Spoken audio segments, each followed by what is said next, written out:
Good morning, everybody. Welcome to the 34th session of the Committee on Government Operations and External Affairs. Today is May 19th, 2026, and the time is 9 a.m. We are here in the Hilo County Council Chambers, and I believe we've got everybody over here today. Why don't we go ahead and do a roll call first thing this morning, Mr. Clerk? Ms. Galimba. Here. Mr. Hustis. Present. Mr. Inaba. Mr. Connolly Kleinfelder. Present. Ms. Kirkowitz. Ms. Kimball. Here. Mr. Onishi. Ms. Viegas. Hail. Chair Kagiwara. Here. Chair, you have 8 members in attendance right now. I think Mr. Onishi will join us shortly. Thank you so much, Mr. Clerk. All right. Do we have any public testimony this morning? Thank you so much, Chair. Just noting that we do not have any testifiers at your remote sites. We do have one Zoom testifier, Debbie Hecht. Debbie, at this point, if you'd like to unmute your mic, introduce yourself, you'll have 3 minutes. I'd like to testify before the matter. I believe it's Bill 158 on the county manager position, if that's okay. Yeah, that'll work. So with that being noted, Chair, at this time, at the beginning of your meeting, you have no testifiers. Okay, thank you so much. Thank you so much, Riley. All right, let's go ahead and get started. We'll just go right down the row there. Communication 895, please. If anyone else would like to testify in Communication 895, please speak up now. This is your last opportunity. Hearing and seeing none, Communication 895, nomination of George Applegate to the Banyan Drive Hawaiʻi Redevelopment Agency for Mayor C. Kimo Alameda, dated April 30, 2026, requesting the council's review and confirmation. We have a motion, please. Motion to close file on Communication 895 and forward the nomination of George Applegate to the Banyan Drive Hawaiʻi Redevelopment Agency to the council with a favorable recommendation. Second. I have a motion by Councilmember Kirkowitz and a second by Councilmember Hustis to close file on Communication 895. Mr. Alameda, would you please introduce the mayor's nominee? Good morning, Madam Chair. Mahalo so much. Aloha and good morning, council members. My name is Micah Alameda, Executive Assistant, Office of the Mayor. I have the honor and privilege to introduce you folks to Communication 895, nominating Mr. George Applegate to the Banyan Drive Hawaiʻi Redevelopment Agency for a term of 5 years. If confirmed, that would expire in 2031 of May. We're super honored to have this fine individual here. I've known Uncle George for a few decades now. Yeah, it seems like more than 2, but professionally, community-wise, this guy has been known for the face of Hawaii Island in the hospitality industry for many decades before me. I know enough to know that he's a true ambassador of Aloha.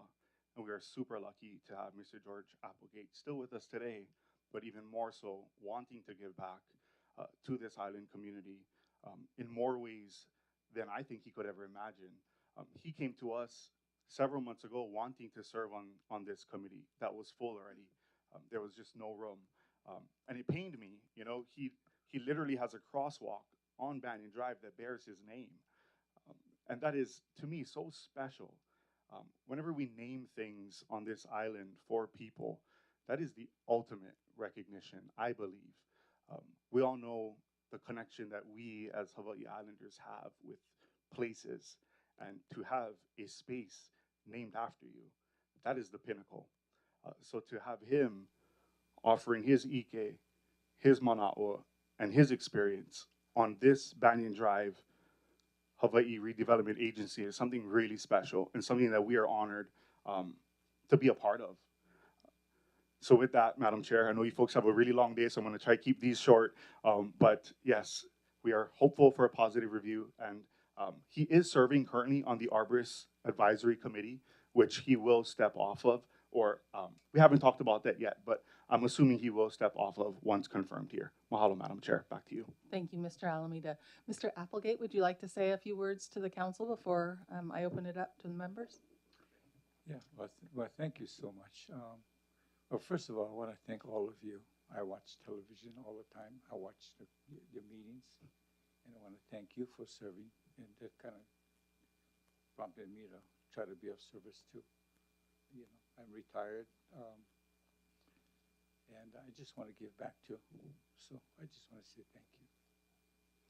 Thank you very much, Mr. Applegate. I'm opening it up to the people on the dais. Anybody have any comments or questions? Councilmember Onishi, please go ahead. Madam Chair. Good morning, George. Hey. Yeah. I do support George Applegate. He's in my district, and with his background of how many years in tourism and involvement with Banyan Drive, it's going to be great that they have someone like you.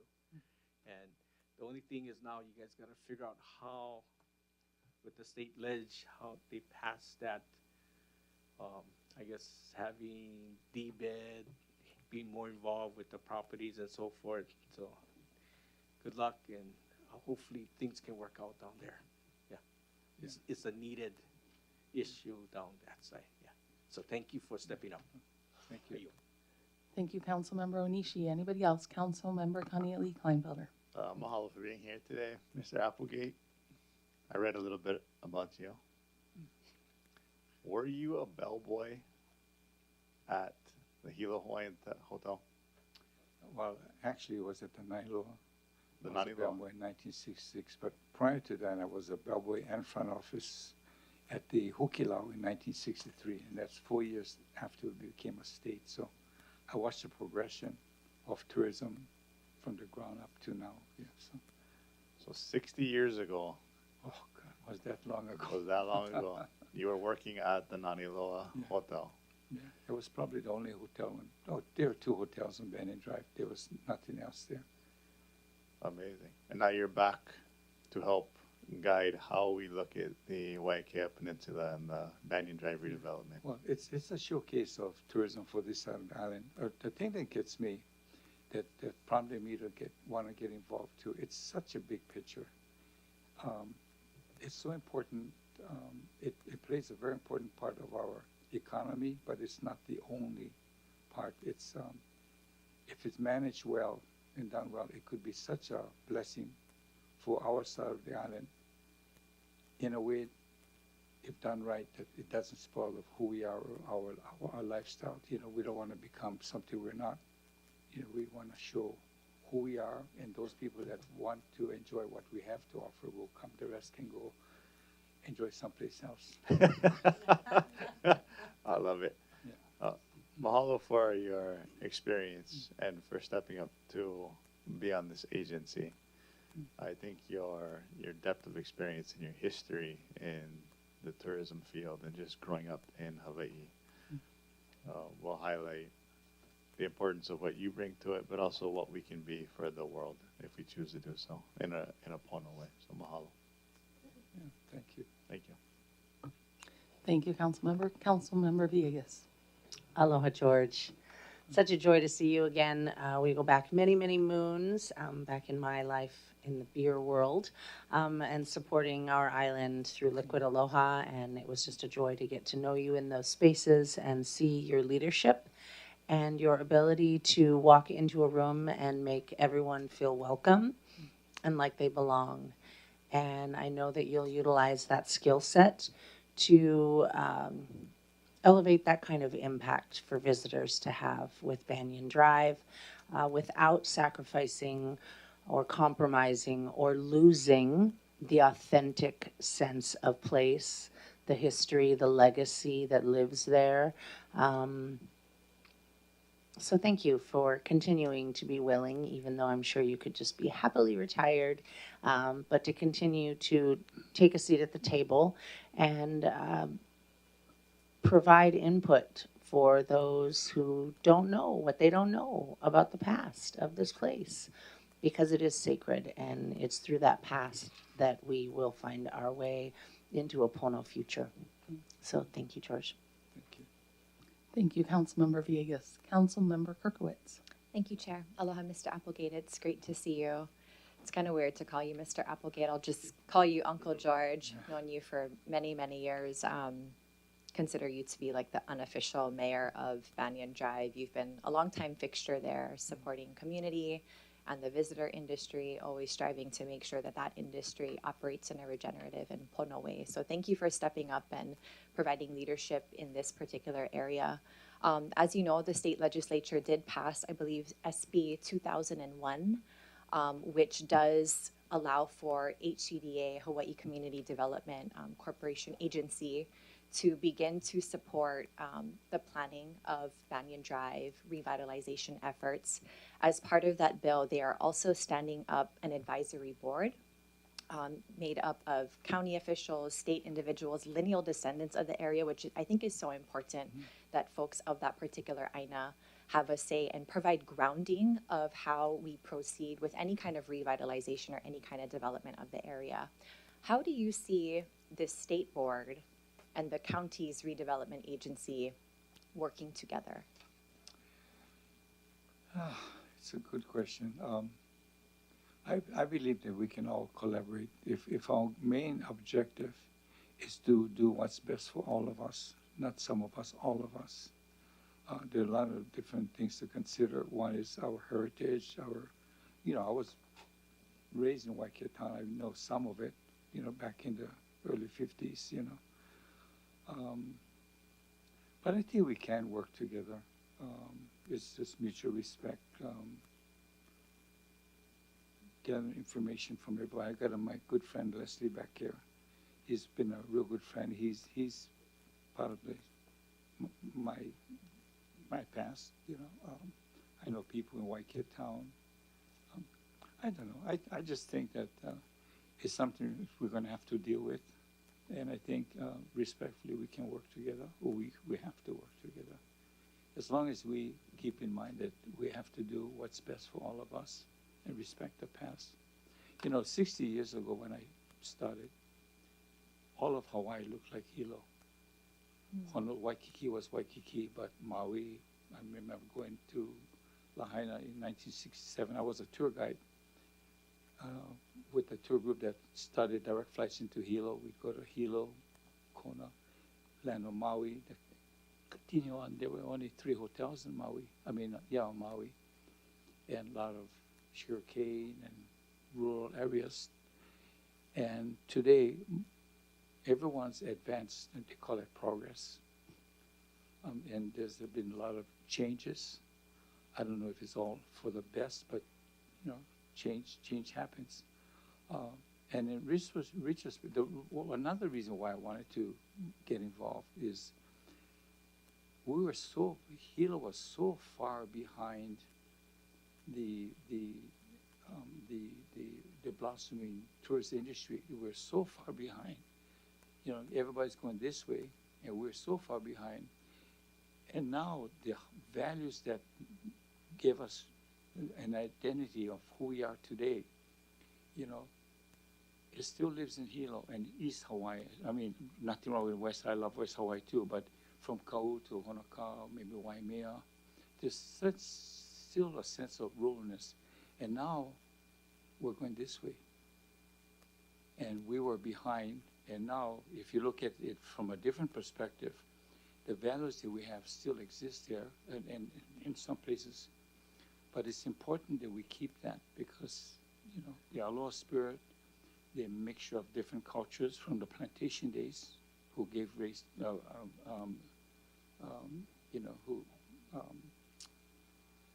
create this wonderful sense of place and aloha that we have. Gotta be understood and known that we gotta preserve that. Yeah, thank you. Please continue to advocate for that small town charm that we love about our Hawaii Island communities. I was also curious what you thought co-management of Banyan Drive could look like. There's been a lot of talk by this administration about let's co-manage with the state. In your mind, what does co-management stewardship of Banyan Drive look like? That's a good question. Banyan Drive is in our county, so it's our home, so we should have a voice. I also think that if the state is going to be selecting people from our community too, I mean, different committee, but maybe same same people. So I don't know. I think we can. It's a good question. I don't know. I don't know the answer. All I know is we got to try to make things work. Thank you. And I'll just note that with SB 2001, the state legislature did provide $2.375 million to support planning and design of the revitalization of Banyan Drive, Waikio Peninsula area. If confirmed to serve on the agency, would you advocate for this administration to also allocate funding to support that process? Yeah, I think so. Okay. I kind of wondered why we didn't in the first place. You know, I know it was introduced and approved, and we had an organization that meant well. I mean, we tried. I mean, I used to have meetings, unofficial meetings, on Banyan Drive, trying to get something going, but it needed funding, and so nothing happened. So, yeah.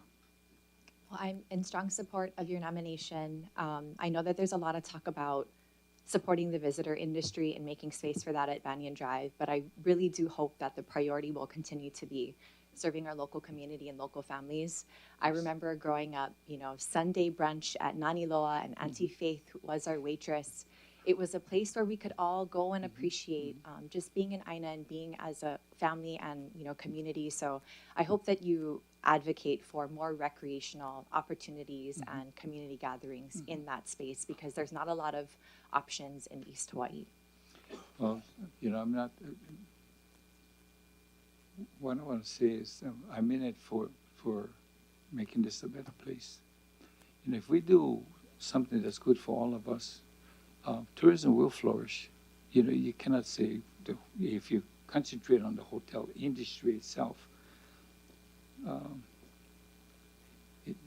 You got to focus on the sense of place, because people don't come to. When I worked at the hotel, I thought it was the best hotel in the entire universe, and why wouldn't somebody come and stay at the Nailoa? I thought it was the grandest hotel in the world. Then I realized that people come for a reason, for a sense of place, for their aloha spirit. And that's another thing we got to explore. What is the aloha spirit? We use that word a lot, but do we live aloha? Where did it come from? Well, you certainly model the way of living aloha. Thank you for being here and for stepping up to serve. Thanks for asking those questions. Thank you. Chair, I yield. Thank you so much, Councilmember Kirkowitz. Anybody else? Councilmember Kimball. Yeah, I'll just briefly weigh in. I think this is a very exciting time for Banyan Drive, as Councilmember Kirkowitz mentioned. Some of the efforts at the state, I think, present a real opportunity. My husband and I have started this tradition where every Sunday, if it's nice, we go to the taco truck, get some enchiladas, and then go down to Isles and have dinner, and then do a couple loops around the park. And it just always strikes me, first of all, like how many people are down there and using it now to recreate, and then just what a jewel it is for our community. It's just such a beautiful area. And I think with everything that is just kind of falling into place, and then your addition to this agency, it couldn't happen at a better time. And so I really want to thank you for stepping forward, and you, of course, have my full support. Thank you. Well, you can be rest assured, I will say what I think with respect. But I'm that kind of individual. I don't know if some of you know me, but that's how I am. I'll say what I think is right. Pono. The good thing is I'm retired now, so I don't have a boss. I don't have to worry about getting fired, I think. Thank you, Councilmember Kimball. Thank you, Mr. Applegate. Anybody else? Seeing no other lights. Mr. Applegate, really do appreciate you stepping up and giving even more of yourself. And I so much appreciate, I can just hear the love and aloha you have for Hilo and East Hawaii, and really enjoyed your kind of vision of how Hilo might have been behind before, but now is leading in some ways. And I know you'll add a lot to the to the team. So thank you so much. And with that, all those in favor in closing file and communication 895 and sending a favorable nomination of George Applegate to the Banyan Drive Hawaii Redevelopment Agency, please say aye. Aye. Any opposed? Mr. Clerk, motion carries 9 ayes. Thank you so much, Mr. Applegate. Thank you very much. Communication 896, please. If anyone would like to testify on communication 896, please speak up now. Hearing and seeing none, communication 896, nomination of Jacob K. Andrews to the Leeward Planning Commission for Mayor C. Kimo Alameda, dated April 30, 2026, requesting the council's review and confirmation. Confirmation is required by June 13, 2026. Chair, motion to close file and communication 896 and for the nomination of Jacob Andrews to the Leeward Planning Commission to council with a favorable recommendation. Second. We have a motion by Councilmember Kirkowitz and a second by Councilmember Hustis to close file and communication 896. Mr. Alameda, please go ahead and introduce the mayor's nominee. Mahalo, Madam Chair. It is my privilege to introduce you folks Communication 896, nominating Mr. Jacob Andrews to the Leeward Planning Commission to serve in the at-large South Kohala seat. If confirmed, Mr. Andrews will serve a term to expire on December 31, 2030. I've had the true pleasure of getting to know Mr. Andrews over the past few weeks in preparing for this. It is really refreshing to see individuals of my generation and below step forward into this space that can seem intimidating for our youth and our young adults.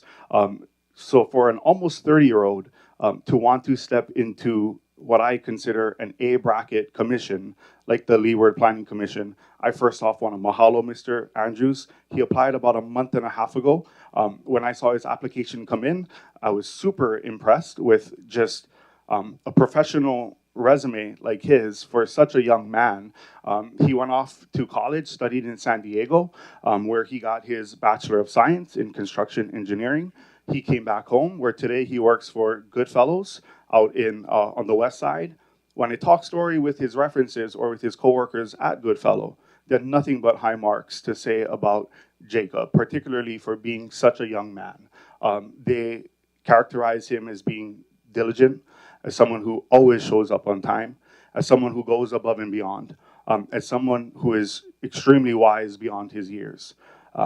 So with that, talking story with the mayor, we consider it an awesome privilege of ours to nominate Mr. Jacob Andrews, who is raising his family in Waikoloa. He has a wife named Jordan. They live in Waikoloa Village. Without any reservations at all, we are super honored to put this nomination forward. Are hopeful for a positive review. Back to you, Madam Chair. Mahalo.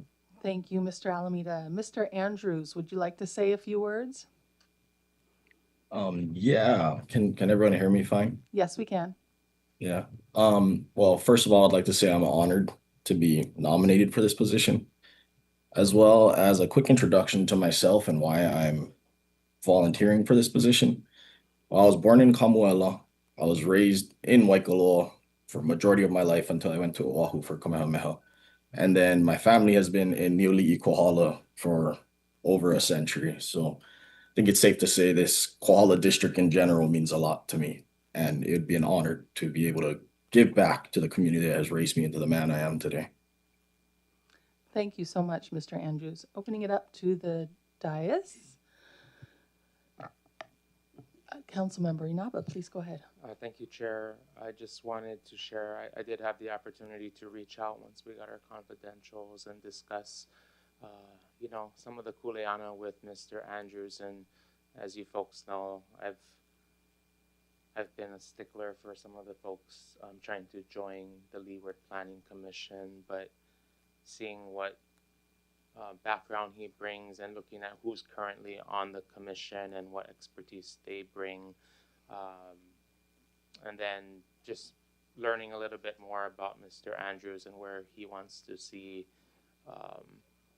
West Hawaii grow and maybe in areas that he doesn't, I'm in full support of this nomination.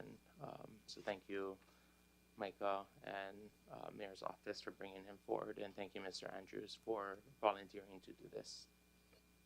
Thank you, Councilmember Inaba. Anybody else? Councilmember Galimba. Thank you, Chair. I just wanted to second that.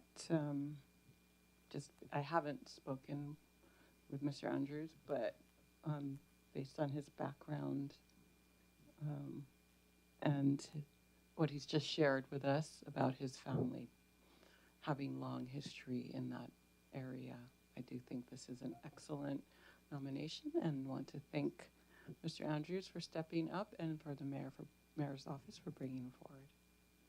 Thank you, Councilmember Galimba. Councilmember Eustace. Thank you, Chair. Hello, Mr. Andrews. Good to meet you. I look forward to connecting with you at some point in the community, and really appreciate you stepping forward into this role. It's a big shoes for sure with the Leeward Planning Commission. We've had this vacancy for a little while now too, since I think end of last calendar year. So appreciate you kind of putting your name forward. Just a question to you, if you've been engaged at all with the Leeward Planning Commission and kind of watching some of their work unfold as of late. Honestly, no, I haven't, but I have had the opportunity recently. Mr. Alameda has sent me some resources to read up on, just to familiarize myself with the Leeward Committee. And I was looking into the CDP and the general plan, and it all seems fairly interesting and kind of standard, I guess, at least from my background within construction engineering at San Diego. We learned a decent amount about like civil law pertaining to construction and zoning and stuff like that. But it does seem like it's slightly outdated. And I know Mr. Alameda said that there's plans to update the general plan. And I know like the CDP for South Kohala District was, I believe the studies were conducted in 2006 and 7. It was created in 2008 and it was projected out to 2020. And we're in 2026 now.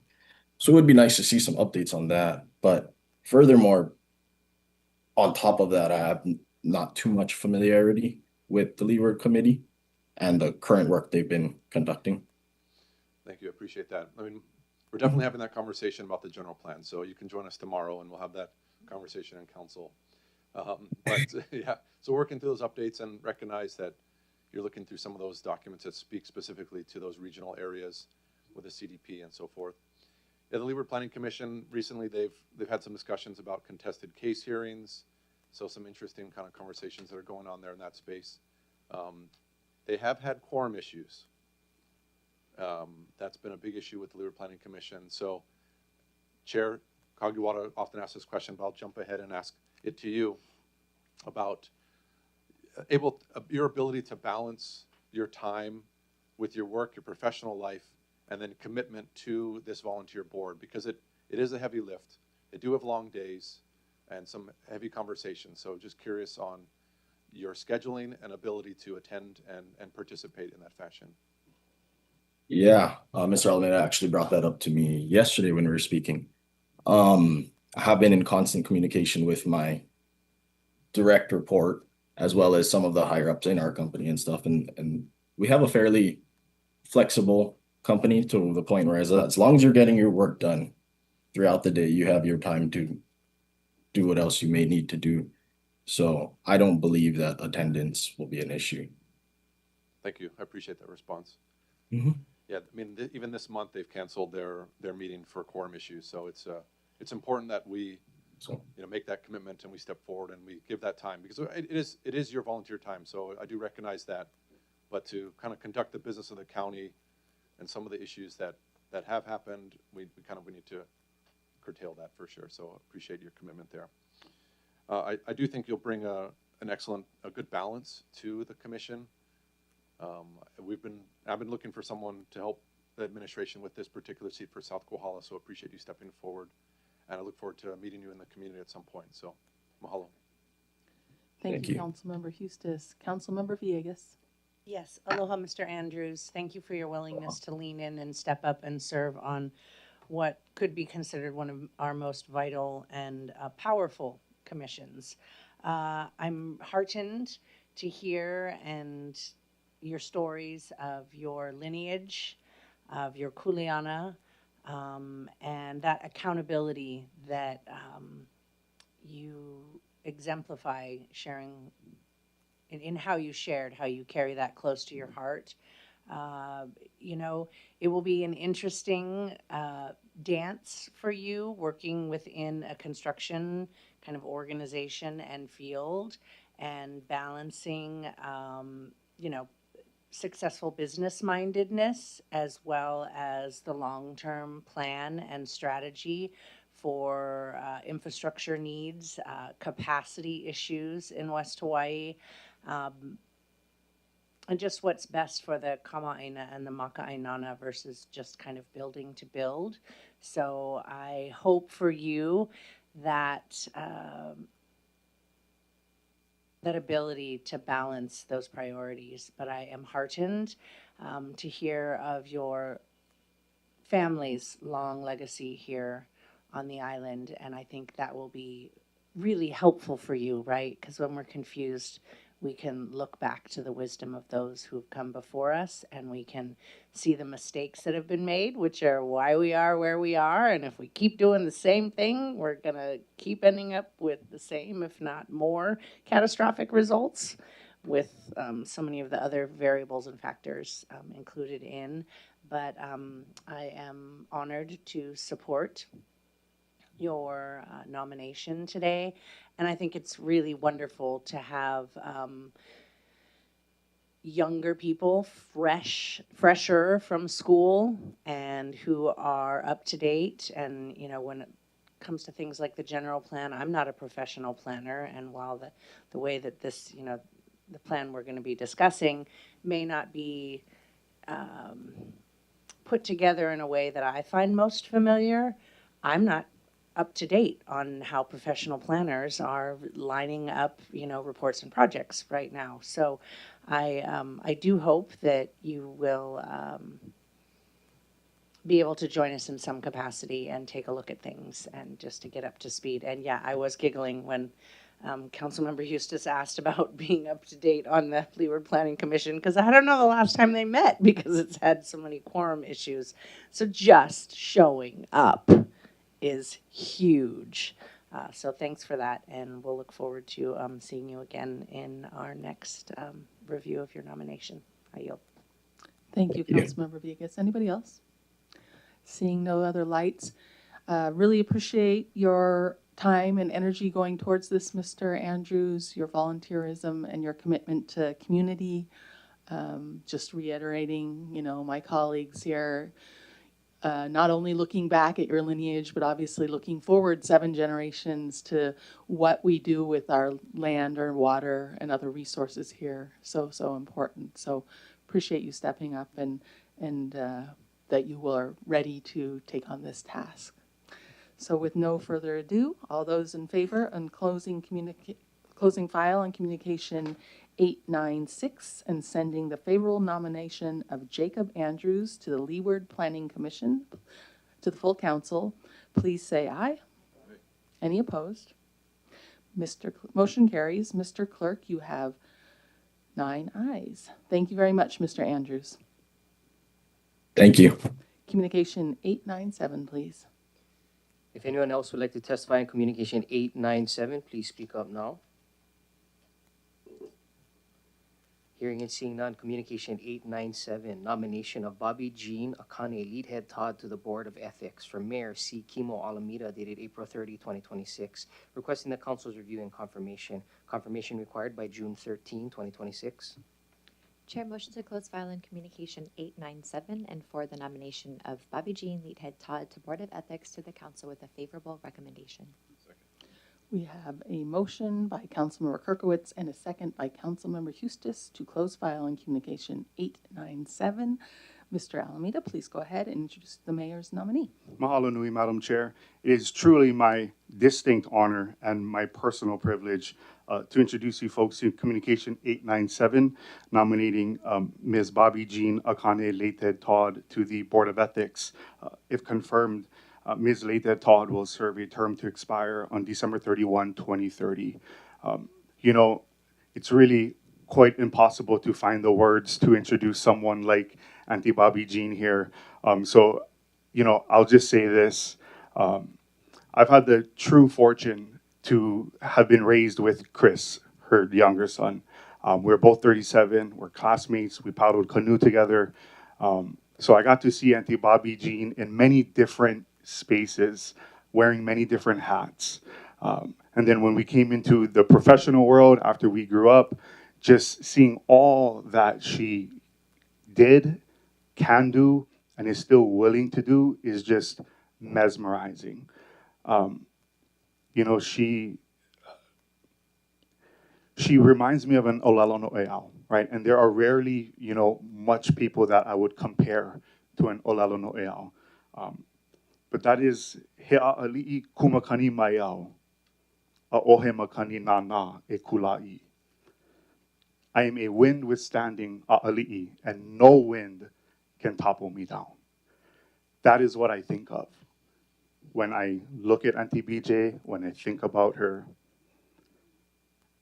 And it is just a real privilege to be in this space, in this moment, to help this kuleana. It's something that I never thought I would have the privilege to do.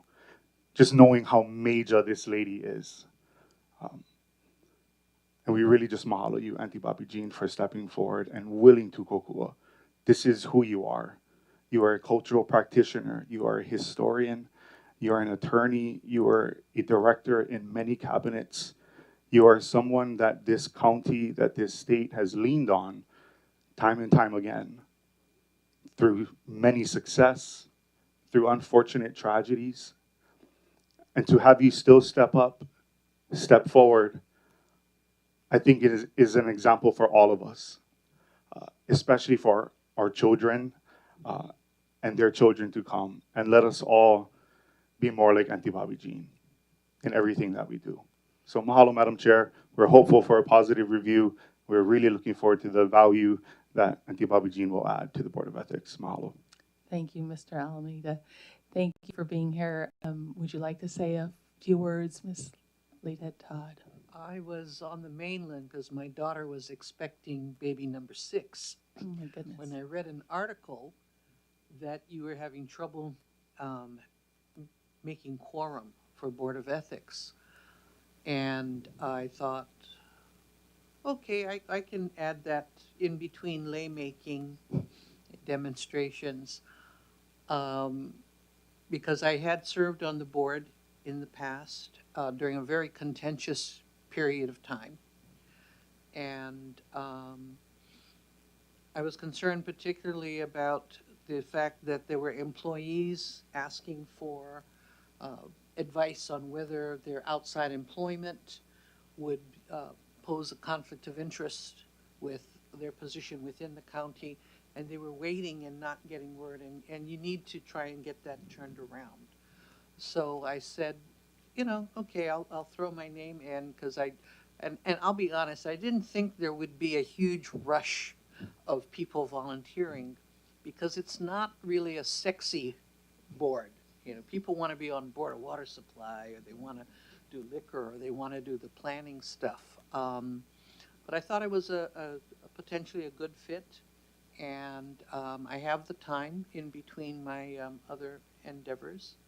So Micah sent me the schedule. There's no problem with me making the meetings in the future, and since my daughter won't have another baby until 2028, you know, I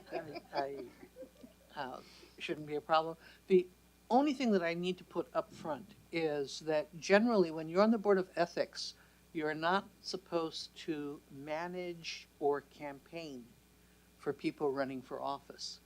I asked about that and basically got the feedback that that would apply to county races. And the reason I put that out is my son is running for re-election, and while I don't manage his campaign, I will show up to sign wave for my son.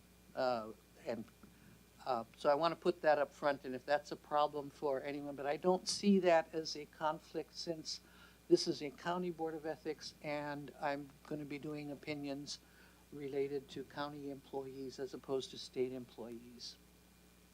Thank you so much. People on the dais, does anybody have any comments or questions?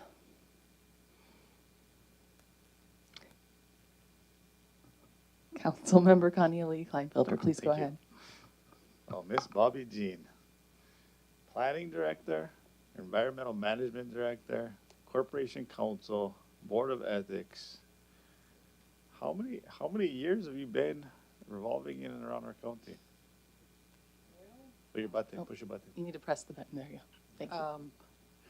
Started in college where we were doing a year 2000 foundation under Governor Ariyoshi to do long-range planning for the county, and I was a student board member. Then in Honolulu, I was on the Manoa neighborhood board. The most contentious issue was approval of the Ronald McDonald House. We had 500 people there. We had attorneys representing both sides of the issue. It was stunning. You never know what will trigger support and opposition, and that was a learning lesson. But to be honest, my mother had me going door to door for candidates in elementary school, and my favorite memory is handing out toothbrushes. And the slogan was, "Clean up government." And I think I must have been like 9 or 10 years old when my mom took me out. And Wow. so we've always been involved. My parents were involved. I've said that my kids were out doing stuff in utero because I believe firmly that involvement in community is basically the glue that holds us together, and that there are many different ways to serve. Previously, I did not put my name forward because my son was the fire chief, and I felt that there was too much potential for conflicts of interest with him in that position. But after his passing, you know, he kind of left a bucket list of things that he wanted to do, and I felt like getting involved again was a way of honoring my son. So thank you very much. Thank you. Yeah, you have you definitely have a history within the county, and your family has a legacy here, and that knowledge that you'll bring from being an attorney from Richardson School of Law graduation to having a fire chief as a past son, and another son in the state legislature as a finance chair does give you a wide breadth of background, as well as your understanding the way county works and the who's who and the what's what within the county.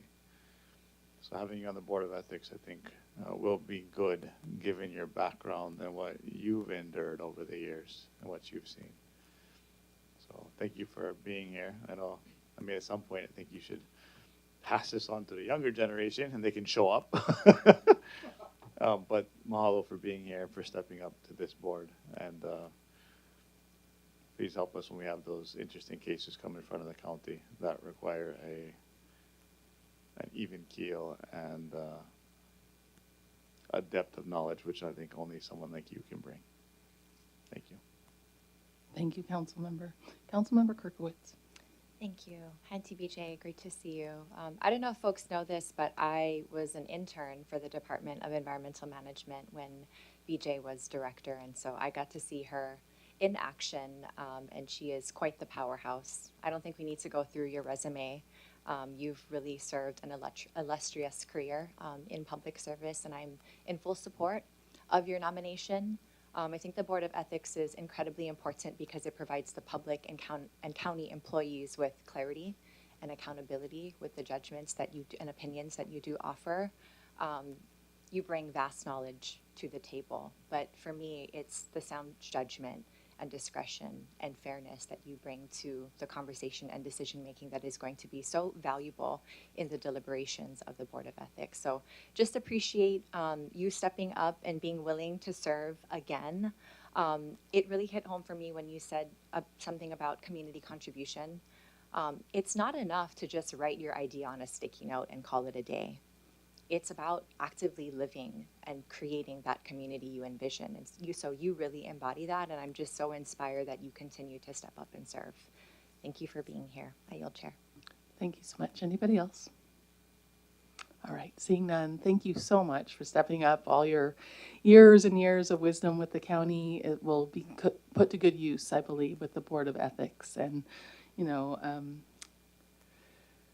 the late Chief Todd, your son, once said to me that something I did or said or the way I wore my hair that day or something reminded him of you. And I would never dare to compare myself to you, but I felt that was a very good compliment, and we'll be fully supporting your nomination. And with that, all those in favor on closing file on communication 897 and sending the favorable nomination of Bobby Jean Latehead Todd for the Board of Ethics to the full council, please say aye. Aye. Any opposed? Motion carries. We have 9 ayes, Mr. Clerk. Thank you so much. We will move on to communication 898. If anyone would like to testify in communication 898, please speak up now. Hearing and seeing none, communication 898, nomination of Jim Monk to the Cost of Government Commission for Mayor C. Kimo Alameda, dated April 30, 2026. Requesting the council's review and confirmation. Confirmation required by June 13, 2026. Chair, motion to close file on communication 898 and for the nomination of Jim Monk to Costa Government Commission to council with a favorable recommendation. Second. We have a motion by Councilmember Kirkowitz and a second by Councilmember Hustis to close file on communication 898. Mr. Alameda, would you please introduce the mayor's nominee? Hallelujah, Madam Chair. Is he in the Zoom room? Okay. Well, Madam Chair, it is my privilege to present to you folks communication 898, nominating Mr. Jim Monk to the Cost of Government Commission representing Council District 7. If confirmed, he would serve an 11-month term once that commission is activated. Mr. Monk, who I wish was on Zoom, and I apologize, Madam Chair, we spoke yesterday and he, we had an understanding that he would be on. He is a coffee farmer down in South Kona. He has been a resident of Hawaiʻi Island for about 20 years, moved here in 2006. He used to work and is retired from the energy sector. He went to the Massachusetts Institute of Technology, received several pala from there, and then from there went into the energy sector, but today he really enjoys growing coffee. He also volunteers at the Kamuela Philharmonic Association. So he is a staunch volunteer there. Aside from that, I met Mr. Jim Monk through reference. Mr. Daniel Neil Thomas, who is a recent reconfirmed nominee to the Merit Appeals Board, he asked us if, what we need kokua on. And of course, first thing I say is Cost of Government Commission. So he referred me to Mr. Jim Monk, who I've gotten to know over the last few weeks. Super, super enjoyable. And if you folks could do me a favor, if we could just roll this over 2 weeks from now, I will make sure that he's here. And if he's not, then we'll deal with that. Please. Thank you, Mr. Alameda. I was going to suggest the same thing. Thank you, Chair. If there anybody wants to say anything at this time, that's fine. But I would like to also go ahead and pass this out of committee and hope that we can get Mr. Monk at the full council meeting. Councilmember Connie Kleinfelder, please go ahead. Just a point of information, there is someone on the Zoom. I can't read what it says. Yeah, it looks like it's Debbie Hecht. Oh, it's Debbie Hecht? Yeah. Okay. Which is good. She's here, I think, for Bill 158. Yeah. Yeah, I'm okay with moving this to the next meeting, then having the discussion then. Thank you. Councilmember Hustis. Just for the record, Mr. Alameda, it's the orchestra, the Philharmonic Orchestra. Thank you, sir. That is important.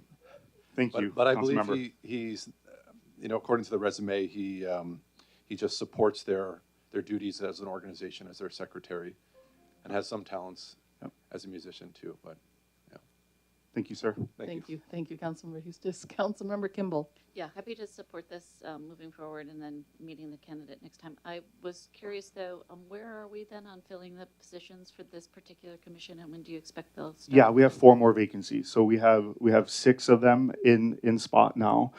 We have 4 more vacancies. I've identified 2 people, one for Council District 5, one for Council District 6. Still working on. Yeah, we already have Jim for Council District 1. So I'm working on Council Districts 4, 5, and 6. Yeah, so we have 7. Okay, Yep, great. here. Thank you for the update.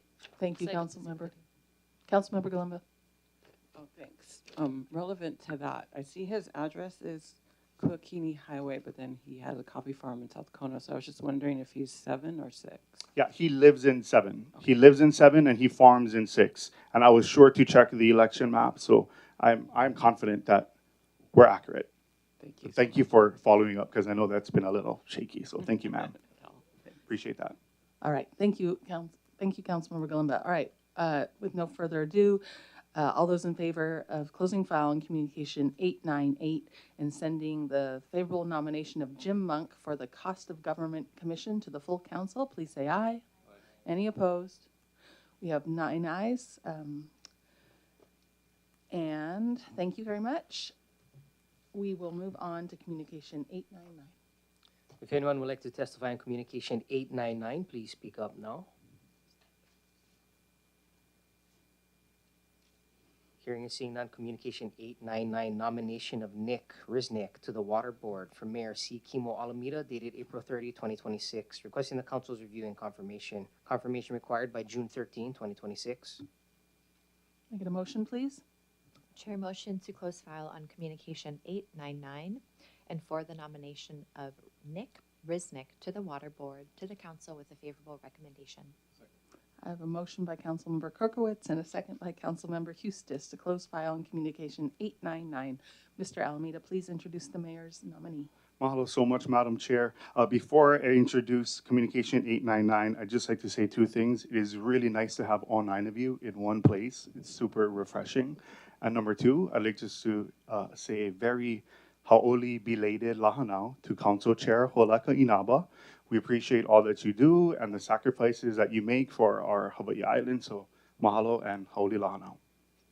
Madam Chair, it is my privilege to introduce communication 899, Mr. Nick Riznick of West Hawaii to the Water Board. If confirmed, Mr. Riznick will serve a term to expire on December 31, 2030. I've had the privilege of getting to know Mr. Riznick, who is in the West Hawaii Chamber. Mahalo for being here. He's a super down-to-earth guy. I met him through this application process. He sounds like a proud father. Sounds like a proud husband. I know he's the owner and operator of Hanaho Recycling out there in West Hawaii. Hearing him talk, sounds like Hawaii has been really good to him and his family. He was born in Anchorage, Alaska, was raised there a little bit. And then I know that him and his wife lived on Oahu for a little bit before settling here in Hawaii. But yeah, you know, it's been a pleasure to get to know Mr. Riznick, and you can just hear the appreciation that he has for Hawaii through the way he describes it. And, you know, we're super grateful that he stepped up. He understands that it is an A bracket commission or board, and he is ready to be there, ready to commit himself. I believe I did send him the proposed schedule for the Board of Water meetings, and he is planning to be there. So with that, Madam Chair, we're hopeful for a positive review, and turn it back to you. Mahalo. Thank you so much, Mr. Alameda. Mr. Riznick, would you like to say a little bit more about yourself or address the council? Just press that button at the base of the microphone and you can speak right into there. Yeah, can you guys hear me okay? Yes, we can. Thank you. Good morning. Aloha Kalko. My name is Nicholas Resnick, and Micah did a great job kind of giving me a little overview. But I wasn't born in Kona, but I've lived most of my life here now. Grew up a little bit in Anchorage, Alaska, and split time in Haleiwa, Hawaii. and been here ever since college, and spending a little time in kind of the high pressure, high workload corporate America, and really through a series of separate serendipitous events, got to raise my two sons here in Hawaii and in Honolulu. So really just honored to be nominated and honored to have the opportunity to serve a little bit more in my community. Hanaho Recycling obviously is focused in conservation and designing, planning, and implementing zero waste solutions, and helping commercial and residential communities move forward, and not putting everything into the landfill. So anyway, again, humbled and honored to be here. Thank you so much, Mr. Risnick. Council members, Councilmember Villegas, please start us off. Yes. Aloha, Nick. Such a joy to see you here. And when I saw your name in the agenda, I felt a warmth in my heart and a sense of calm. You understand the importance of capacity. And as we continue to navigate a pathway towards regenerative, balanced, planned development, and water remains that crucial element. Whoever controls water controls not only wealth, but development.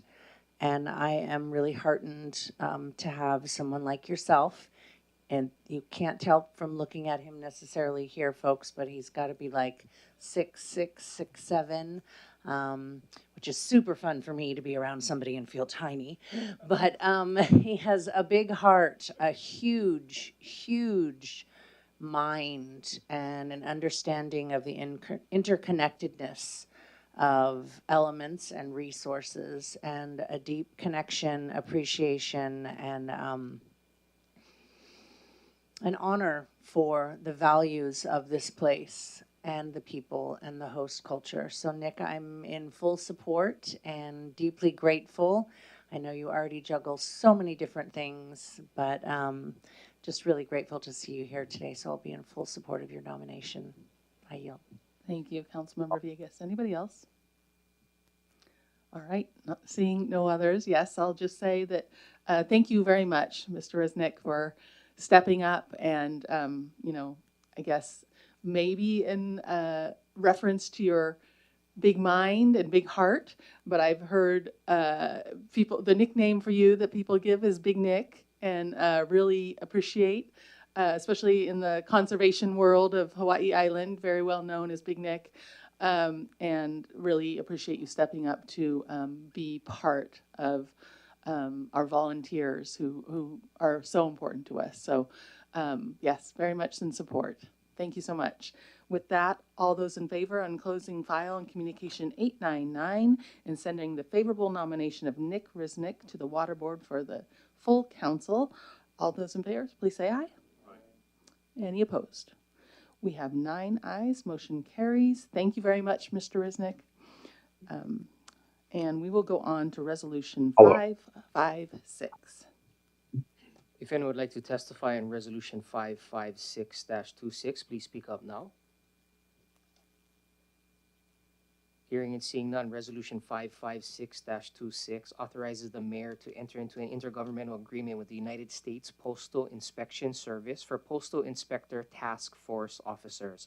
Allow certain Hawaii Police Department officers to be designated as Postal Inspector Task Force officers with the authority to investigate mail-related criminal matters. Introduced by Councilmember Kagiwara by request.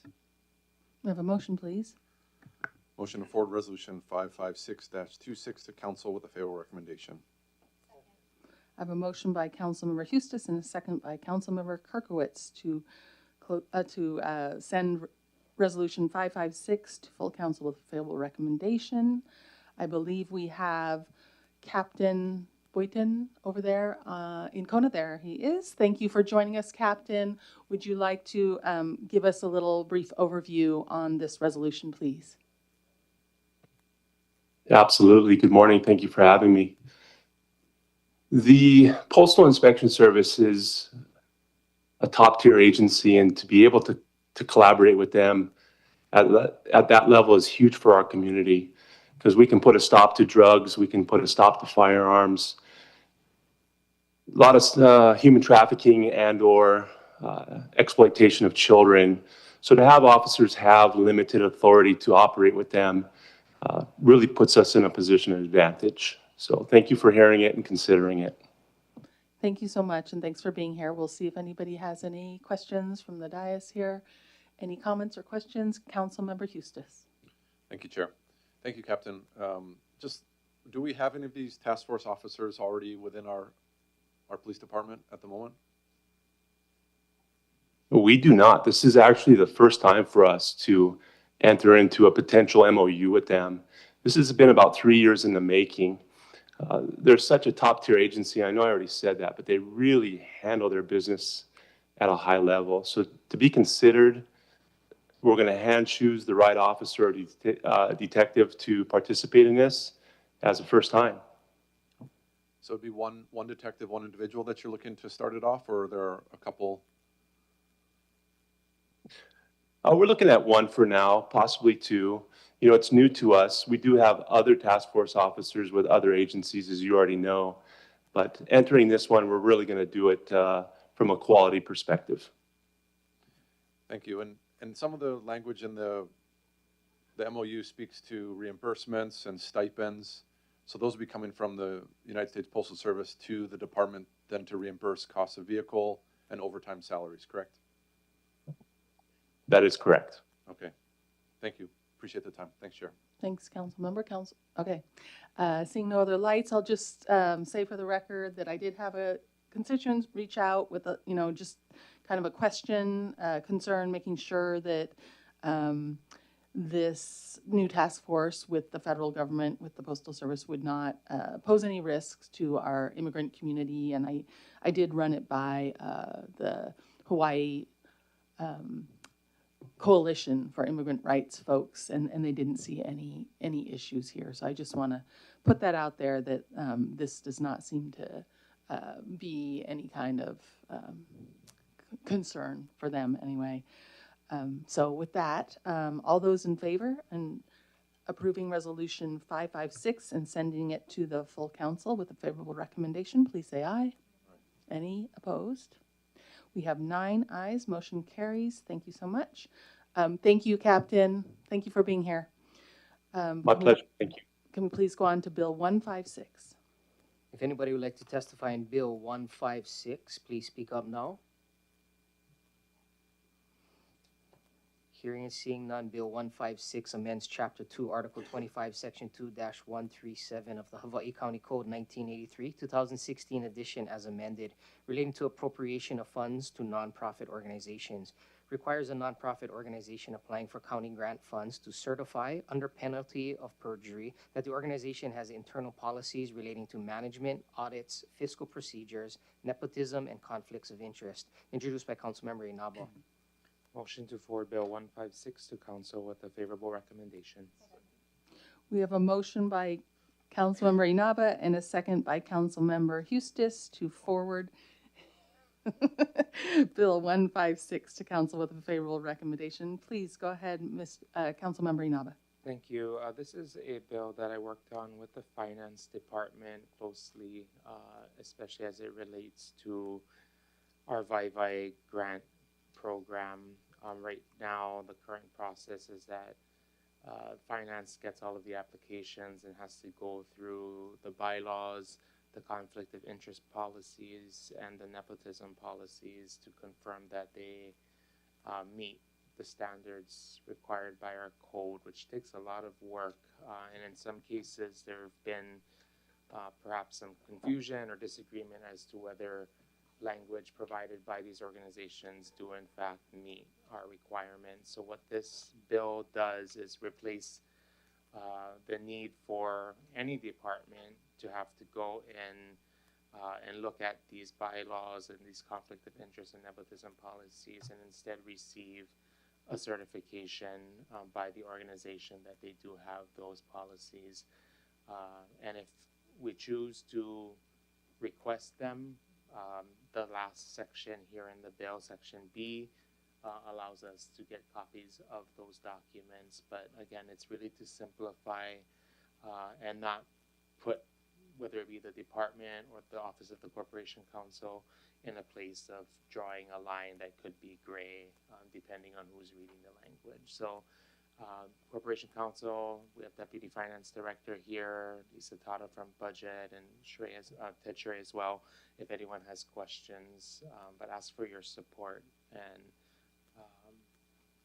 perhaps with a nod of the head, you folks are in support of this bill, correct? Okay, let the record reflect all those named to support the bill. Thank you. Thank you, Happy to take any Councilmember. questions. Okay, thank you, Councilmember. Anybody else?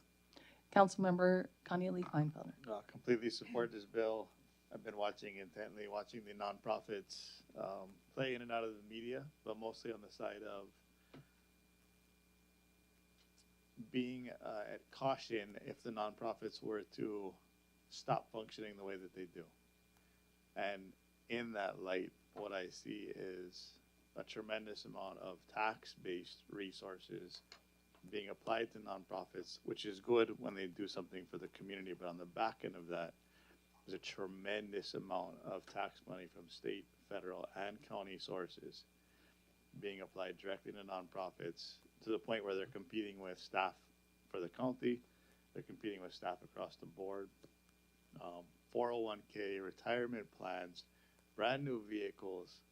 But the feedback that I'm looking for is what the return on investment for the state, the county, and the federal money that's being applied to the nonprofits is back to the community. They do what we can't, but they also run on the funds that are provided by taxpayers. And so this kind of a bill begins to create the backbone of really making sure that nonprofits aren't outside of the box and are playing by the same rules that we all play by, and are doing the utmost for the community with the tax bases that they are receiving. So I appreciate the bill coming forward. Mr. Inaba, thank you very much. And I have, I'll be working on a slight amendment to this to add another section, and I'll work with you on that. Thank you. Thank you, Councilmember. Councilmember Vegas. Yeah, and as we're on the topic of nonprofits and funding, public funding, and we are in campaign season, I kind of want to put out a PSA to all the nonprofits that work with county and in general as a 501c3. It jeopardizes your 501c3 status to in any way align yourself and promote a candidate for a political office. And I'm not sure if everybody knows that. It's something that they all should know, but as we continue to navigate our way through the VIVI process again, I just want to put that out there for, unless you have a 501c6, I believe that's the only nonprofit status that allows for you to align yourself with a candidate. But just be very careful, because the work of our nonprofits is very important, and funding them is something really heartwarming that we get to do in our roles. So don't jeopardize your status by making unfortunate or unwise decisions during a campaign cycle. I yield. Thank you, Councilmember. Councilmember Kimball. Yeah, I just want to mahalo Councilmember Inaba for putting this forward. I think it's an important sort of streamlining of the process. Just a quick question. I presume that the intent is that a nonprofit would file this declaration at one point, and then that would be used for VIVI and CRF or grants through R&D, any for that calendar year or something along that line. Yes, as finance works on the new grant management system, finding a way to make that a reality is a priority. I'd love to set it up. This is just an idea for finance, so that similarly to the state procurement process, where like they have a time period at the beginning of every year where folks can submit their quals for bidding on projects. We could do the same for the nonprofits, where they would have this time frame where they would have the opportunity to submit their quals, and then that would be, or these declarations, and then that would be available for any grant making that happens within that particular fiscal or calendar year. Thanks. Thank you, Councilmember Kimball. Anybody else? All right. So I just want to clarify with the maker of this bill, kind of the first issue has to do with kind of really documentation and staff time and all that. It's not necessarily that we're doubting that they had bylaws or something, but it was just sometimes cumbersome to dig through all the paperwork to document it. Is that some of my understanding here? Yes. Okay, thank you so much. I do appreciate that. And then I just had a question on, what number is it? Section 2-137F says any county officer or employee with oversight of the grant, if known. And then it says can require additional documentation. So any county officer or employee with oversight of the grant, if known, can you just give us a little bit more about who that might be? Sure. That isn't a part that's being amended in this bill, so that's current language in the code. But for example, if a real example for myself, my mother being the executive director for La'iapua 2020, if they submit an application for the Vai program, which is a council overseeing grant program, they should be disclosing that I'm on the council as part of their application. Okay. I guess what I'm wondering, because it says, in determining the eligibility of organizations under this section, the county may require additional documentation or take appropriate action if a material misrepresentation is discovered. Just based on what, another council member said, can one council member kind of go after a nonprofit if they have concerns about that nonprofit, or is this really working through Department of Finance and the body, or I just want to make sure that we're not opening this up for individuals to go after individual organizations without some checks and balances. I'm going to defer to the Corporation Council on this. I think there might be some language as to an inspection of documents and facilities by members of the council in the agreements, but I don't want to misstate anything. Okay. Good morning, Renee Xiong, Corporation Council. So if I understand your question correctly, so this entire section would affect the eligibility of nonprofits for whatever type of grant. So that existing provision F would speak to, I think of like in R&D, they might have an employee that is responsible for that particular grant. So that particular relationship with a nonprofit organization would have to be disclosed. As to your second question, it's really regarding eligibility, and my understanding is there's either a permitted interaction group or working with the finance department that determines the initial eligibility. So I don't believe that the situation you're speaking of would come into play. Okay, thank you very much. That's just, I wanted to double check that. I appreciate that. Thank you. I'm in full support. It seems like a really great step forward for us. And thank you, Councilmember Inaba, for bringing this forward. With that, all those in favor and sending Bill 156 to the full council with a favorable recommendation, please say aye. Any opposed? We have 9 in favor and motion carries. Thank you so much. We'll go on to Bill 158, and I believe we do have testimony. If anyone would like to testify in Bill 158, please speak up now. I believe we have one. Thank you so much. We do have one testifier via Zoom, Debbie Heck. Debbie, when you're ready to begin, if you could just introduce yourself, you'll have 3 minutes. Mahalo. Aloha, council members. Thank you for being here today. First off, I want to say I appreciate what the Alameda administration has been doing with roads and parks. I think that's terrific. I enthusiastically support Bill 158, which is a county manager form of government. The county manager would be a merit-based at-will employee that would be hired for their education and expertise in the field. They would be hired for 6 years by the county council and approved by the mayor. The benefits are a 6-year term would make it easier to hire people because they would have more surety and longevity in that position. It would enable a CM to become part of the community and put down roots here if they were hired from off island. The CM would also be able to build a team of department heads of professionals hired for their expertise that would also have 6-year terms and be at-will merit-based employees. This way, the county manager could build a professional team and collaborate on long-term projects like sewer systems, roads, and water projects. Why is this necessary?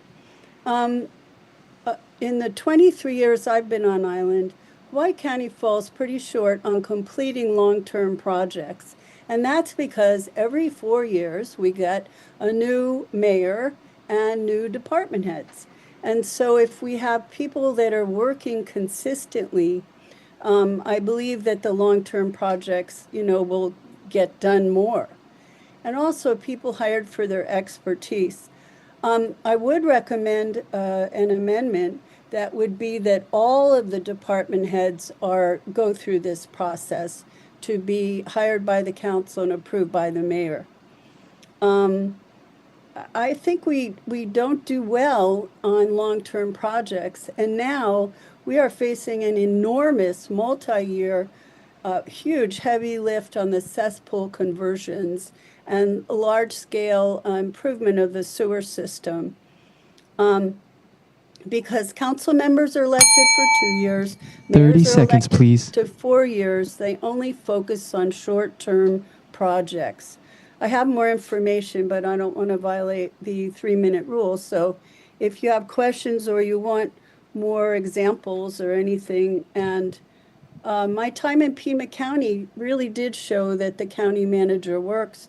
And I believe that 45% of counties around the United States and many more municipalities have county manager government. And I know Heather knows way more on this than me. So Thank you so much for your testimony, Debbie. Your 3 minutes are up, so we'll have to move on. But with that, Chair, those are all the testifiers you have for this item. Thank you so much. Go ahead, Mr. Clerk. Okay. Bill 158 initiates an amendment to Articles 3, 4, 5, 6, 7, 8, 10, and 13, and 16 of the Charter of the County of Hawaii 2024 edition relating to the structure and organization of the county. Converts the county's government to a hybrid council manager system in which certain county departments and operations are overseen by an appointed county manager and others are overseen by an elected mayor, introduced by Councilmember Kimball. Chair, motion to approve Bill 158 forward to council with a favorable recommendation. I have a motion by Councilmember Kimball and a second by Councilmember Villegas to send Bill 158 to the full council with a favorable recommendation. Councilmember Kimball, please take it away. Yes, thank you. So I think I want to address the elephant in the room, first of all, which I think there's an obvious assumption that this bill is in some way a referendum on the current administration. I want to just state unequivocally that it is not. This is actually something that I have been contemplating and thinking about before I was even elected to council office. I have been sitting on it here for a while and decided to bring it forward for the purpose of discussion, really for 2 reasons. The first is that some of the constituents that I first talked about this with was Ron Thiel, who used to work for DPW, and his wife, Barbara Franklin, who passed away recently. And she was all about good governance and transparency and all of that. And so at her memorial service, I promised Ron that I would bring this forward in her honor. The second aspect was really just the conversations that we had during budget, which was many of the folks sitting on this dais now have experienced the transition between mayors, some 3 different mayors, and just how disruptive that process is, especially when we talk about the fiscal aspects. And so you know, this solution is one of many, but it's one that I wanted to put forward for discussion in that context. We are, of course, a fairly young county, and I just want to note that between the early 1900s, 1968, we had a board of supervisors. The county was led by the chair of that board of supervisors. It was only in 1968, so not even 60 years, that we have been under the model that we're under right now. The state constitution under Article 8 gives us, the council, broad authority to establish the organization of our government. And something I was sharing with Terry Naba yesterday is that I think we've always presumed that there has to be a separation of powers within the county between the executive and legislative branch. That is actually not the case. We are an entity of the state, and so they are required to have separation of powers, but we are not. Furthermore, we're not actually required to have a mayor. It is something that we have, again, through Chapter 46 and through the HRS, the ability to construct the organization of our county government. As Debbie said, across the country, when you look at mid-sized counties, so between 100,000 and 500,000, 45% of them have this county manager model, where there is a hired professional manager that runs county operations. Only 28% actually have an elected chief official, and the remainder have purely a board of supervisors arrangement. They don't actually have any sort of CEO. So this would not be extraordinary or unusual. You know, there is this sort of balance, this trade-off that comes with changing this model. You know, first of all, with a county manager, you have sort of this insulation from political decision-making when it comes to finance. You have it changes the kind of short-term thinking that is tied to electoral cycles. The flip side is you don't have that electoral responsiveness that to the voters that you would have under a mayoral model. So those need to be taken into consideration. And so with this proposal, it's actually a hybrid model. So the county manager is brought in replace of the managing director, and that person is hired by the council and the mayor together and approved by the full council. They're hired for a term of 6 years and can be renewed based on performance. We retain the mayor as the key spokesperson for the county, the person that deals with intergovernmental relations, continues to appoint boards and commissions. And so we're balancing that. The mayor really is the policy guide, the light post, if you will, for the county, determines what we do. The council manager is the more professional side, addresses the issues that shouldn't be political, and determines how we do them, how we implement them on a day-to-day basis. The benefits of having a county manager, you know, there's two kind of areas, the fiscal side. So typically, through the research, the county manager model tends to have a higher bond rating. And that is going to be pretty significant to us as we have a higher and higher debt service, the ability to borrow money. The other thing that is typical with a county manager model is a higher or better reserve management. So those rainy day funds, those emergency funds, that debt service. The other aspect is improved management of contracting. So because you have that continuity between administrations, you depoliticize some of the capital improvement spending. There's a 10% efficiency bonus, they call it, because you have more consistent contract management under the county manager model. The other, it's really hard to distinguish, and I did spend some time researching this, about, it's hard to pull out like how, if I may have a little extra leeway here. Please, go ahead. It's really hard to pull out the improvements in terms of service delivery because every county measures success and effectiveness of service delivery in different ways. But generally speaking, one thing that can be said about a county manager model versus an elected official model is that they're better able to coordinate challenging problems that require integration of multiple entities within the organization. So that is, you know, one of the other benefits. As you know, as you grow in size, as you mature as a county, you have more of these sort of wicked problems that require the coordination of multiple departments. You're better able to do that under a county manager model. As I said, this is a hybrid proposal, so you would have you'd still retain the mayor that sets the strategic policy agenda, that handles emergency management. The proposal that I've put before you also changes the Public Works Department, Information Technology, Corporation Council, Finance, Environmental Management, under those departments under this county manager. So those department heads would also be hired under the county manager. That addresses the problem that we've had with regard to finding qualified people that would be interested in these positions, because they wouldn't be political appointments. I selected these departments in particular because these are the ones where you have the long-term projects, the 10, 20-year projects. We're having some consistency and institutional knowledge between administrations. I mean, we've all gone through the experience where we've had to re-educate a new director on a project that's been an issue. I'm thinking Kahului Bay, that you know have consistently been there. That we need to have some stability to get us through. So I'm not sure that the hybrid model in that regard with respect to the departments is the right approach. I think there's some argument to be made that it should be all or none, because you would have this sort of different levels of directors. But I wanted to put it forward in this format first. I think that there's still, like if you talk about planning, I do see like we're political influence there, and that's, you're talking about strategic direction and growth for the county. Maybe it does make sense to have that be more of a political appointment. That's why I kind of left that one out. Anyway, so the rationale here is by creating the 6-year county manager term, you isolate the core administration functions to promote fiscal health within the county. Certainly very important to us now as we look at huge debt liabilities. We can institutionalize how we measure, as Council Member Kleinfelder was talking about, like the actual effectiveness of the expenditures that we make around public services. And this is really a transition to a modernization of how government is run in the county. I know it's pretty radical, and I know it may be a bridge too far for some of you. I will say that both the County of Maui and the County of Kauai have attempted this.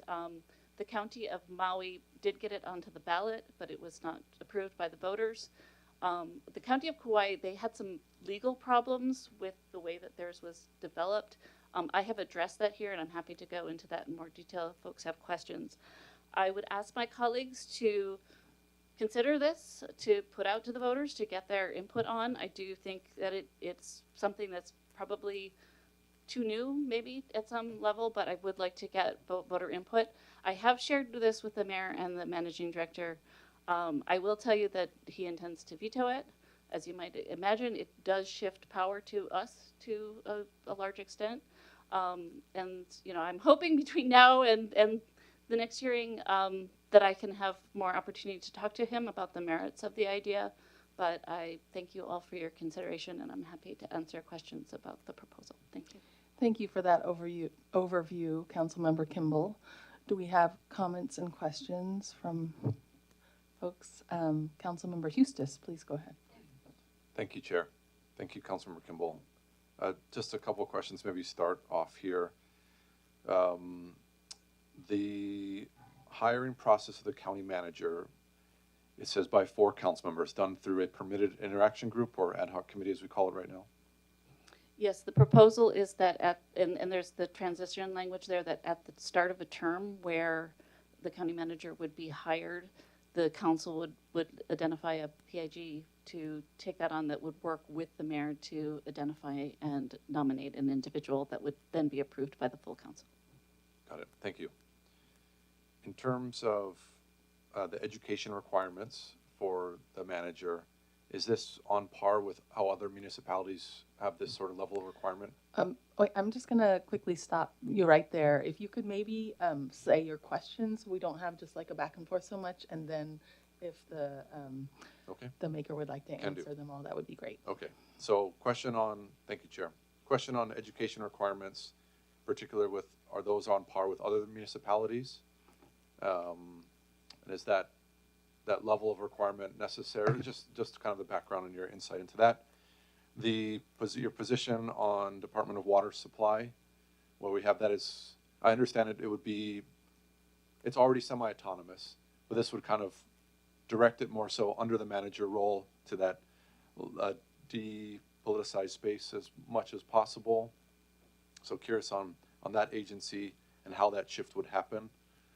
given where their stance is right now. And we had a commission for water board. That's really our only connection to the Department of Water Supply, other than requesting meetings every now and then, or so forth. And then last question is on more of a physical space, kind of operating in physical space, and how we are, in some of our conversations, we're already somewhat limited in our space to operate, and how that might shift those offices or roles within this building or other buildings around the county, in particular, creating some separation or not. I don't know. Yeah, and so I'm just curious on that. Thank you, Chair. Thank you very much, Councilmember Hustis. Councilmember Kimball, if you would like to address those questions. Yeah, so to your first question regarding the requirements, I will say that this is something that I've discussed extensively with some of our colleagues across the national landscape through the National Association of Counties. And these educational requirements are very much on par with is typically expected for people within these positions. There is a professional organization, ICMA, which I don't know what that acronym stands for, International County and Municipal Administrators. That's what it is. So they have their whole professional hui that is associated with this, that has all sorts of continuity, continuing education opportunities and whatnot.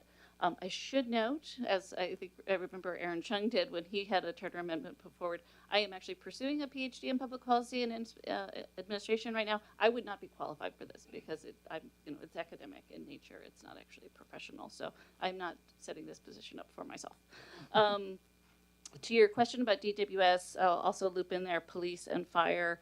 There's still the commission that is the primary decider, working on the budget, all of those for those two. There's really just that where it had been tied to the mayor previously, those are tied to the county manager from the standpoint of just the continued administration of those entities, but they're still largely driven by the commissions that support them. And just to note again that the mayor would still retain the appointment authority around all boards and commissions. Was there a third question? Did I forget? Sorry. It was more on physical space requirements. Physical space requirements. Separate Yeah. offices. Yeah, thank you. So just to note, this arrangement would basically substitute the managing director and deputy managing director with the county manager and deputy county manager. So, I would presume that those spaces that are currently available for those individuals would be the spaces. There is supposed to be, and it's written in here, there is supposed to be the collaboration between the mayor and this entity, this county manager, to ensure that the county manager's administrative actions are aligned with the policy vision of the mayor as the county activities are employed. All right, thank you so much. Councilmember Onishi. Thank you, Madam Chair. Just to clarify for the public, so it was mentioned about how there's other counties on the mainland that is doing this, but to my knowledge and listening to other colleagues on the mainland, depending on their population, it's like if they're a very small population, like say some counties are like 2,000, 1,500, 5,000, they usually have this manager, right? But when you look at the bigger cities or counties, they have like the mayor and then the council. So just wanted to clarify on that it's like the percentage might be high, but it's because of so many counties. Like, so for example, NACO right now has about 3,026 members in NACO, and that's not maybe like 50% of all the counties and cities that are in the whole country. So I just want to clarify on that. The second thing I don't really like is about having just 4 members of the council and the mayor to confirm, I guess, to appoint someone or to get someone, a county manager. I think that can be very political. And so I would rather see, and then the thing is, when you look at this, so the council and the mayor would have to be voted in first in order for them to get the county manager. So I think that has to be changed. And, I would rather have all 9 members on the council doing this appointment or selecting someone that can be approved by the council and also by the mayor. So I kind of yield it right now. Thank you. Thank you, Councilmember Onishi. Would you like to respond, Councilmember Kimball? Yeah, just a couple of quick points on that. So from, as Councilmember Onishi mentioned, there are a variety of organizations and sizes of counties across the country. And one of the famous slogans in NACO is, you've seen one county, you've seen one county. At the national level, if you were to take all counties, 57% have a commission-only model. So, and most of California, they have got 5 commissioners. There's no elected CEO. 27% have a council manager, and only 16 have an elected CEO like we have. That's why I actually narrowed the bandwidth when I shared the percentage earlier to those that are in our size, because it really depends on the services the county delivers in terms of what model is better. With regard to the appointment process, I'm certainly open to alternatives. I wanted to be respectful of the Sunshine Law. I was thinking a little bit about how we do it with the auditor. I mean, it still has to come back to the full council for approval, but it's certainly something I'm open to considering. I did want to make particular note, and I should have done this in the original presentation, like the way that this bill is actually set up is that it will not take effect if it were to be approved by the voters until there is a new mayor that has not served as mayor before. So if Mayor Alameda is reelected, it would actually not take effect until after that term. So the idea is that this will happen in the transition period, and there's language there to actually say that the managing director stays on during, or the elected mayor has the ability to appoint someone to serve in this county manager position until the process is done by the council to hire the official person. There's somebody that would serve in the interim, and again, this would not take effect until there's a new mayor. I do think it's unfair to kind of do a bait and switch around this. So. Thank you, Councilmember Kimball. Other council members. Councilmember Kirkowitz. Thank you. I was wondering when you were going to put this forward, Councilmember Kimball. It's been something you've been talking about for a number of years. Great questions, great dialogue by the body. Appreciate the opportunity to have the conversation. I'm an org chart kind of girly. I like to see hierarchy and understand where my place is in the grand scheme of things. So I'm curious about how the mayor and county manager fit into that overall hierarchy. Is the mayor above or kind of co-leading the county with the county manager? I think it's important for folks to understand chain of command, particularly when it comes around accountability. With both the mayor and county manager having very different kuleana, at the end of the day, who is going to be accountable for when things go right or wrong within the county? This kind of feels like the mayor is resigned to a role of like a pretty face and being a ribbon cutter, which I think I'm not a fan of that. One of the biggest concerns that I have is about the budget. It talks about the county manager preparing the budget, yet the mayor transmitting it to the council. Within that point, can the mayor make suggestions or changes to what has been offered by the manager before it is transmitted to council? And what if there are conflicts between the mayor's priorities, right? Because you said this individual set the policy direction that guides the county. What if the budget that the manager has prepared is not in alignment with the mayor's priorities that he or she campaigned on? So I'm just curious if the mayor at all can alter the budget before it's transmitted to council, and what role he or she may play as the council deliberates on the budgeting process. And then we all know that kind of disputes come up between individuals, and I wondered how any sort of internal disputes would be resolved by both the mayor and the county manager. I think this is all really great. It does feel a bit rushed to be put on the ballot this year. I'm not quite sure if you've done like community outreach and engagement on this particular ballot initiative. I'd love to learn more. I think it's really important for folks to get educated on what's being discussed here. Thank you for the opportunity again to comment. Thank you, Councilmember Kirkowitz. Councilmember Kimball, would you like to respond? Yeah, so first of all, to the org chart. So I don't know if you can see it here, but this is the electorate, the voters. You have the elected mayor and the county council. The county manager then sits under the two entities. So that's one of the shifts here, is that we as the council have some additional authority because we are part of the appointing process for this county manager.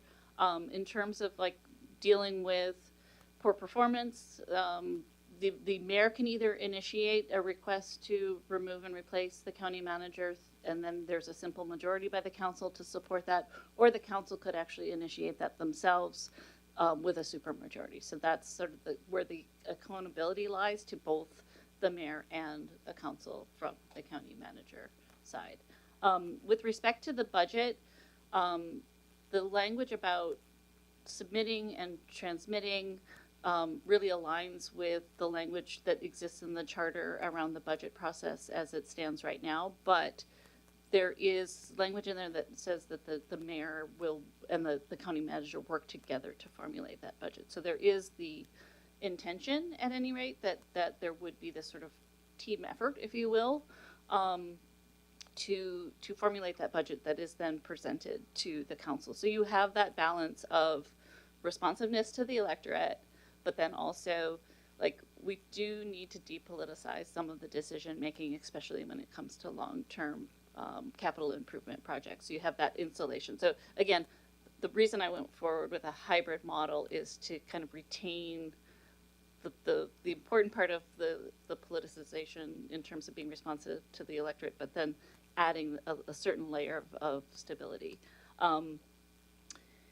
Yes, I think this changes the role of the mayor in a significant way. I think it's more than just a pretty face, though. It's you still have that sort of guiding star, sort of policy role as the mayor. It's not just going to, cut ribbons and kiss babies and all that kind of stuff.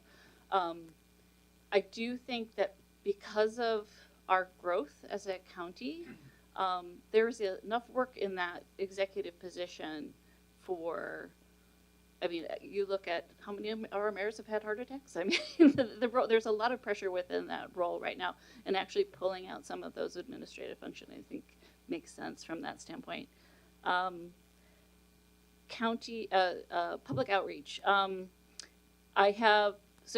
campaigned on this my first time running for office, so I have, I've socialized it a lot within my district. I can't say that I've done that countywide. I think if we were to advance this to the ballot, that would be probably what I invest, September to November doing is trying to create that conversation. I mean, part of the thinking around this is if we consistently see the same challenges, like, failing to do repair and maintenance, challenges with capital improvement projects, like that's when you have to look back at structure to figure out why do we keep seeing the same things we're seeing, because we're not going to solve that with intermediate policies. We really have to look at the structure of government itself. And that's what I'm trying to do here.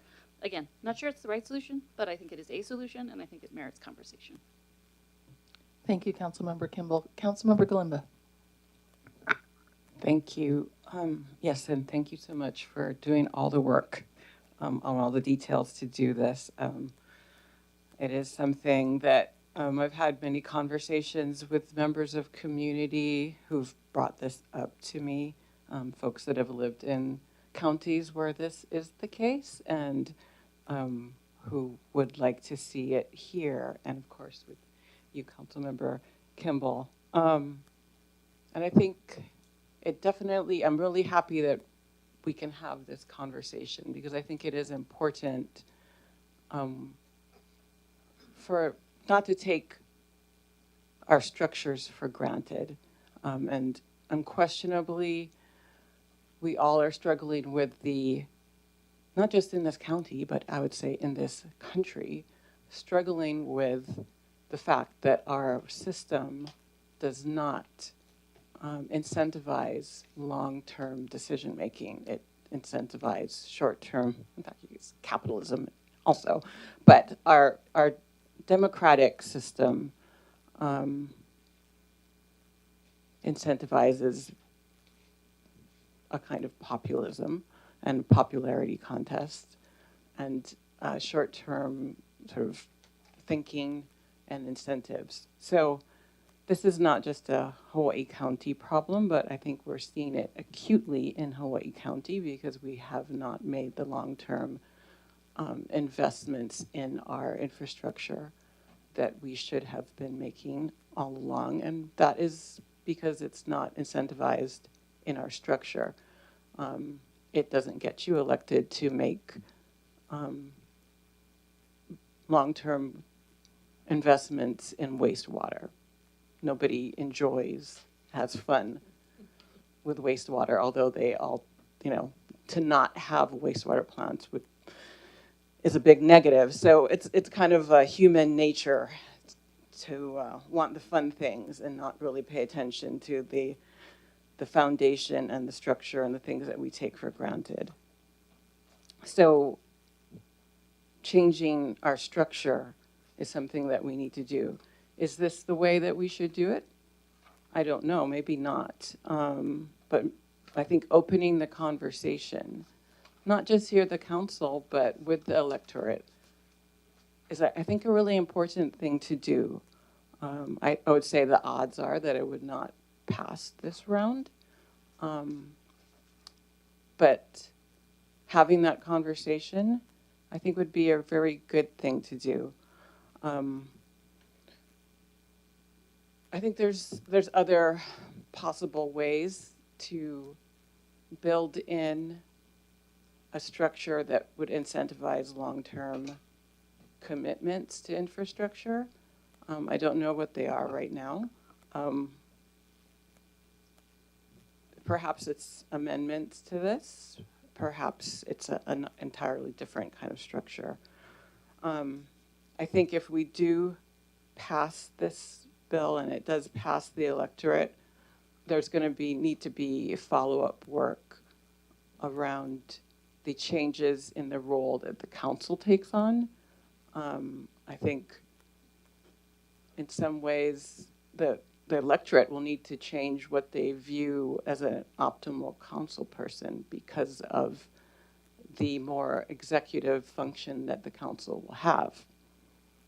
I think the council, we're going to need to work out these relationships and the exact form that those functions take. That's going to need to be thought out at a certain point. And as well as, for instance, the fact that the mayor will now have a policy role. Right now, they don't have a formal policy role. It's all on us, and they do the executive function.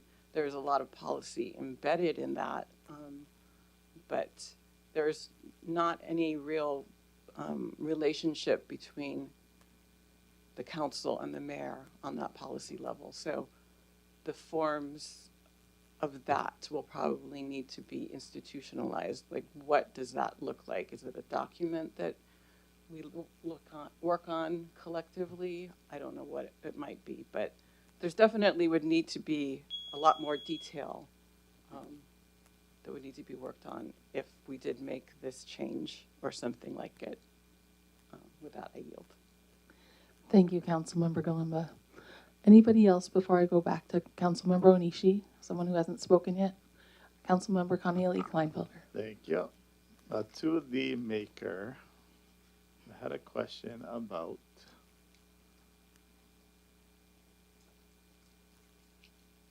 I think it's 4.3. Each agency shall be administered by an officer appointed by the county manager. And for that section, then that means the department heads are appointed by the manager or the mayor? council member, just to, if you could, if you have a whole bunch of questions, if you could kind of get those out instead of having a back and forth with the maker, that would be great. Or is this your main point? Then that's fine. This is my only question. Okay.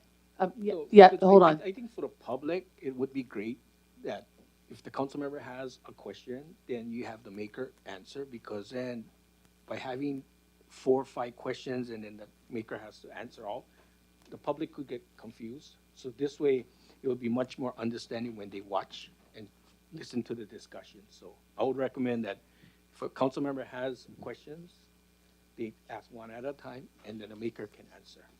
Okay, I hear you, council member, but that's not how I choose to run this meeting. So, council member Connie Kleinfelder, do you want the maker to answer that? That's my only question. Okay, thank you so much. I appreciate that. Council member Kimball.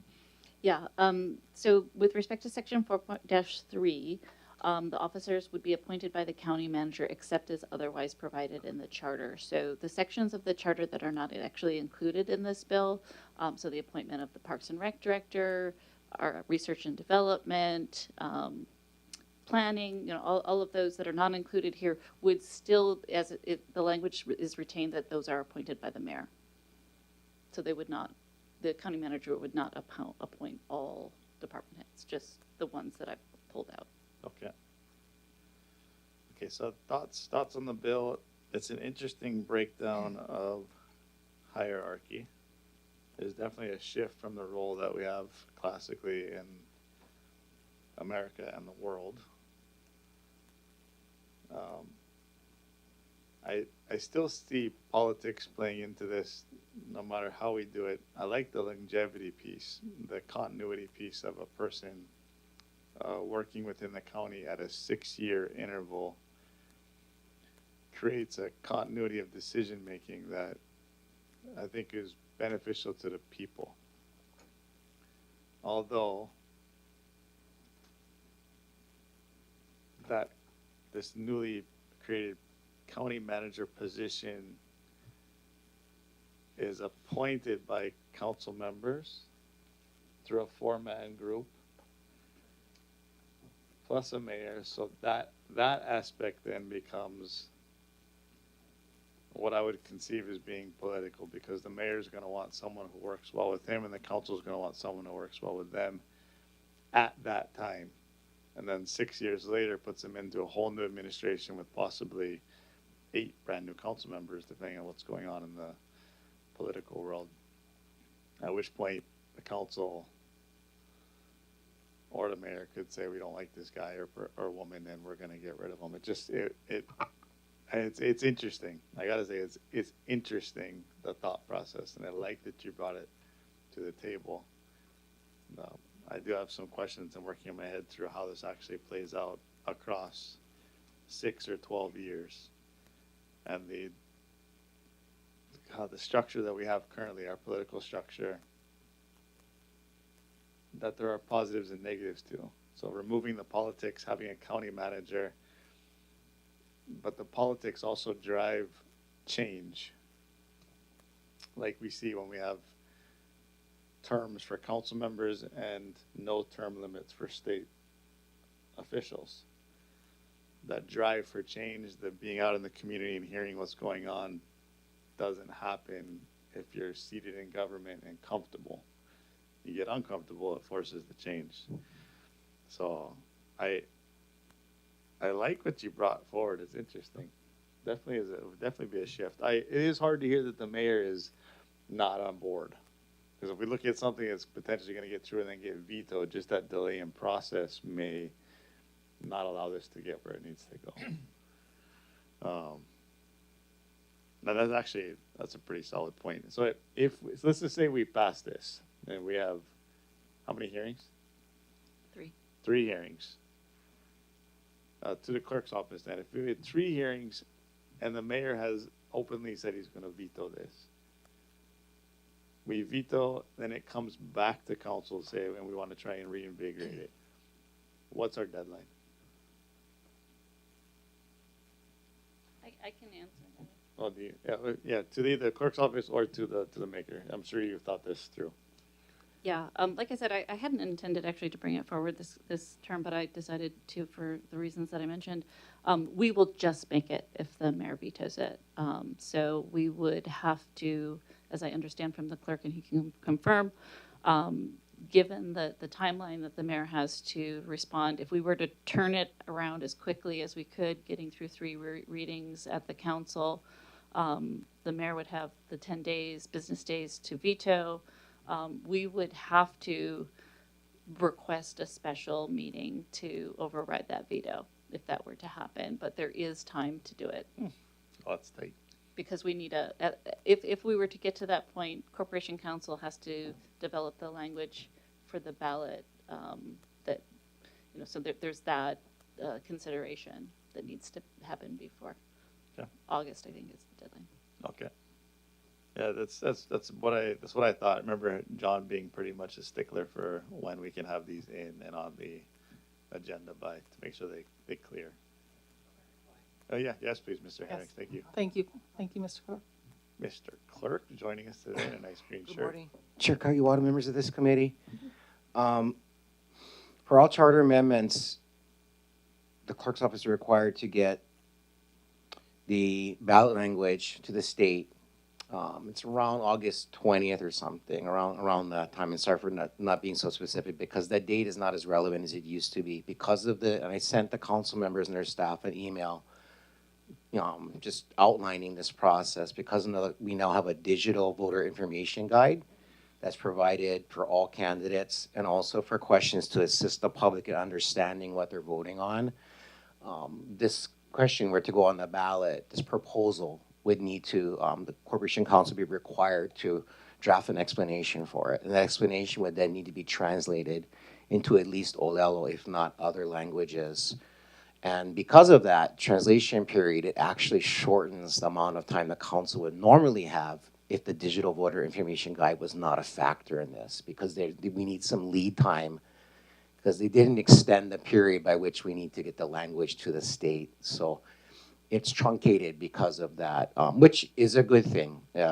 Getting information out to our voters from neutral sources, good, accurate information is good for the process, but that does put a July 30 deadline on the process for the council to finalize charter amendment proposals. So that's the date we're looking at, so that the Corporation Council can complete that process and provide the information to the state, and the state will then take on the burden, if you will, of but having the language translated. It won't cost the county anything, and we also won't need to procure those services, which can take some time too. So that's a long way of saying July 30 is the final day. And then in looking at the calendar, we're pretty much at the, we're heading into overtime, if you will, for lack of a better word, when it comes to the council's opportunity or window to put proposals onto the ballot now. That's in line with what I was thinking. Thank you. Thank you, Mr. Clerk. You're welcome. Appreciate that. I yield, Chair, for right now. Thank you so much, council member. Anybody else before we go back to Councilmember Onishi for a second turn? Councilmember Inaba. Yeah, thank you, Councilmember Kimball, for bringing this forward. Just preliminary feedback. I have concerns that the mayor would represent not just themselves, but also the council in intergovernmental relations. Whether it's myself now or any chairs in the future, I think we do have that separation, and I haven't talked to Corporation Council yet about whether or not the county does in fact need to have separation of powers or not, after hearing your comment. But I do think that regardless, the mayor should not represent the council in external affairs. We represent ourselves there. And then looking at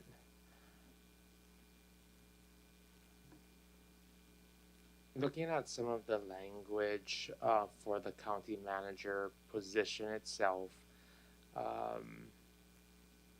I'm not sure if it's developed enough to give us a clear understanding of what happens if there's a vacancy, and then moreover, subsection C of that county manager section, while I understand the need to try and articulate the qualifications like a master's degree in public administration or related field, I don't know if that language is broad enough to capture other individuals who would be qualified to lead the county. So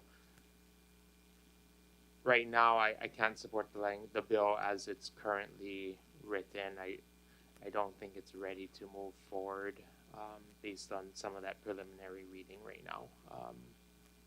And I think I have other comments, but those are just the preliminary feedback I wanted to provide on the record. Thank you. Thank you, Councilmember Inaba. Councilmember Kimball, do you want to address something specific that Councilmember Inaba brought up? Yeah, just so with respect to the county manager qualifications, certainly willing to consider alternative language for that.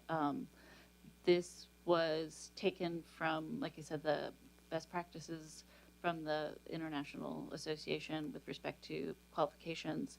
I do think that there's potential to broaden it to ensure that that person has the appropriate skill set. So certainly willing to consider language on that.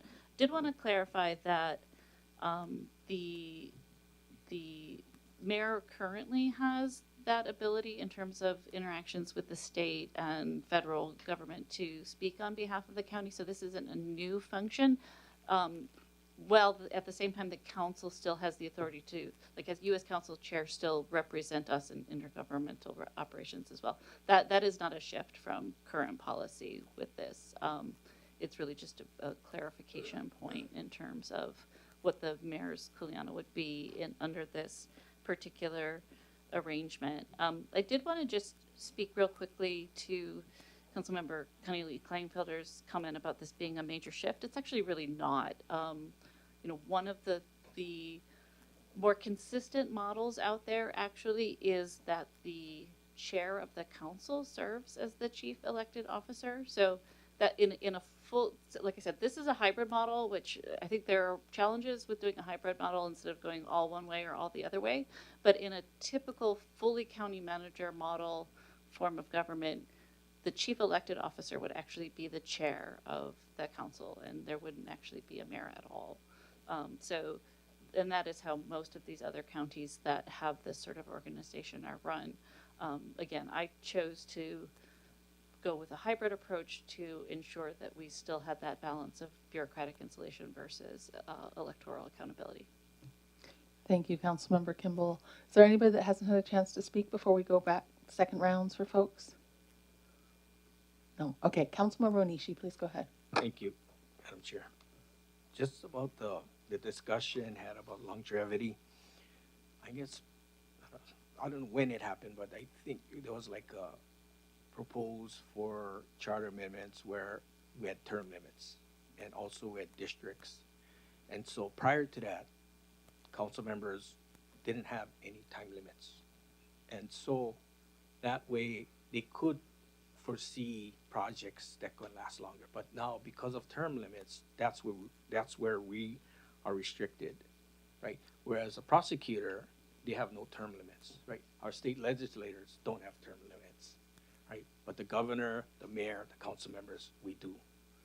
So something where we could change that and have where a council doesn't have any term limits, or could be added to like maybe 12 years instead of 8 years.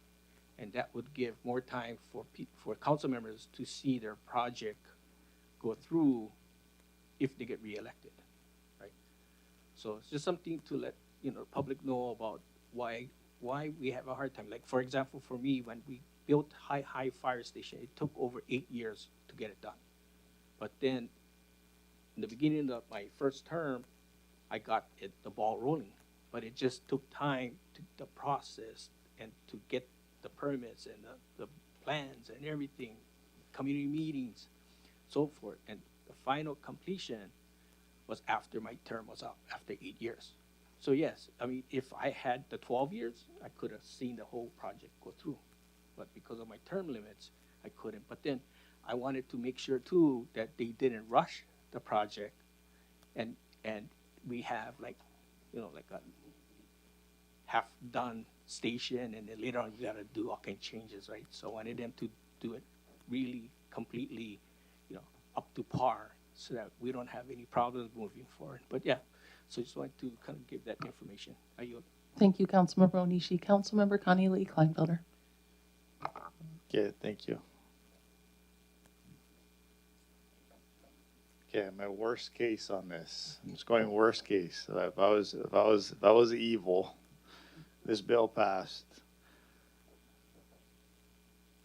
If the mayor and 4 council members of the sitting majority at that time appointed a county manager, that county manager then would become the person for everything, because they have direct appointment power for director of finance. They can remove and appoint director of public works. That position becomes the power piece of the county, and it's not an elected seat. It's an appointed seat. So if I was to use this against the body, if a mayor and a majority of council members got together, because it's a 4-man group of council members, if the majority at that time worked with the mayor to appoint a county manager who would then act on behalf of that 4 council member group, AKA majority, and elected official being the mayor, that managing director position, county manager position, would then run the county and would become, in my opinion, a secondary level of bureaucracy that nobody could touch, who would drive policy, drive positions, and drive status quo for a county internally. And that could be a problem. That's how I see this being used in the evil way. And although you can remove them with a supermajority vote, the majority of council members could use this in a way that you may not like and may not see as an unintended consequence. Thank you, Councilmember Connie Lee Kleinfelder. Is there anybody else before we, did you want to respond to that, or can we move on? And then... If I may Okay, briefly, go ahead. which is to say that Councilmember Connie Lee Kleinfelder, I'd encourage you to take that same intellectual exercise and flip it to the scenario we have now, right? I mean, it's you could get to the same point, right? I have tried to build into this proposal, sufficient checks and balances. When the appointment is not, it's not just the 4 members and the mayor, they are just presenting the nominee, similarly to how the auditor is selected, where there's a pig that selects that auditor and then it is brought before the full council for confirmation. As far as the removal based on performance, the flip side of that would be the way it's set up is that the mayor can request the removal with a simple majority, or a super majority of the council alone could have that. And so I've tried to put those checks and balances in, but I think, you can go any number of ways with the analysis of what might happen if in the worst case scenario. And I think the same challenges that you represent in this scenario are equally possible under our current arrangement, or others for that matter. Thank you, Councilmember Kimball. I'm going to go to Councilmember Villegas. I don't believe you've had a chance to speak yet. Go ahead. Thanks. Something that seems like a simple new staff kind of option that I really like the concept of. I really like the separation of just being political appointments into leadership, the nepotism, incestuous, constant assignment of roles and placements. I think is exhausting for the electorate, and it calls into question a lot of trust. When it comes to the details, the minutia, the what ifs, the could happens, I feel like we're already living in that dystopian nightmare at a national level. But That's where I have to go to, once again, for a charter amendment, trusting the electorate to make the decision. Unfortunately, I can't agree with us removing our own term limits. If anything, I think that the state should add term limits. I think it's silly to try to argue that we don't get burnt out. And that, yes, we want to move a project along and we want to continue the momentum of those projects, but there is time to pass the baton to younger, more enthusiastic, energetic, freshly educated people. I really like the concept of having a professional in the field be strategically placed in one of the higher positions of our county to help guide. I have struggled with so many projects and the turnover of directors and mayors and whatnot. And I get it. The civil servants at some point, they lose the momentum. They lose the stamina and the desire to really move forward with projects unless they're their own passion projects because, well, the next person's going to come in and they're going to have their whatevers. It's human nature. None of these are naturally occurring phenomenon. These are all human-made constructs, organizations, programs, hierarchy, etc. So I'm open to exploring the option, and we have always room for improvement. And to my counterpart, Mr. Cornelia E. Kleinfelder, if people would just do the damn right thing and think about the collective good instead of their own personal agendas, not only would we be better off as government, but as a society if we considered the collective whole. So I really appreciate your keeping an eye out for the loopholes, because I'll be damned if we haven't seen just about everything in our 8 years sitting here. But those are my 2 cents for today. Thank you, Councilmember Kimball, and thank you, Chair. I yield. Thank you, Councilmember Villegas. Anybody else? Councilmember Eustace. Thank you, Chair. I'm trying to wrap my head around the policy development side, because that's a pivot for sure. Because we really take, and I'm speaking for myself here, but perspectives from our representative communities in guiding policy forward and what we hear with community members. So kind of shifting that to the mayor's role. They're elected at large, so their connection is a little bit different to communities. I see it, broadly speaking, elected from the same populace, but may have policy driven from different community, like a different community than some of us. So I'm struggling a little bit there in terms of the policy guidance and where they get their sort of impetus to drive policy, what communities they live in, they circulate in.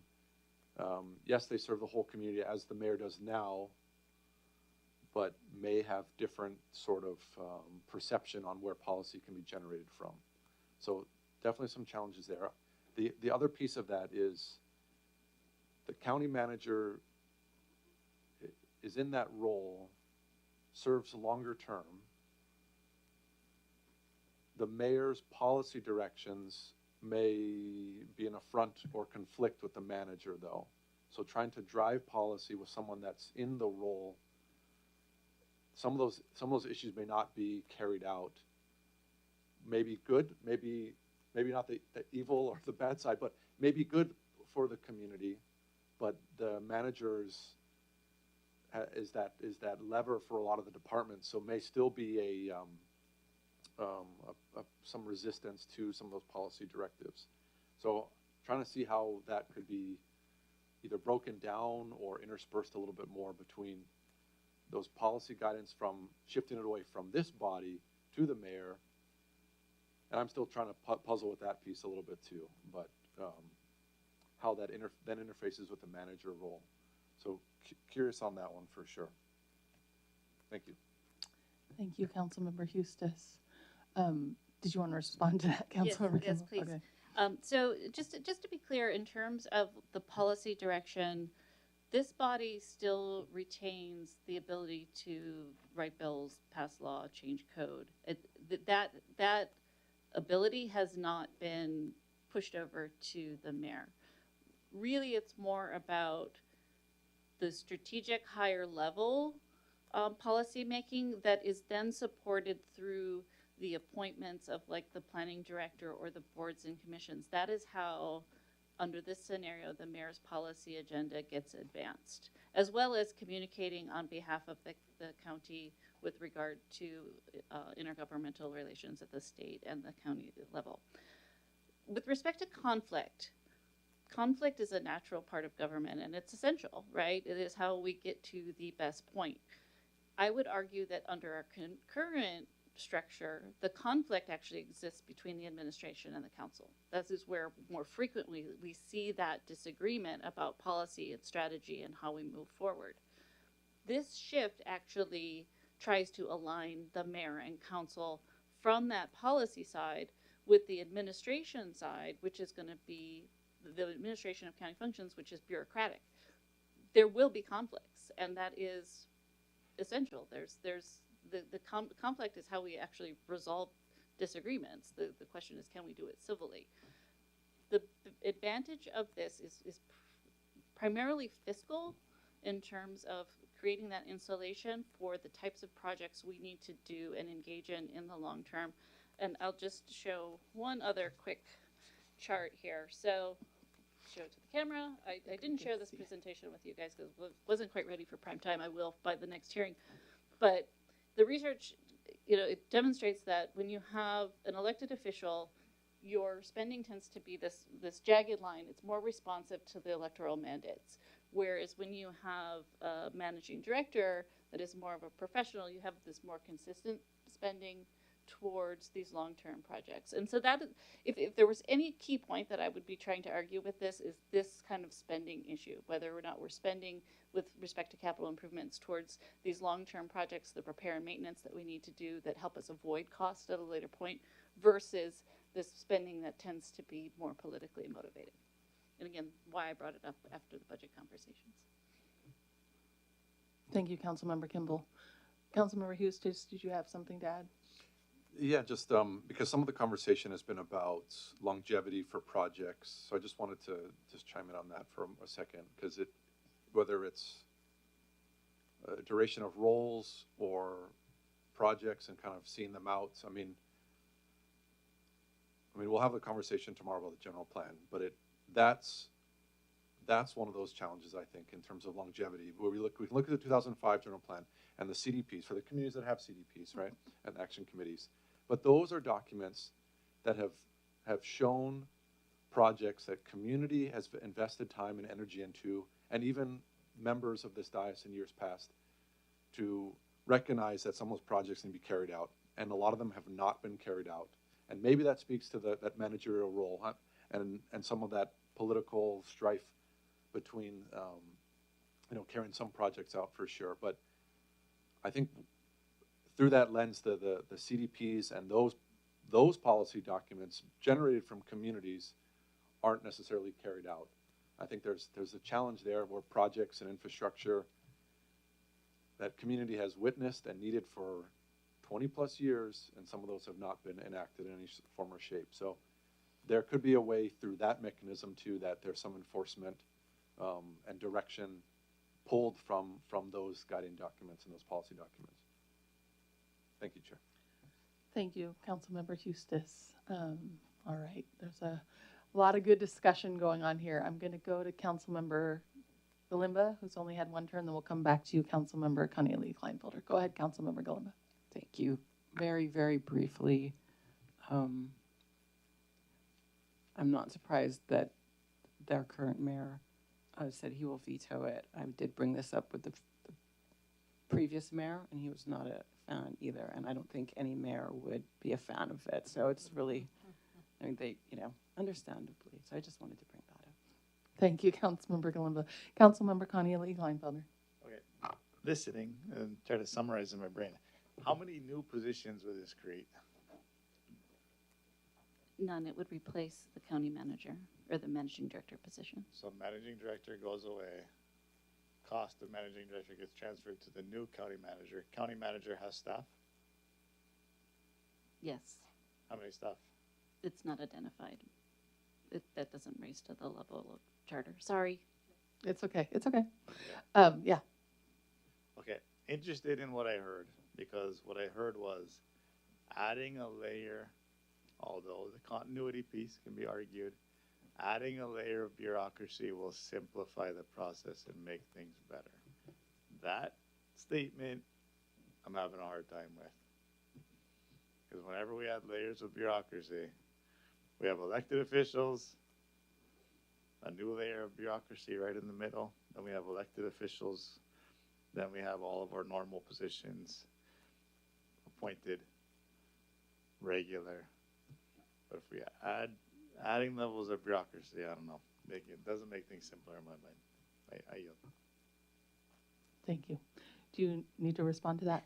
Go ahead. Yeah, briefly, I just wanted to comment on James Hughes's comment. You know, I think the scenario that you described with the CDPs and the general plan, you know, that is why I retained the planning director as being a political appointment, because I do think those documents provide that sort of policy steering.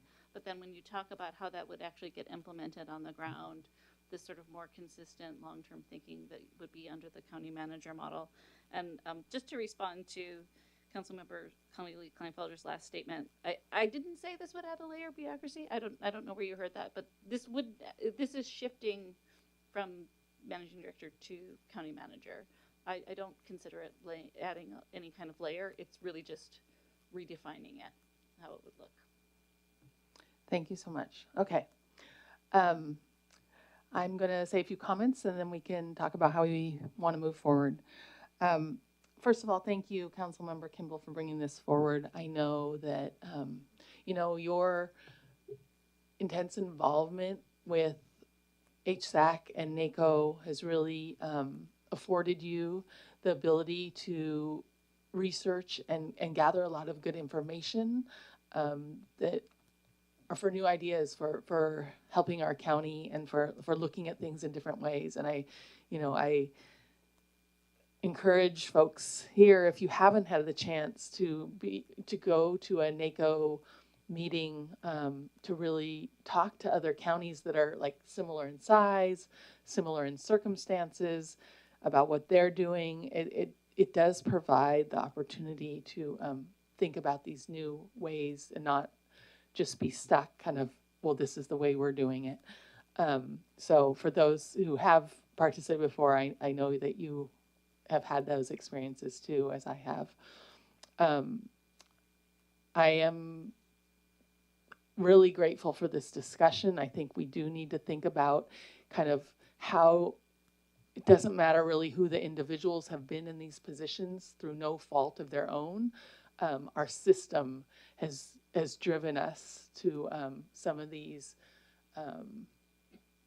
lack of decision making or poor decision making because we don't focus on the long term. So I do think, you know, we can really look at all the different council members, mayors, people we've had in charge and know that, you know, people had different strengths and different ideas, and yet we kind of all came to this, and it's because of structural reasons, not individual lack in individuals. So I'm not sure also that this is exactly the way we should be going, and it seems a little bit rushed to be trying, a little bit under the gun to be trying to get it in, understanding why, and also knowing that you have been talking about and researching this for a very long time. So it would be good, I think, for you to consider if you think you just want to take a vote on this up or down, or if you want to do anything else. I will ask you, Councilmember Kimball, as the author of this bill, which direction you'd like to go at this time. Yeah, I just would like to take the vote on this today, up or down. That's fine, so that we can then have the conversation once again in council. I do, encourage everyone in the interim to speak to some of the members of our county that either have served under county manager models. There are a number of people within the organization that have this experience. I would also encourage you to talk to some of our directors and staff about their thoughts on this. I think you will find a surprising amount of support for some structural changes. Again, happy to work with anybody or accept any additional amendments to some of the topics that were raised about the position description or any other areas that seem to lack clarity for folks. I will say I think our biggest challenge with respect to implementing something like this is that these individuals are very highly sought after across the country, and part of this is to provide sufficient runway so folks born and raised here that have experience in our county actually go out and get this degree and experience so that they would be eligible at the time that it was created. Just ask for everybody to open their mind to this radical idea and consider support. Thank you. Okay, with that, we have a motion on the floor to send Bill 158 to council for first reading with a favorable recommendation. Let's go ahead and do a roll call vote, Mr. Clerk. On the motion to forward Bill 153 to the 158 to the council with a favor recommendation, Councilmember Galimba. Aye. Councilmember Hustis. No. Councilmember Inaba. No. Councilmember Connolly Kleinfelder.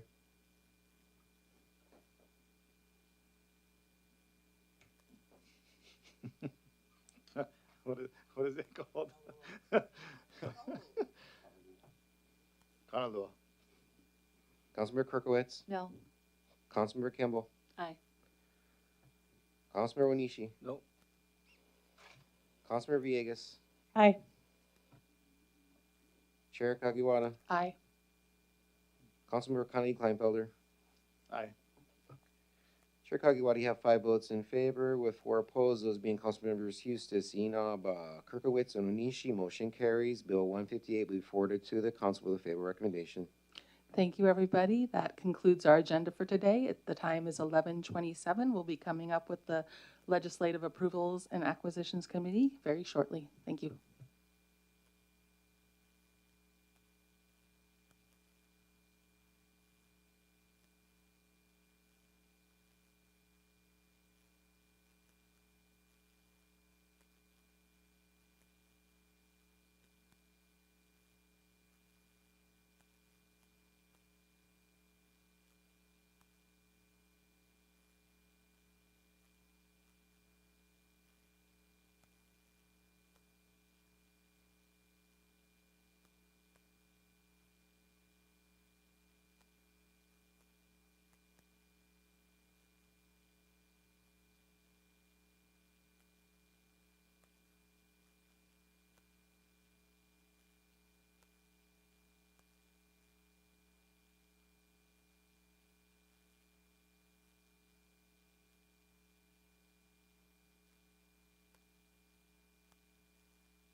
Aloha, everyone. I am going to get us started on the Legislative Approvals and Acquisitions Committee. If I can have folks take their seats. Are we there? We are perfect.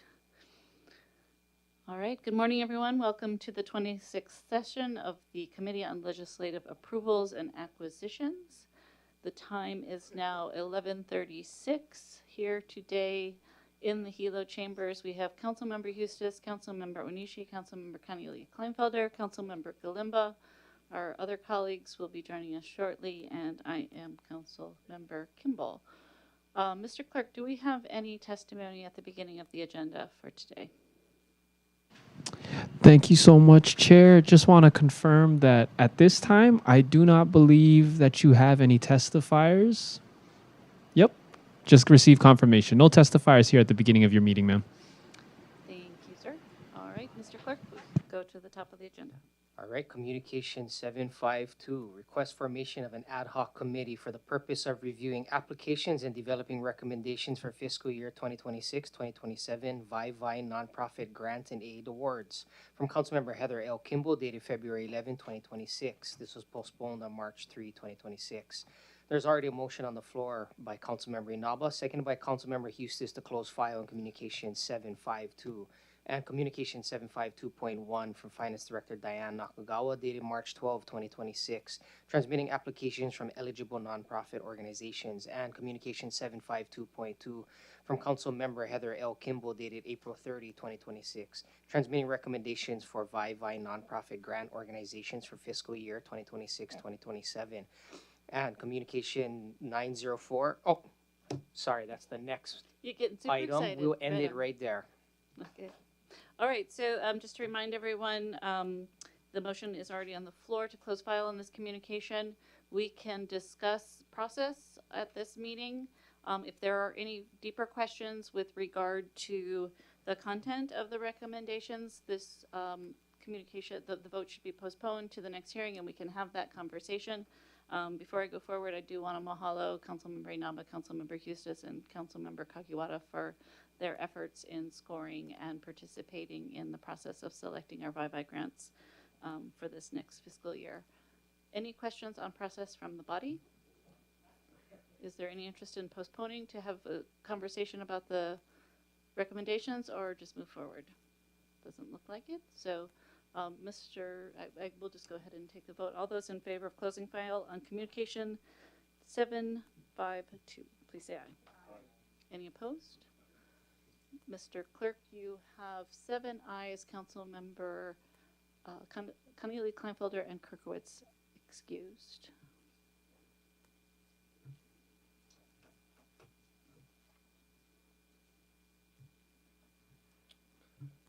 If anyone would like to testify in Communication 904, please speak up now. Hearing and seeing none, Communication 904, request formation of a permitted interaction group regarding the VIVI grants. From Legislative Approvals and Acquisitions Chair Heather L. Kimball, dated April 30, 2026. The permitted interaction group would evaluate and review the 2026-2027 application process, discuss any code amendments, and provide recommendations for improvements to the 2027-2028 application process, develop a scoring rubric for the 2027-2028 application process, and make recommendations on the 6-month process report and review process. I have a motion, please. Chair, motion to close file on Communication 904. Second. Motion by Councilmember Eustis, seconded by Councilmember Inaba. Close file on Communication 904. So this is what our process that we do every year, where we go through the process and then we have an opportunity to form a PIG to do an analysis of the process and make any improvements. We actually accelerated the timeline on this year, so we would have a little more runway to potentially look at some additional code amendments in addition to what Councilmember Inaba has already proposed today. So I would love to take some volunteers to serve on this ad hoc. I would certainly recommend that folks that were engaged in the process continue with this aspect of it. Alrighty. Councilmember Inaba. I'll make a motion to form a permitted interaction group pursuant to Hawaiʻi Revised Statutes 92-2.5 to include council members Kimball, Hustis, Kagiwara, and myself, with Councilmember Kimball serving as chair of the Permitted Interaction Group, and the scope of this interaction group being those listed in Communication 904. Second.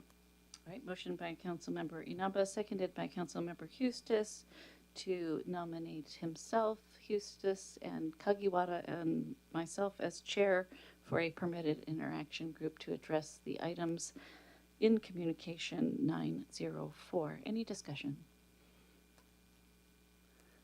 Seeing none, all those in favor, please say aye. Aye. Any opposed? Mr. Clerk, you have, Ashley, do you want to have voted on that one? Okay, you have 7 ayes with Councilmember Kirkowitz and Kaniali Kleinfelder excused. Mr. Clerk, remind me, do we then leave this communication vote open, right? I'll move to postpone Communication 904 to the call of the chair. Okay, motion by Councilmember Inaba, seconded by Councilmember Hustis to postpone communication, closing file on Communication 904 to the call of the chair. All those in favor? Any opposed? Mr. Clerk, you have 8 ayes. Councilmember Kaniali Kleinfelder excused. Next item, please.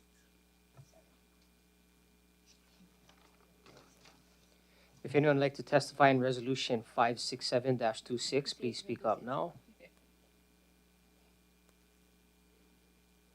Hearing and seeing none, Resolution 567-26 authorizes the acquisition of private property by eminent domain, being certain portions of tax map key 1-5-009, 012, and 058, situated at Keonipoko Iki, Puna, for the construction and improvement of Government Beach Road, a public roadway. Authorizes the Corporation Council to initiate proceedings for the taking, acquisition, and condemnation of private property for the improvement and widening of Government Beach Road. Introduced by Councilmember Kimball by request. Chair, motion to forward Resolution 567-26 to council with a favorable recommendation. Motion by Councilmember Hustis, second by Councilmember Kagiwara to forward Resolution 567 to council with a favorable recommendation. We do have members of the department here to give us some information. I'd actually like to ask you to come forward and just give us a brief overview of what's happening here before we begin our deliberations. Hi, good morning. Melanie DiMello, Deputy Chief for Public Works Engineering Division. So this resolution before you is to acquire by eminent or accept by eminent domain a couple of parcels for Government Beach Road. Right now, there's an existing 10-foot wide right-of-way. What we're looking to do is acquire 40 feet more to give us a standard minimum width of 50 feet for a government roadway, county roadway. This will also help fix an encroachment issue on these particular properties. So that's the basis of why we're here today. Thank you very much, Councilmember Onishi. Thank you, Madam Chair. So question, so it seems like you guys couldn't negotiate with the landowner. And what's the reason? Yeah, so there were a number of discussions that took place over the years, and that's correct. We did make an offer for this 40-foot acquisition. We did an appraisal, made an offer to the property owner, but were unable to reach an agreement and an offer he did not sign. So that's why we're here today, to go by eminent domain. And usually when you do like a road improvement, usually you take both sides of the roadway, like property from both sides of the roadway. So this seems like it's just taking one side. Yeah, that, sometimes we do, right? A lot of times we take both sides. In this case, there's an encroachment situation on this particular side. So that was, the basis of trying to acquire this side of the road. But did you folks look at trying to, because of the alignment of the yes, roadway? To line up the physical road with the right of way. The encroachment is on this side. So that's why we're looking at that one side of the road versus both. So no ways you guys could take some of the property from the other side? It wouldn't resolve the existing encroachment issue to go on the other side. So it's an existing road that you guys going widen? This will give us the ability to potentially widen, yeah, to up to the now what will now be 50 feet. Yeah. So yeah, there would be that potential to widen as needed. And then is there any possibility, and maybe this is for Corporation Council, any possibility of the landowner coming back, going to court to try and block this?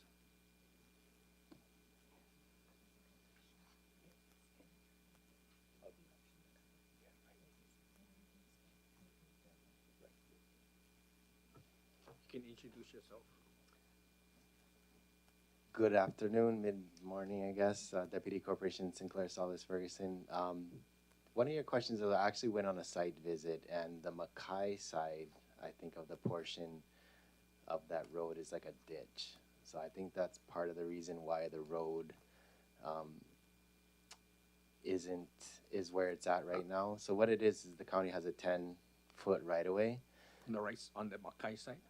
No, the county has a 10-foot right-of-way, and on the Mackay side of that 10-foot right-of-way, there's like a ditch, a big drop-off. Could be filled or could be, I mean, it would cost more for construction. Yeah, I'm not.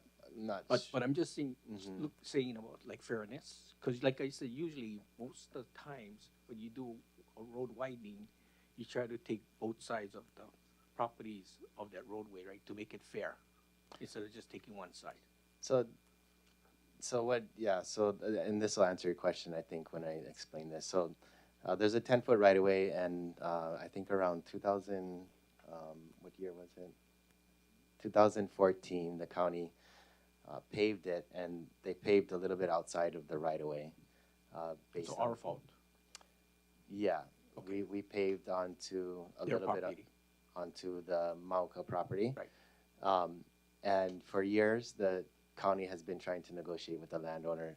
The landowner is an LLC, and it's never come to fruition. So, in order to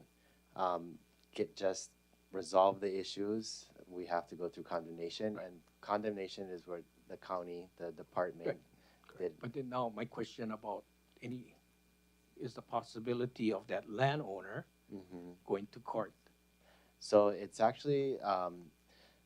This resolution is authorizing the Office of Corporation Counsel to file a lawsuit in court. So we have to go to court. Okay. If we cannot reach a settlement, between this being passed and going to court, we'll file a lawsuit in court, an action for condemnation, and then the LLC will be required to.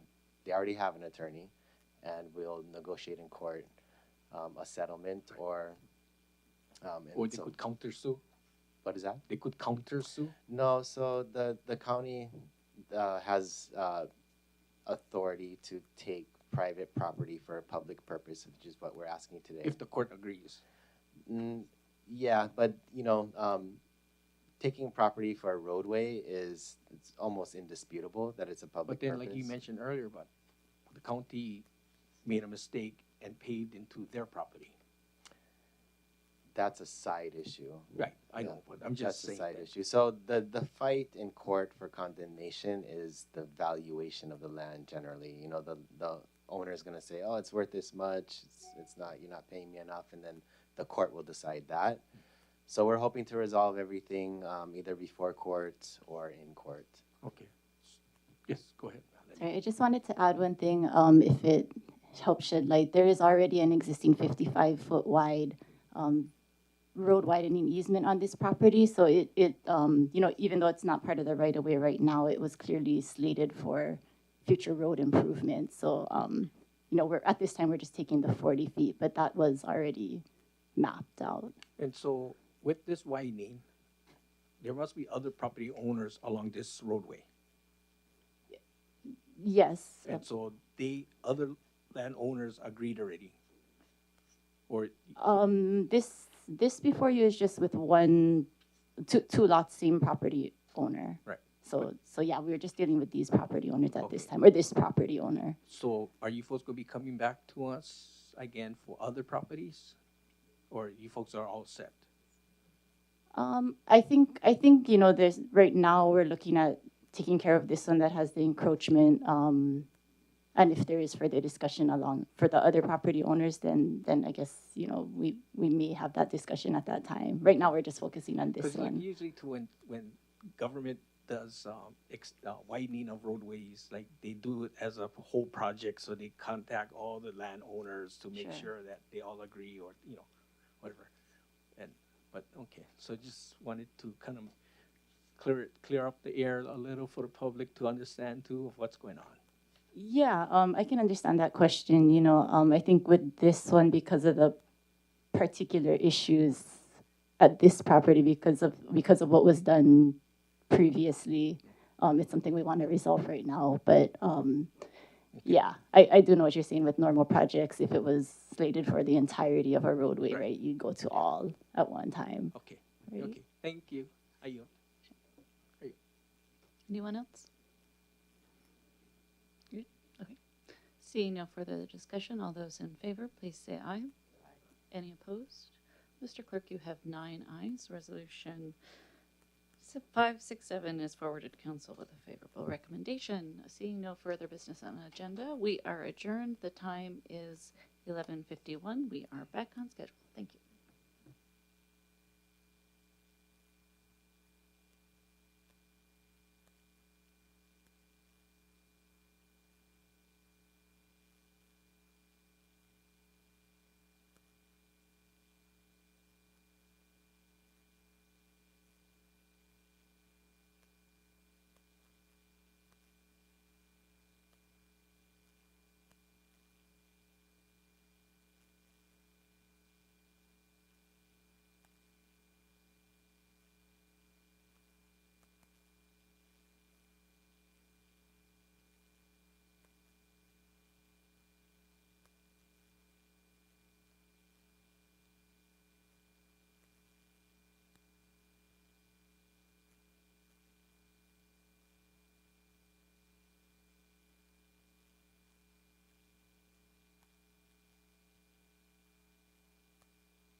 Aloha, welcome to the 36th session for the Committee on Finance. Today is May 19th, 2026.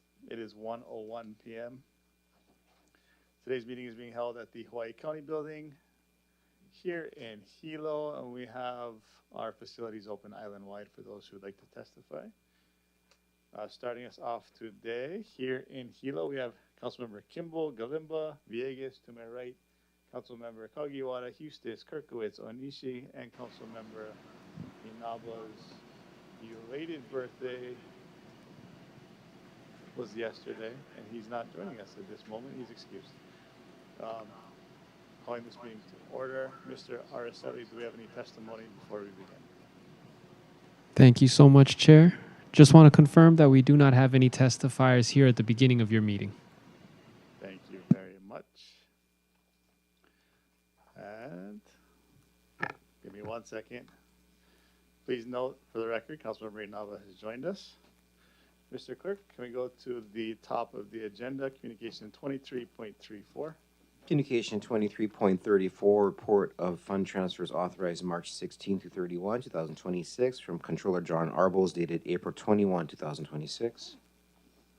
Chair, motion to close file on communication 23.34. We have a motion by Councilmember Hustis and a second by Councilmember Kagiwara to close file on Communication 23.34. Any discussion? Yes, Chair. Councilmember Hustis, please. Thank you.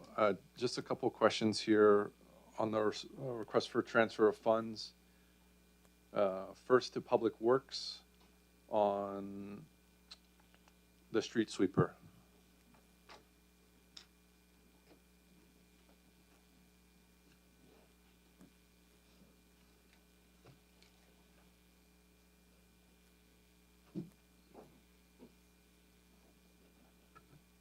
Good afternoon, Kelsey Kalua-Lewis, Public Works. Thank you, Ms. Kalou-Lewis. You noted that the street sweeper, the estimated and budgeted amount was $300,000, and now you're requesting another $118,000. So why is it so much higher? I think with the inflation, when we currently budgeted for it, we thought 300,000 would be enough. When we put it out for bid, it came in a lot higher than anticipated. Fortunately, because of the some of the equipment that we have in our lease account not being able to ship or be received this fiscal year, we had additional funds to cover for the street sweeper. So the $300,000 was in last fiscal year's budget or current fiscal year's budget? Current fiscal year budget. And so the research that was done at that time estimated about $300,000 then? In the prior year when we were developing the budget for fiscal year 26. And then what was the kind of the time between, how much time had lapsed until you decided, went out to bid for the? I would want to say maybe like about a year, because this was the original kind of estimates we did probably in the initial, maybe I want to say December, the early stages of the FY26 planning phase. So about a year from the time of research to then putting out to bid? Yeah, I would say about a year. And that research was pretty substantial in showing that it was about 300,000 then? Yeah, about 300,000. Because it's quite a significant change there in the value of it, then I would say. Yeah, it was quite a higher than anticipated cost. I think what we're doing this year is, as we progress through the budget process, if we have to update anything, because the budget starts in September, right, and then it kind of closes. Our last comments can be in March. I think we're trying our best. We did it this year to kind of move the funds around more accordingly than the initial estimates. Would it make better sense to, as we come here to the first reading of the budget, to then, and we get the second draft, to have a more updated figure at that time after some research? I want to say, because the research would have been back in the fall. Yeah, so I want to say with March, it's a pretty safe estimate. All depending on the timeline of when we submit the request to purchasing. I'm not sure of the influx that, purchasing gets but usually highway maintenance submits all their kind of equipment requests in the beginning of the fiscal year. So, Yeah, just trying to see if there's any way we can tighten that timeline about getting more up-to-date figures as we go through the budget. If that's something the department, I know Director of Finance as well. I mean, there's how the departments look at that proposal, that estimate's done in the fall, send it the first draft, but then there's no change in that figure when it comes to the second draft, maybe. yeah, I think March through May, it's such a tight gap. I mean, unless there's like a drastic. But this is, I would say this one's kind of drastic. Yeah, this one was very drastic. And this, I can say that it probably wasn't re-looked at for the first draft. It was probably just the initial when we submitted the budget. It's just a food for thought, Director, on, substantial purchases like this that maybe need to be reassessing that figure so that we're not having to shift some of the large amounts of money around, if that makes sense. Thanks, Director. Sure. Diane Nakagawa, Finance. Yes, thank you for your comments. I do want to add that as we go through the budget process each year, a lot of the equipment that the departments purchase, they get a list from our purchasing department on the prices that were reflected in the previous year. So we do try our best to get prices as accurate as possible. Now, we don't have a complete list because that would be too much and a lot, or if it's a specialty vehicle or equipment, then that might not be included. But we do at least go through that process of evaluating the prices as up until the last fiscal year. We send that out to the departments to evaluate. But yes, in some cases, it is significantly over what we estimate. And I'm just calling this one out in particular because the Parks and Rec also has one that was 35,000 over for their estimate too. So just kind of seeing these fluctuations a little bit and just trying to see the timeline of when we do the research, in regards to the budget, and then we go out to bid and how that's all reflected and those sort of things. Yeah, there could also be some anomalies in things that are added on and things that are reflected in the budget. Sometimes as we get closer to specs, there are things that, those who actually utilize it might need that were added on, which would increase the cost. So sometimes not all of those things are known at time of budget. Thank you. Appreciate it. Thank you, Director. Ms. Kaloulis, thank you. Chair, just one more question, sorry, for fire, actually.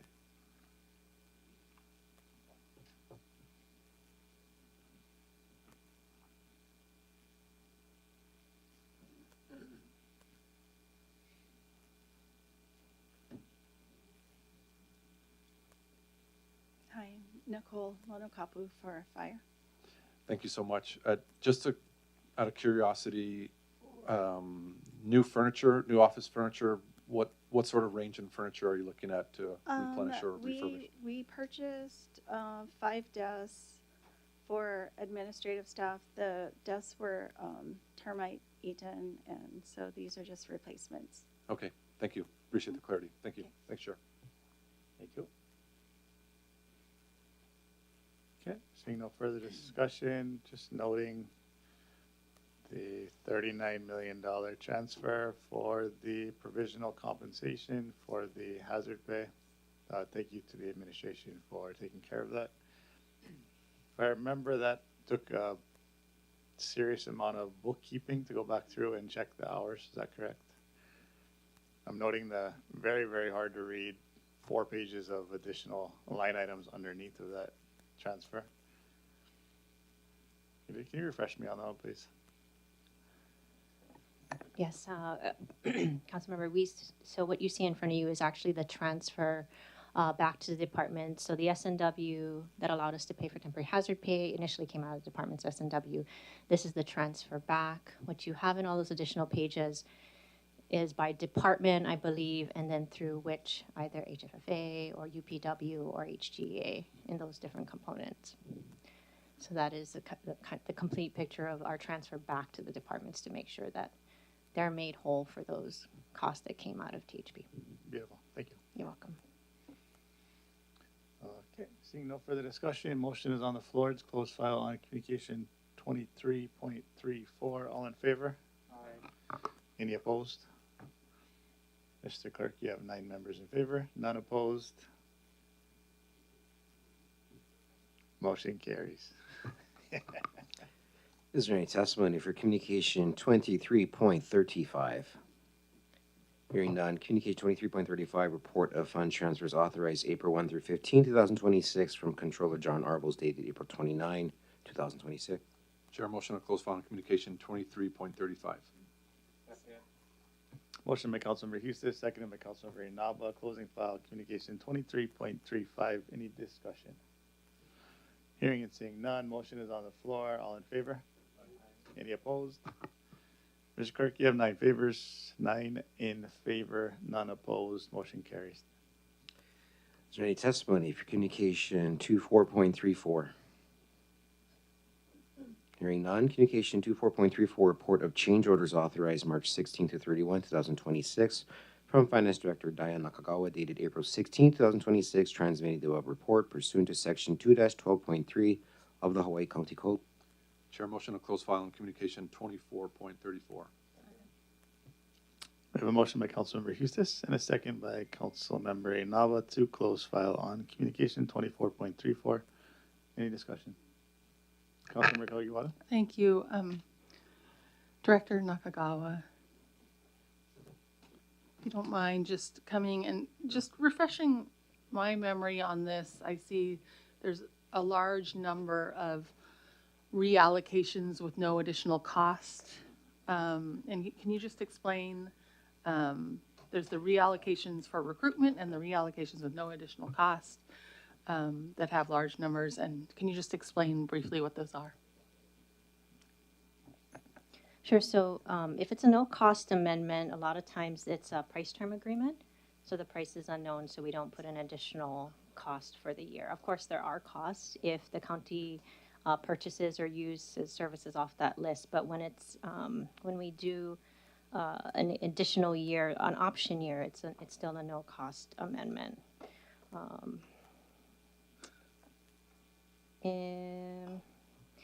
So a little different, you would see on line item 10. That's actually a finance item for our Qmatic software for our vehicle registration and licensing that does our appointment scheduling and our queuing. It's not really an additional cost. This is just the next year's cost of the service. So sometimes the high percentage is a little misleading. It's not like a change order. This is the actual contracted amount for the second year of service. I see. But these aren't all contracted positions. Are they for the positions? I'm sorry, am I on the wrong item? Yeah, I'm looking at the positions. Oh, I'm on the wrong item. 24.34? Oh, sorry. No, I'm so sorry. I'm looking at the wrong thing. You're looking at the right thing. I had jumped ahead. I'm very sorry. I apologize. I yield. Okay. Thank you. Thank you for the answer, Ms. Nakagawa. Any further discussion on communication 24.34? Hearing and seeing none, motion is on the floor. All in favor? Aye. Any opposed? Mr. Clerk, you have 9 members in favor. Motion carries. Next item, please. If anyone would like to testify on communication 118.5, please speak up now. Seeing and hearing none, communication 118.5, third quarter reallocation report, January 1 through March 31, 2026, from Human Resources Director Summer J. Tokihiro, dated April 23, 2026. Chair, I move to close file on communication 118.5. Motion by Councilmember Houston, seconded by Councilmember Inaba. Closing file communication 118.5. Councilmember Kagiwara, discussion? Thank you. I don't know if we have Director Tokihiro available. Maybe do you think you can answer this question, Director? So just looking at these numbers of positions, and I'm on the last page there with the totals. You've got 43 reallocations for recruitment and 90 reallocations with no additional cost. Just can you refresh my memory on what the difference between those two are and why we would see such high numbers, especially in that second category? I apologize. What are you on the last page? Yes, the last page that has the kind of running totals. Departments? Yeah. So, sorry, maybe I'm not seeing what you're seeing, but maybe I can explain it. So this report will go through every position by department that is reallocated and the effective date and the monthly change and yearly change. These costs are, if they're reallocated within the year, are normally absorbed by the department. We do have a separate budget line item for relocations if at the end of the year these reallocation causes a need for the department in S&W. But most times when the department is reallocating, there is funding within their S&W. Okay. Yeah. So is it always just kind of planned that in S&W money will be moved around for these reallocation amounts? Is that kind of just I think it's taken into consideration that throughout the year, the department has to reevaluate the needs of certain positions. And sometimes if they're doing recruiting, they need to change the position or recruit down several because they're not getting as many applicants. So things are changed throughout the year in order to fill some of these positions with extended vacancies or things like that. But it is anticipated that some changes will happen in the year. Okay.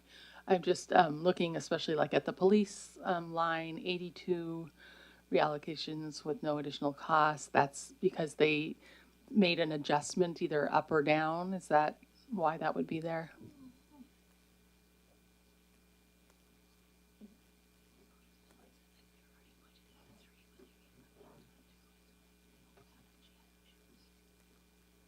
Is that for the recruit class? I don't think these are the recruit class ones, but maybe I would need to check on that one with HR. Okay, I'm just wondering, most of the departments have one or two. We have really higher numbers for police, so just hoping that I could understand that a bit more. Okay, that would be great. Thank you. I yield. Can we move to table? Yeah. We have a motion by Councilmember Kagiwara, and a second by Councilmember Inaba to table communication 118.5. Mr. Clerk, all in favor? Aye. Any opposed? Mr. Clerk, you have 9 members in favor. Motion is tabled. Communication 887, please. Sorry, Chair, just for the record, the motion was to lay on the table communication 118.5 was made by Ms. Kagiwara, seconded by Mr. Councilmember Inaba. Thank you. Yep, thank you. If anyone would like to testify in communication 887, please speak up now. Seeing and hearing none, communication 887, real property assessment certification report for the 2026-2027 tax year from Finance Director Diane Nakagawa, dated April 29, 2026, transmitting the above report pursuant to Section 19-90D of the Hawaiʻi County Code, indicating a total net taxable real property value of $56,854,635,650. Chair, motion to close file on communication 887. We have a motion by Councilmember Eustis and a second by Councilmember Inaba to close file on communication 887. Any discussion? Councilmember Eustis? Thank you, Chair. Just want to mahalo Real Property Tax Division on compiling this and appreciate their work on the appeals process as well. Just one question. Director Nakagawa mentions that the certification and assessment list was transmitted to council on a USB flash drive. Was that, I don't remember seeing one being come across to our offices. Councilmember Eustis, I can double check on that. It should have been. Okay. I don't know if it probably would have gone to the clerk's office on that. Happy to check on that. Okay, thank you. Thank you. Councilmember Kimball? Director Nakagawa, that wouldn't be anything different than the roughly 150-page document that we have in Laserfish? Okay, yeah, I think that... Sorry, it shouldn't be. Yeah, okay, thank you. We have Administrator Mira in our Kona office. Maybe she has anything to add. Hi, Lisa Mira, Property Tax Administrator. The USB drive should have every assessment record. So it's a lot larger than the PDF version that's online.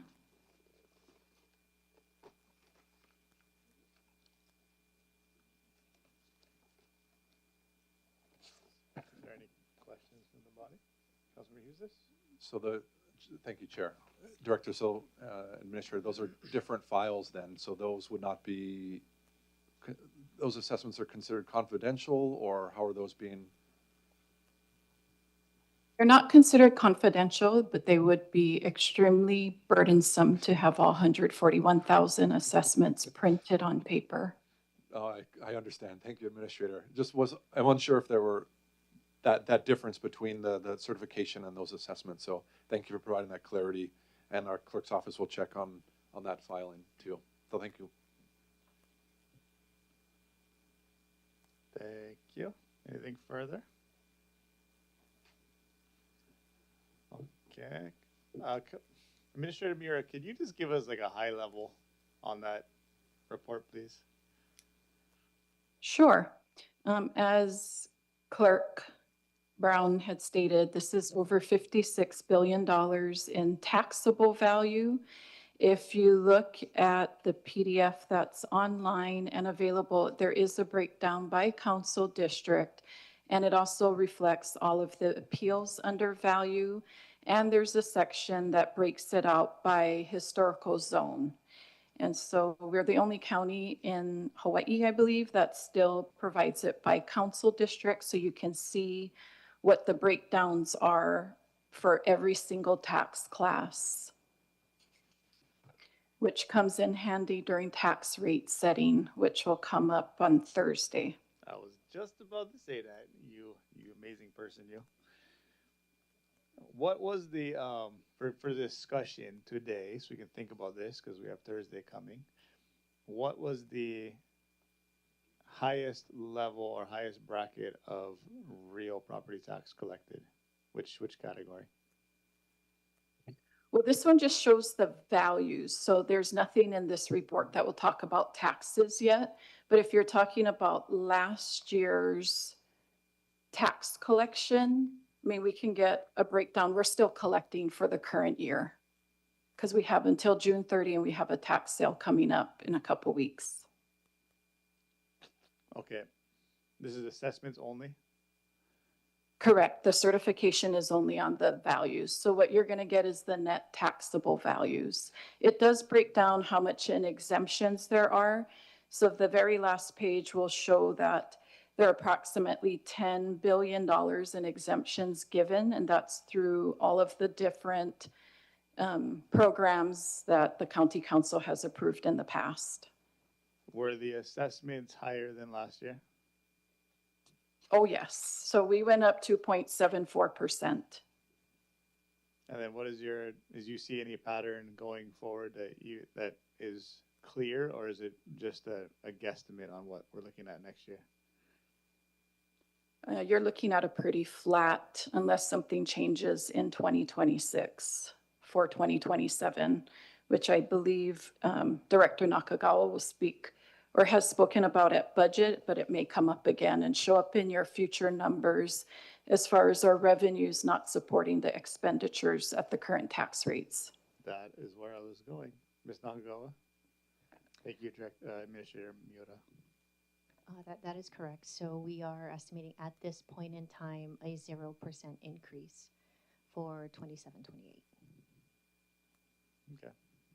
That's good to know when we look at rates in full understanding of where we sit in debt servicing with the projects being walked in the door island-wide, but majority being wastewater.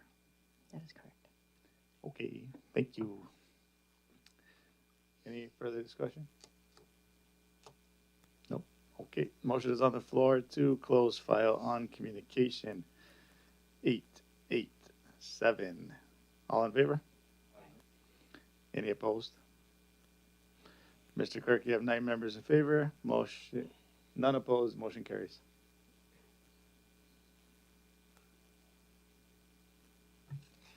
If anyone would like to testify on Resolution 569-26, please speak up now. Hearing and seeing none, Resolution 569-26 authorizes the payment of funds from a later fiscal years to enter into a multi-year lease agreement for warehouse space to be used by the Department of Public Works. Authorizes the mayor to enter into a 3-year lease agreement with Geo Investment Company, Inc.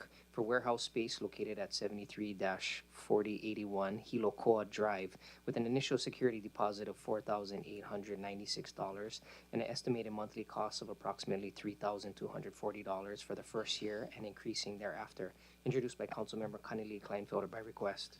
Chair, motion to forward Resolution 569-26 to council with a favorable recommendation. We have a motion by Councilmember Hustis and a second by Councilmember Galimba to forward Resolution 569-26 to council with a favorable recommendation. Council members, discussion on the resolution, if any. I have one question for the department.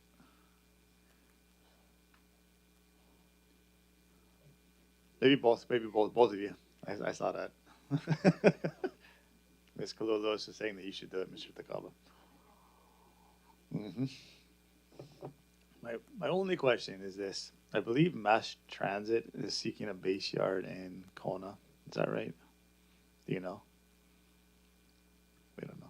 I do not. Oh, Kelsey Kalua Lewis, Public Works. I do not know the answer to that right now. I might be wrong, but I think they were a few years ago. It's in my memory somewhere. I could be completely wrong, but it might be worth reaching out to them. There's a different source of funding. So this would be highway fund. I believe Mass Transit is primarily GET fund. It is. Yeah. So if they need a warehouse and you folks need a warehouse, then to be efficient in government, we could do a joint warehouse. But it might be a little late for that. We're just putting that out there for the discussion. No, we'll take note of that. Thank you. Thank you. Yep. Okay, seeing and hearing no further discussion. All in favor? Any opposed? Mr. Clerk, you have 9 members in favor. Motion to forward Resolution 569-26 to council with a favorable recommendation carries. If anyone would like to testify in Bill 159, please speak up now.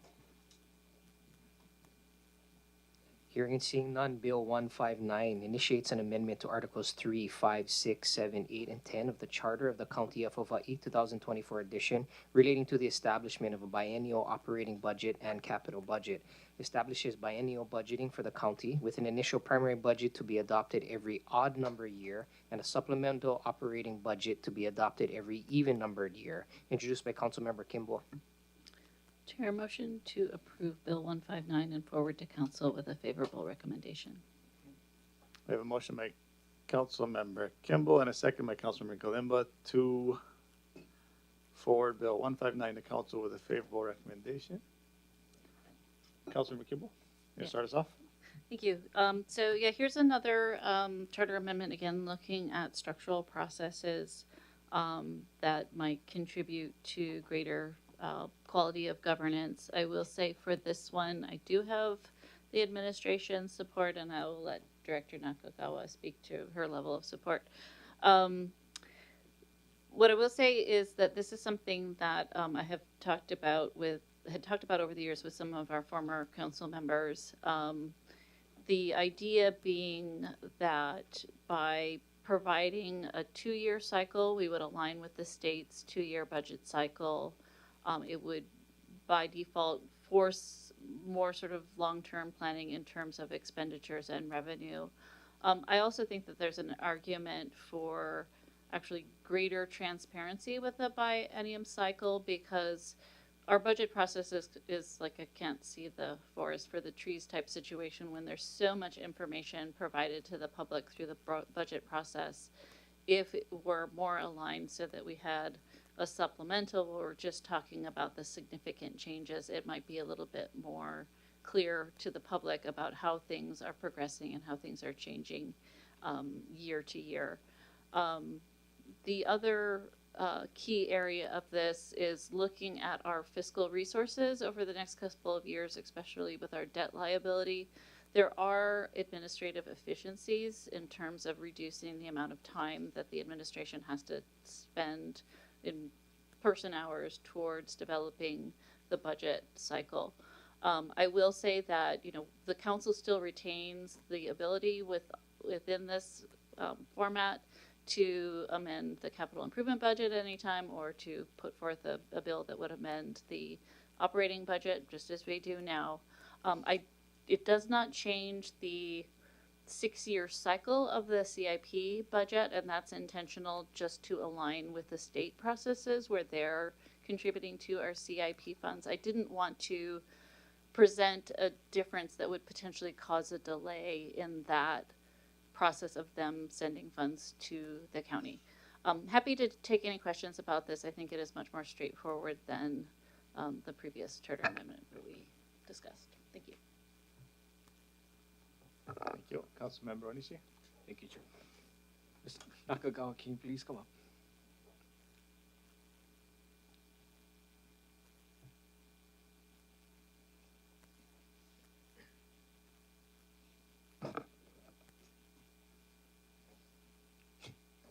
You can introduce yourself.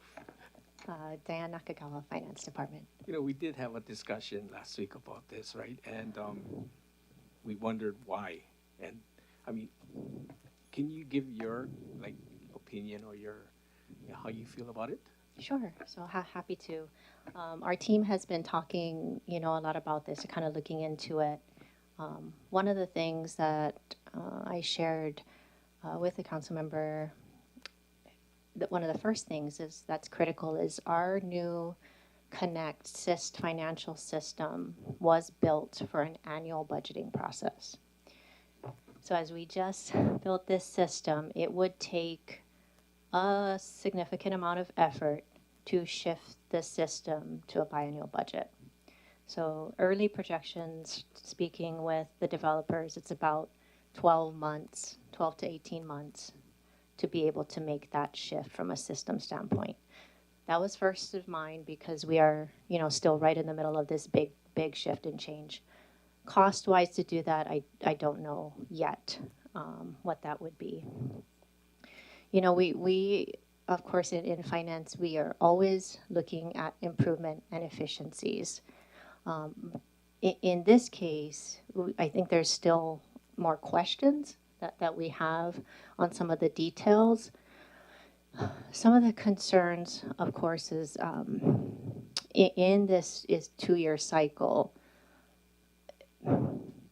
there is in forecasting maybe a little bit more difficult, as we just talked about, looking at 0% increase, even that's with the information we have today. To go 2 years out would be difficult or less accurate. So those are some of the concerns that we have. I think for us at this point in time, what's also a little bit concerning is, maybe not concerning, we will have to stay on top of this budget no matter what, right? So with the obligations that we have, making sure that spending is where it should be, we will continue and even more so maintain some of the touches to the budget. So while we're all for efficiency, we are going to be moving a little bit differently towards more continuous touches to evaluate departmental budget needs.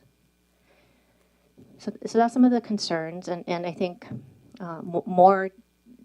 more questions yet than some answers, in terms of how lapses work and how that's programmed and budgeted. So that's our early thoughts on it. Okay. And do you think the system that we have now is broken? No, I don't think the system we have is broken. Okay, thank you. You're welcome. Are you Chair? Thank you. Councilmember Kagiwara. Thank you, Chair. To the maker, can you just talk a little bit about the beginning of the 2-year cycle, specifically about how the first budget year, I think, is being proposed based on what I read, would be in the odd years. I guess my question has to do with potential for new administration coming in that very first year, and starting a 2-year budget process basically in December and having to have a first year budget in May, or was it May? I can't remember exactly what the date was, but can you talk a little bit about why you chose to frame it in this way as opposed to giving a new administration maybe a year already and being able to kind of have some ramp up time? Yeah, actually, this was something that I wanted to get some feedback from the body on. I didn't really, I settled on presenting odd number first, but I think there's arguments for both odd and even as the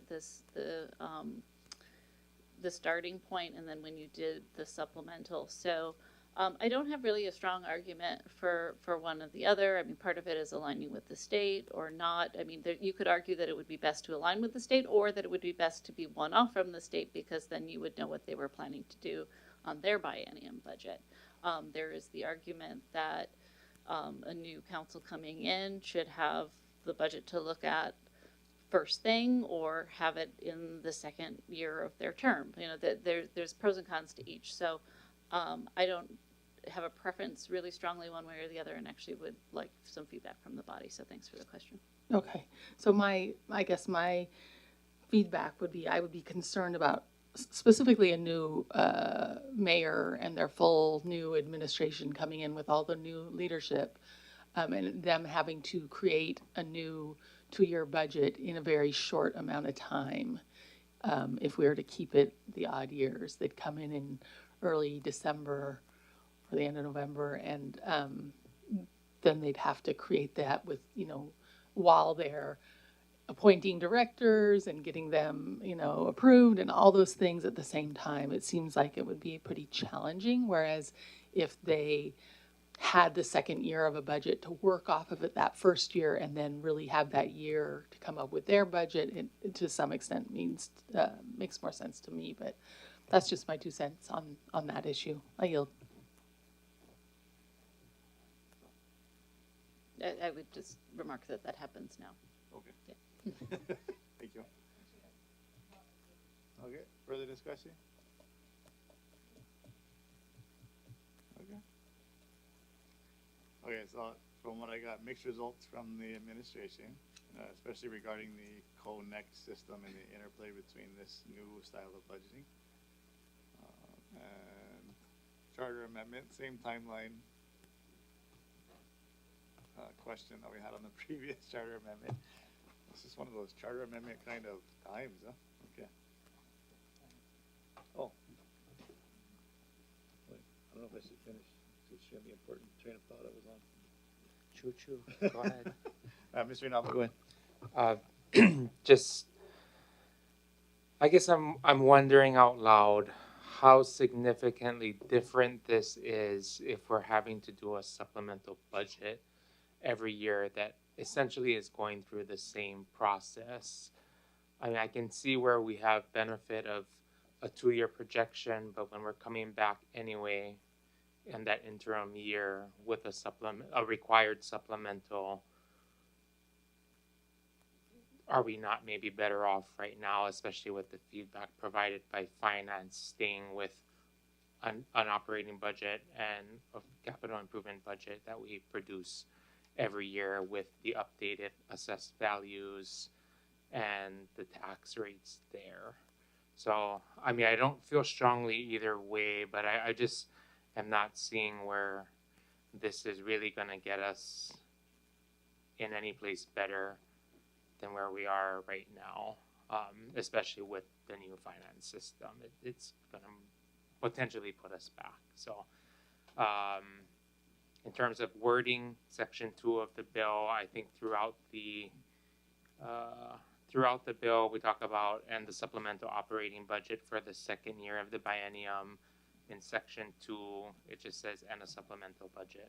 So I don't know if that was intentionally different than the rest of the sections, but if this does move forward, I think that should reflect the same language throughout the rest of the bill. But right now, sorry, I'm just not convinced that this is going to help us be more efficient or plan better financially for the obligations that we do have coming down the pipeline. Yeah, I'll just to respond initially to that section 2. No, I think that was just an oversight on our drafting, part of our drafting. You know, the data supports this less as a way to improve efficiency in government structure than it does the county manager proposal. So there is some evidence that it does support longer term fiscal planning, that longer term thinking, which I think we all agree is important. There's also some evidence that it insulates the county a little bit from disruptions in the economy outside of our control. And so those were kind of the leading reasons for introducing this. The component about efficiency, I mean, for me, I look at the time that both we as a council and the administration spends developing these budgets and reviewing these budgets with what in my mind isn't particularly a constructive process in terms of, are we really aligning our budget with the outcomes that we want to see? There's probably more that needs to be done to achieve that particular aspect of budgeting, but this is, I think, a step towards that. I mean, you've, Councilmember Kirkowitz, mentioned many times over the years about the importance of budgeting for outcomes, and I think we still don't quite do that very well. Some of my thought about doing a biennium cycle would be that we would have more time to define and establish those outcomes in the biennial cycle, and then use the supplemental to adjust to make sure that we were actually achieving those goals. So I'll just leave it there. But to your point, Councilmember Nava, there is less strong evidence that this is a meaningful shift.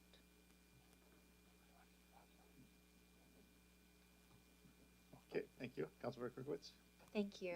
I think during my first budget hearing on the council, I brought up the idea of budgeting for outcomes, right? Setting the goal and then having the funding within the county kind of match where you want to go. So if you want safe communities, you obviously are investing in community development and public safety and so on. I am not 100% convinced that shifting to a 2-year budget cycle is the solution. I think you mentioned earlier, Councilmember Kimball, and I wholeheartedly agree that what's wrong is like just the overall system.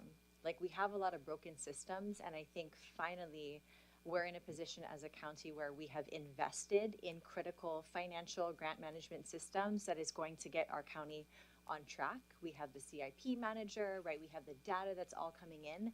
And I feel like we need to give that a bit of time to play out. Like we need to give the county some time to really own these systems, work out the kinks, and then see what comes of that.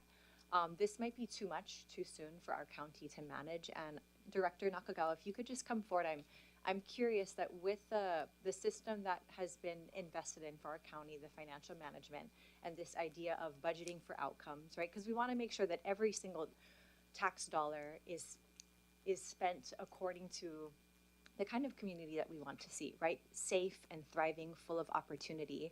Is there a chance for us to move towards a budgeting for outcomes model so that we can measure the impact of every dollar and every department's efforts? Yes, I think there is, right? So in the implementation of our new system, we are still in the middle of the critical areas, meaning making sure payments are made, even with our payroll, right? So we're still in the thick of things in terms of making sure our system works.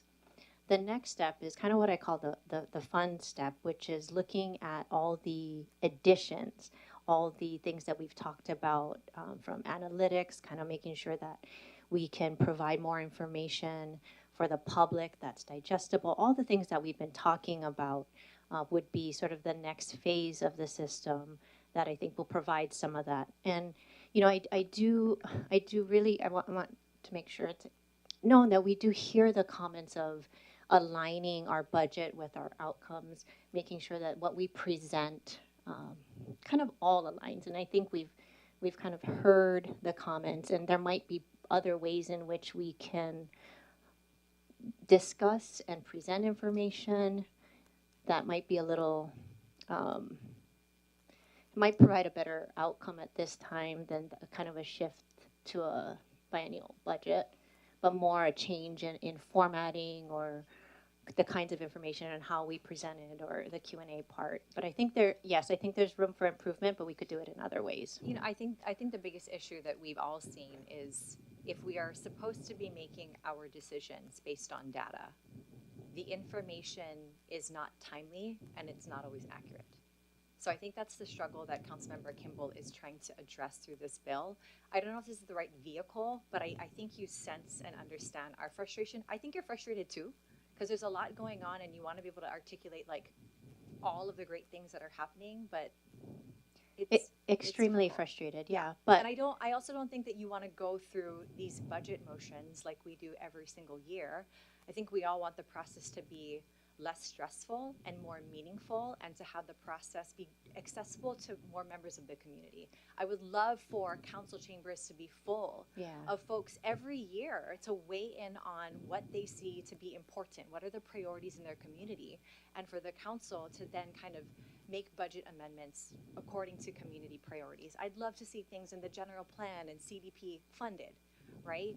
But we've got to get our systems in place to make sure that money is going out equitably across communities, right? Yes, thank you. Thank you for those comments and acknowledging that really the first step for us was to make those big leaps, and not just in one financial system, but in many systems across finance, and how we are putting together the budget, managing grants, managing our financial system. We've made a huge investment. Now we need a little bit of time to make sure they are all working properly, and then to take these investments to the next level. So I really do appreciate that acknowledgement, and also that the statement of, if we get a little time, we are going to get better. We've already gotten better, but with all of these investments, it'll continue to provide us with more timely and more accurate information, which is always a top priority for us. Perhaps an ad hoc at some point, not this term, but maybe next term, after the financial management and grants management systems are, up and running, well-oiled machines. It would be an opportunity to engage council on how we make the whole budgeting process better for everyone, not just, finance and departments in the council, but ensuring the community engagement throughout. Yeah, we would welcome that, and we share the same want and enthusiasms for the budget process as you do. That sounds like so much fun. Too bad I'm not going to be here, missing out on all the fun. I yield. Thank you. Councilmember Kimball. Yeah, thank you. The Councilmember Kirkowitz and the director bring up a number of valid points, and starting to look at this, the way that we budget as a county is pretty archaic in terms of how county level municipalities across the country actually budget. And there are a number of mechanisms that, improve that process in a more meaningful way, in terms of, one, that the council really driving the budget towards the priorities of the council at that time, which I don't think we really do to the extent that we could. And then the second is that idea of budgeting towards outcomes, saying, okay, DPW, we want you to pave 50 miles of roads this year. We're going to give you this amount to do it. And then we're going to measure those metrics on how well you're accomplishing that goal. One of the things that I think is important with this conversation is that a shift to that type of budgeting model would potentially result in us reducing some of the granular detail that we have in the budgets that are presented to us now, that are maybe not as important or meaningful with regard to actually achieving the outcomes we want to achieve with the budget. What I will say is the risk about with that is that the public who may have been, I don't know how many of actually look at our budget books aside from us, but for the ones that do, there might be the perception that we are trying to hide things or we're not being as transparent if we were to move to a more modern and goal-oriented budgeting process. So I only put that out there for the purposes of conversation on the matter, but I do think there's process-wise a number of options before us, and I do, consider what their director had to say about giving our new platform time to be implemented and some of the reports to be produced from that to see if that provides us with the kind of more meaningful oversight that I think we could have of the budgetary process. It is, in my mind, the most important thing that we do, and so we should always be questioning the process and the quality of the debates and deliberations we have around the budget. So thank you. I yield. Thank you. Councilmember Kajiwara?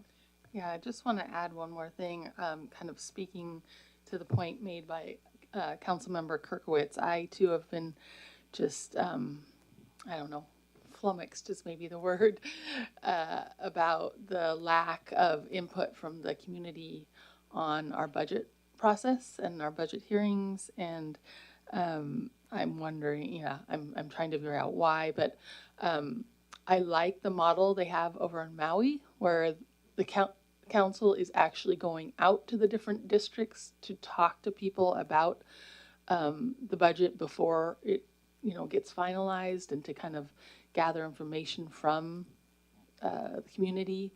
And I'm hoping that we can consider something like that going forward too. I'm just kind of researching how they do it over in Maui and what that might take for us. But obviously our island being much bigger.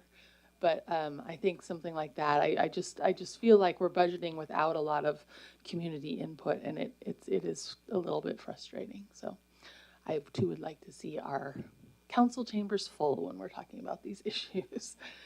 All right, I yield. Thanks. Thank you.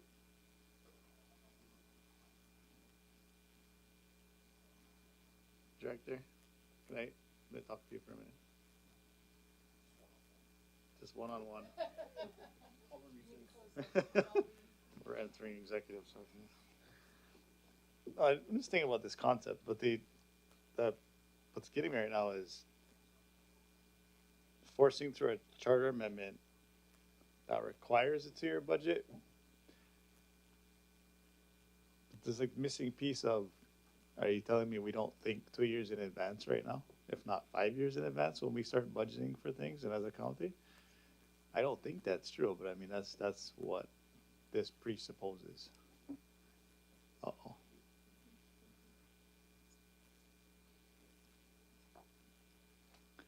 And if you're gonna point at the budget and show me it goes out 3 years in advance, but those numbers never change too much, maybe a couple of them. Yes, I am going to point it out, because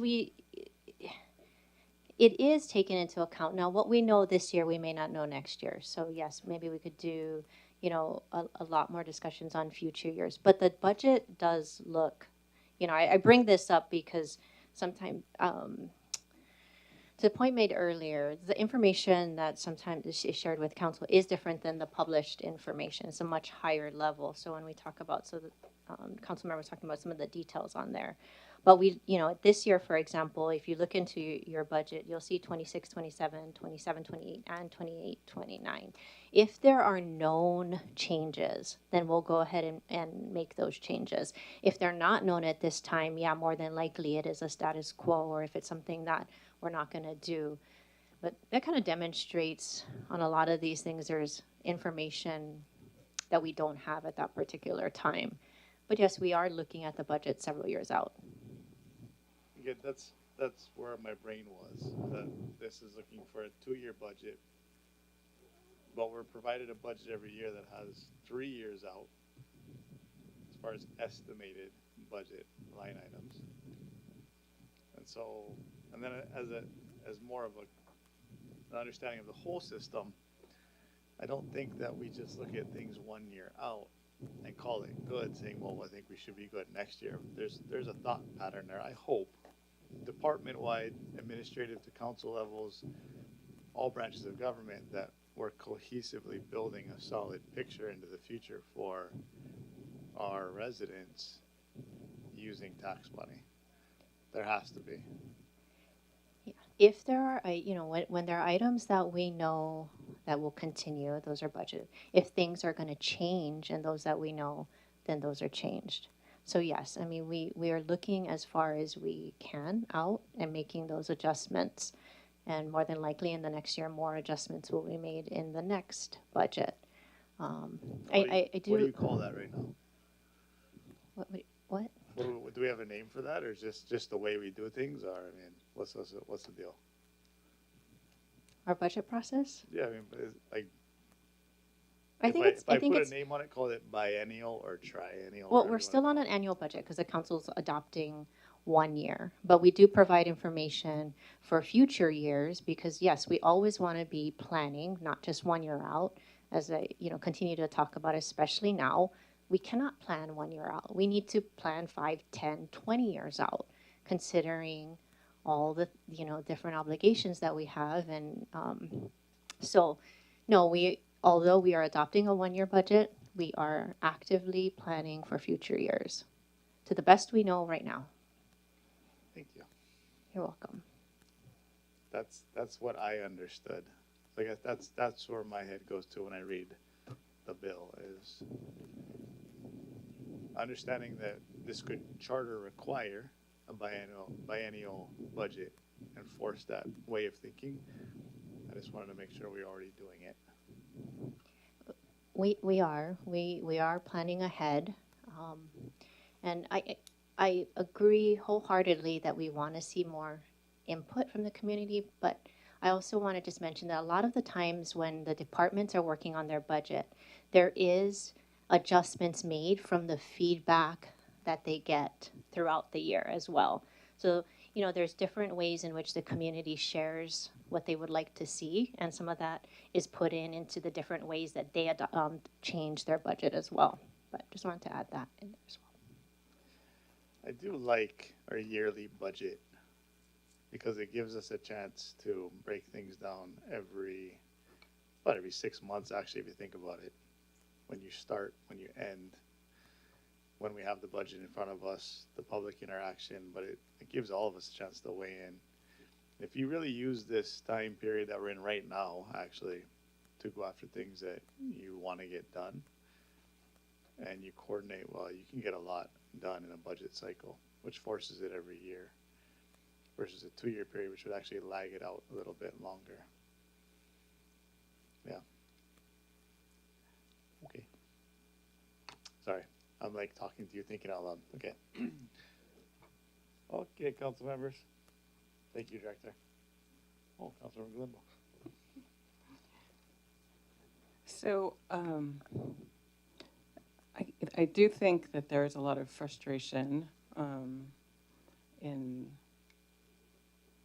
sort of digesting the budget and sort of making it relevant for ourselves as well as to the community. And I think part of that is a lot of times I think what I've come to realize is that there's the budget seems to be almost like, well, it's talked about as status quo plus or status quo minus. And so that sort of mindset of like, okay, well, there is, I mean, it's the reality. We do have a company, basically, county is like a company, and you have to have the basic functions of that organization funded on an ongoing basis, sort of like your basic functions need to be funded. And that's not very interesting, I think, for most people. And what we're looking for, I think, and what we're talking about for budgeting for outcomes is something more that folks can get excited about and feels relevant. And how you present that or draw it out of the budget is not so easy a thing to do and might require almost a separate format. And I think potentially what Councilmember Kirkowitz is pointing out, that supplemental year budget might pull those out a little bit more versus being just all lumped into the big budget. That being said, so I think there are some things in this idea that could be really useful and could be drawn out. That being said, finance director's point about having just set up our systems for our annual budget is very convincing to me. So even though this wouldn't start till 2030, if it were to pass, that would be having to pretty much already start changing things. So I think the timing, maybe we need to push it down the road just a little bit and consider how things work out with our current system, which hopefully will be amazing and answer some of these needs that we have. Thank you. Councilmember Villegas? Yeah, thank you, Councilmember Galimba, and thank you, Director of Finance. I take what essentially I am interpreting as you're asking for a bit of time to let, change can be good, but too much change is disconcerting and you never really get a track on what's happening. While I do like the concept of 2 years and aligning with the state, maybe the state should align with us. And I also, just in the last few weeks, Director Nakagawa, want to express my huge gratitude because we can budget things every year or we can do things every 2 years, but if the departments don't encumber the money and don't get the contracts out and don't spend the money, then we're planning for outcomes that aren't being executed. And that is disappointing. And that leaves us with constituents in the electorate who are very disenfranchised and disenchanted. And that has nothing to do with the budgeting because we got the money there. We put it in the line item. So I also have concerns about extending this to every 2 years because it's only through the budget cycle that then it came to me, okay, wait, I got to put something in the CIP based on a certain contract. Wait, it was never done? So there's kind of there's a tickler in that, okay, every year we are looking back at the things that we fought for the year prior to ensure we're in that budget cycle. So I want to personally and professionally thank you for your help remedying that circumstance and situation and keeping an eye on it for us. So I don't know that this is the right time, but I do think, I appreciate the opportunity to have this conversation and to look at, would it be helpful? All right, I yield. Okay, thank you. Councilmember Kimball, how do you want to proceed? Okay. Councilmembers, oh, sorry. Oh, yeah, let's go for it. We're all in one spot.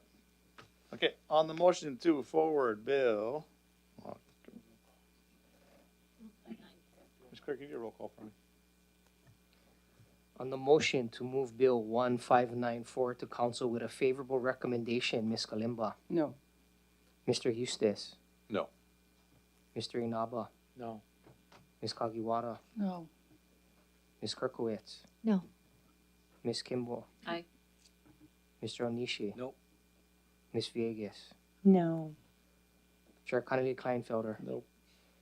Chair, you have 1 in favor, Ms. Kimball with 8 noes. The motion moves forward with an unfavorable recommendation. Okay, thank you, Mr. Clerk. Can I have a motion, please, Ms. Kagiwara, to remove that communication 118.5? Thank you. Motion to remove communication 118.5 from the table. Okay, we have a motion by Councilmember Kagiwara, second by Councilmember Inaba to remove 118.5 from the table. We have. Could you take the vote now, please? Oh, sorry. Do we need to vote for that? Made a motion, you got to vote on it. Yes. To remove it from the table? Yes. Okay. All in favor? Aye. Any opposed?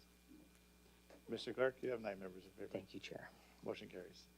We have our Director from Human Resources here, as well as I believe we may have Police Department online as well. Yes, we do. Beautiful. Ms. Kagiwara, go ahead. Thank you so much, Chair. And I'm sorry, this might be just totally 101, but I need a refresher on these numbers on the last, well, I was just primarily looking at those totals on the last page of this communication. Can you please just give me a refresher on what the reallocations for recruitment indicate and what the reallocations with no additional cost indicate, as far as what does that actually mean? Thank you, Director. Sure. Good afternoon. Summer Tokihiro, Director of Human Resources. So the temporary reallocations for recruitment purposes are generally recruitments from a higher class of work to a lower class of work. So we may have a difficult time identifying applicants that meet all of the minimum qualifications at the permanent class. And so we work with departments to see if they would like to recruit at either a lower level or multiple levels. And so the intent of that is to broaden our applicant pool. And then the reallocations with no cost to the department. Specifically in this report, there were several position reallocations from police officer 2 to police officer 3. These are standard reallocations that the department utilizes on an annual basis.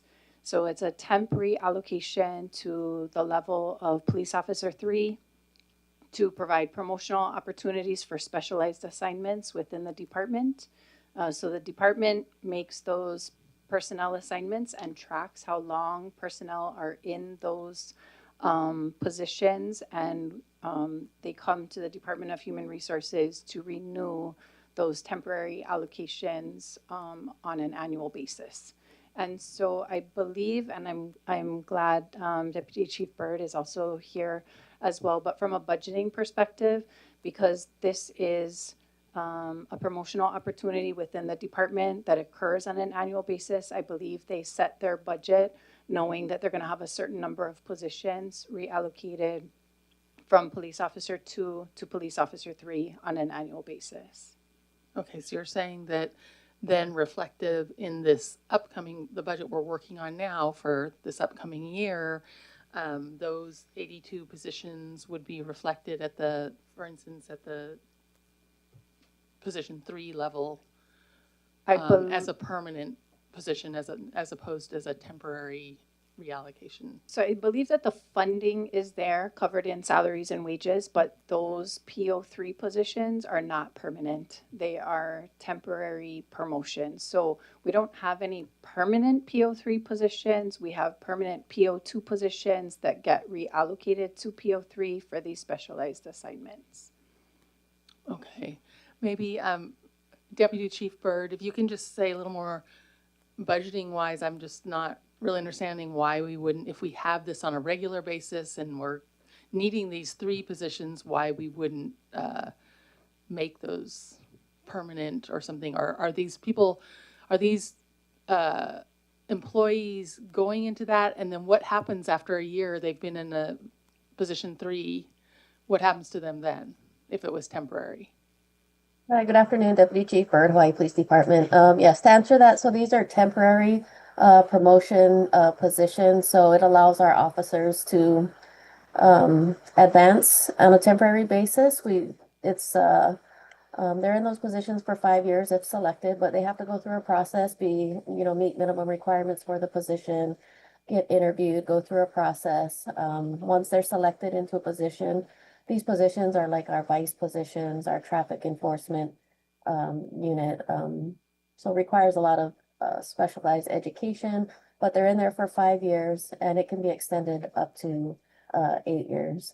So as far as the budget goes, the budget is already there for those positions, but we because they're temporary, we don't we have to rotate them out. So again, it's to provide promotional opportunities for our personnel. Okay, so then after those 5 or maybe 8 years, they go back down to a position 2? Yes. Okay. They go back down, we recruit again and allow for other interested and qualified personnel to seek advancement. Okay. All right. That's a very different system than it seems like most other departments use. I'm just wondering, thank you for that explanation. I did not know that that's what was occurring on with kind of these larger numbers. Yeah, I'd be interested If I to can know. interject, other departments also have similar types of systems like this. Uh-huh. I think I just want to clarify that when you have a position that is permanent, then it would be permanently filled. And so having these positions identified as temporary allows the department to set the term between 5 and 8 years to provide these opportunities to, officers that, meet those qualifications. So keeping them temporary allows for the greatest possible flexibility on the part of the department to provide that additional training and experience to officers that will benefit them in future promotional opportunities for other classes. Okay. Yeah, I mean, I see that. I just wondering how it feels then to go back down to a 2 after you've been a 3.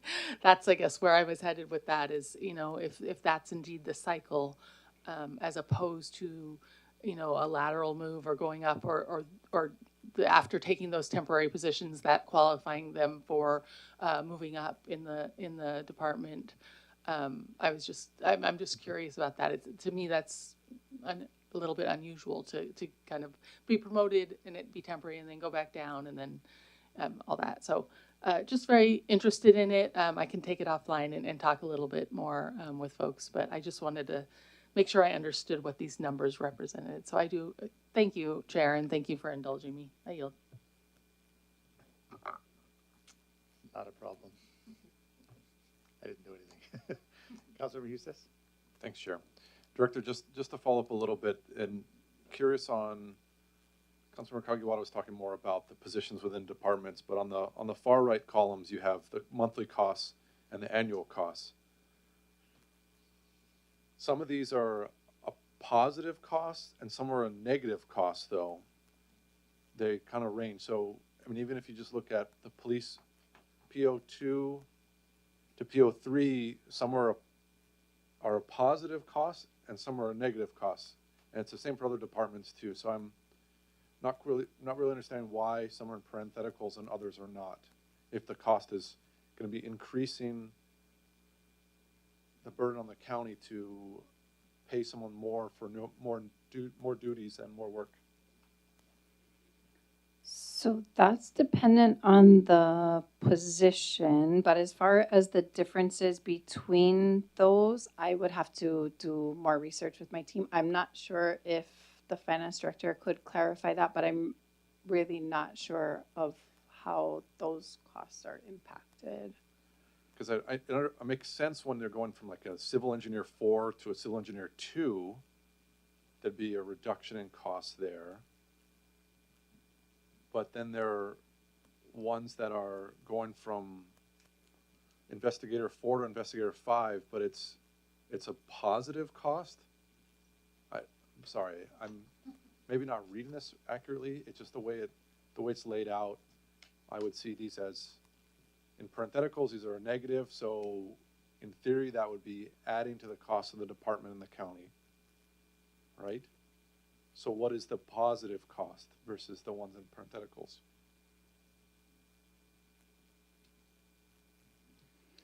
So if I'm off base here, please correct me. So for example, on the first page, when we're looking at real property appraiser 3 to real property appraiser 4, so that's part of the career ladder. So the incumbent in that position now meets the qualifications to qualify for the 4 level. So that would be an increase in cost for the department with the reallocation up. With the reallocations down, you are likely to see savings, but it also depends on the individual that's in the position. So I'm just kind of thinking out loud, if someone had been like a police officer 2 for several years and they had achieved a different step on the salary schedule, their promotion to a police officer 3, they maintain their step. So the cost of a promotion to that next level may be higher and will vary based on who's being promoted. No, I understand that. I mean, so you said real property appraiser 3 to 4, the monthly increase was 121. But then real property appraiser 1 to 2, it was a negative of 882.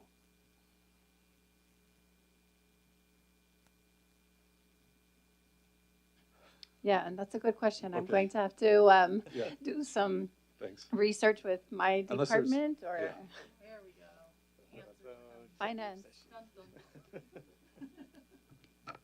Diana Kagawa, Finance. So I think we need to look at this exactly with every single position. So the case for every position may be different. You could have an incumbent budgeted at a very high step, and then you change it or reallocate it, and it may be at an entry level step. So you have to always take into consideration what every year as we go through the budgeting process, the departments review positions and make adjustments to their salaries. So each position is budgeted. So if there's a change, the change is dependent upon where that incumbent or the previously held position was budgeted at. So sometimes there's just, it's not always like from a 1 to a 2, it's going to be higher. It's based on that, the budgeted cost in the position in that year. Hopefully that helps. So how should this be read, though? That, there's a negative number there, right? This is a loss to that department, So because they've made that change. it's not a loss to the department. It is, yeah, it's the Savings. Yeah, the savings to S&W. Sure. So a little less in some of these positions that are in the parentheses that are going down. Just an adjustment to their S&W. Okay. So I'm reading it that right way then. So okay.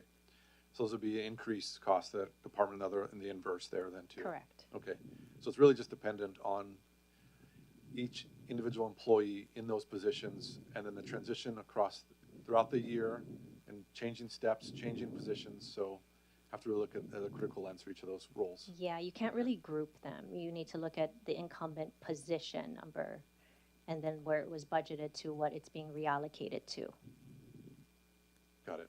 Thank you. It's just reflective in a sense with the police officer 2 to 3, because so many are within that change between the two classes, but the numbers and the effective date is the same, but there are wide range in numbers there and are changing. So that's where I'm kind of losing a little bit, but it makes sense. Yeah. Thank you. Thanks, Chair. And with my questions, we lost half of the council. Sorry about that. I like it. No one's ever asked that many questions on a reallocation report. I think we all learned something. That was good. Okay. Anything further on this one? Good. Okay. Thank you. Sorry, Miss, is it Deputy Chief, correct? Yes. Thank you, Deputy Chief Bird, for jumping on. I was texting the chief. No problem. Thank you. And thank you, Summer. Appreciate it. Welcome. Thank you. Okay. Motion was on the floor to close file on communication 118.5. All in favor? Any opposed? Mr. Clerk, you have 9 members in favor. Motion carries. Oh, no, 8. Sorry, 8 members in.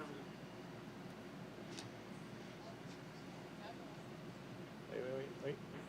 Hey, 7 members in favor. No, 8 members in favor. Councilmember Kalemba.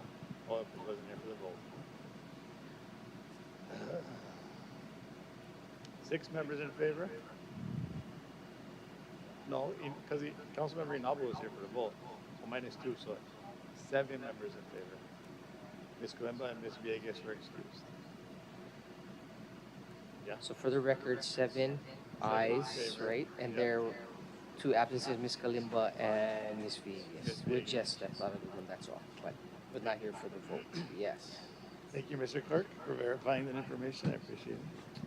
Okay. Would anyone like to testify in Bill 160? I think we have one online. Really, if you don't mind. Thank you so much, Mr. Clerk. We do have one testifier on Bill 160, Debbie Heck. Debbie, when you're ready to begin, if you could unmute, introduce yourself, and you'll have 3 minutes. Aloha, council members. I'm just curious about this, and I wonder what the time period of these penalties is from. So that's all. Nothing further. Thank you. Mahalo. Thank you so much, Debbie. With that, those are all the testifiers we have. Thank you, Mr. Arnasavi. Good. Okay, no one else? Hearing and seeing none, Bill 160 amends ordinance number 25-45 as amended. The operating budget of the County of Hawaii for fiscal year ending June 30, 2026 appropriates revenues in the real property tax penalties account, $1,125,000, and appropriates the same to the following: transfer to public access open space preservation accounts, fund $1 million, and maintenance fund $125,000. Introduced by Councilmember Kanili Kleinfelder by request. Chair, motion to forward Bill 160 to council with a favorable recommendation. We have a motion by Councilmember Eustace and a second by Councilmember Kagiwara to forward Bill 160 to council with a favorable recommendation. Any discussion? Councilmember Galemba. And I believe we may have Administrator Mira and Kona still. Okay. Yeah, so that would be a question for either Administrator Muir or Director. To please explain the RPT penalties and their relationship to the PUNC fund.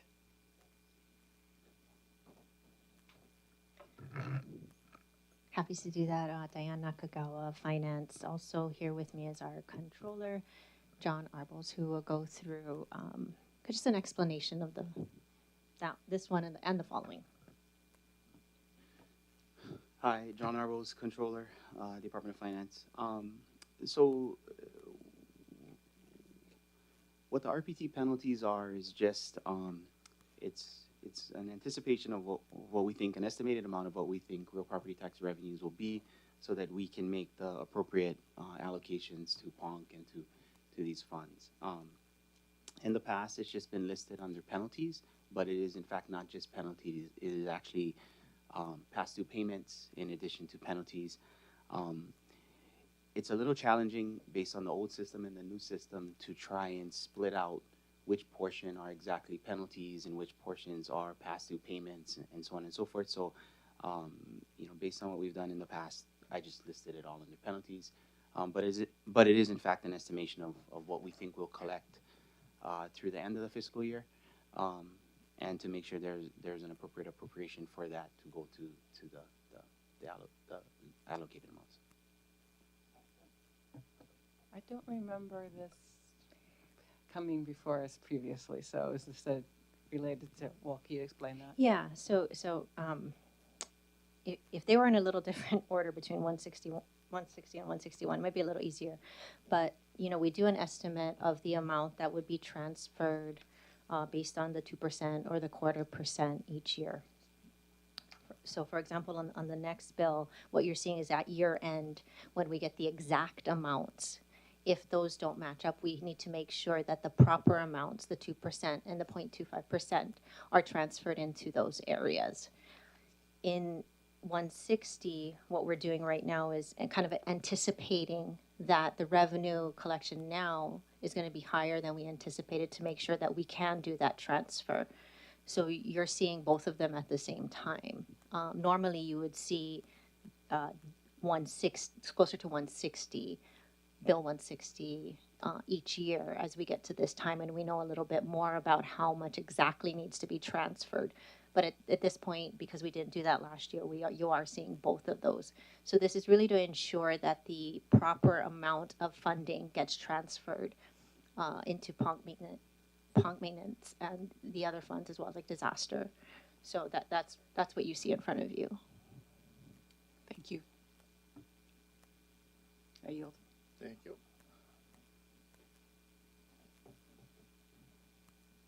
Okay, seeing no further discussion, motion is on the floor to forward Bill 160 to council with a favorable recommendation. All in favor? Aye. Any opposed? Mr. Clerk, this time you have 9 members in favor. Motion carries. Bill 161. I think we have one testifier who'd like to testify. Really, if you don't mind. Thank you so much, Mr. Clerk. Just wanted to reach out again to Debbie if she'd like to provide testimony. This is your chance. If not, we can just move on. I'm here. So it sounds like these penalties Sorry, Debbie. and late. Before you continue, can you just introduce yourself? Oh, and then sure. You can My reset. name's Debbie Hecht, and I've been involved in the PUNC program since the beginning, wrote most of the legislation, co-authored it each time.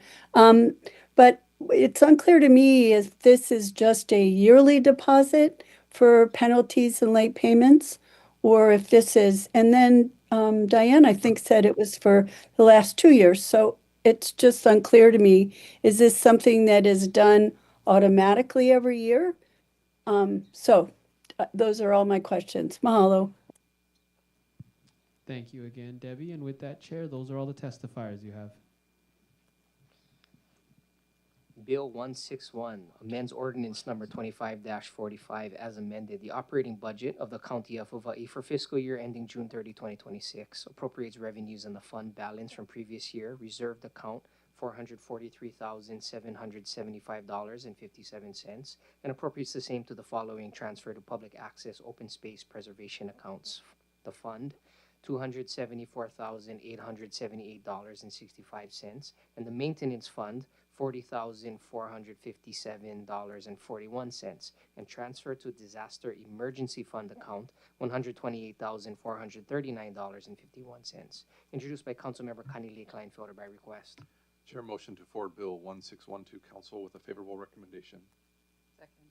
We have a motion by Councilmember Hustis and a second by Councilmember Galemba to forward Bill 161 to council with a favorable recommendation. Is there any discussion? Hearing and seeing none.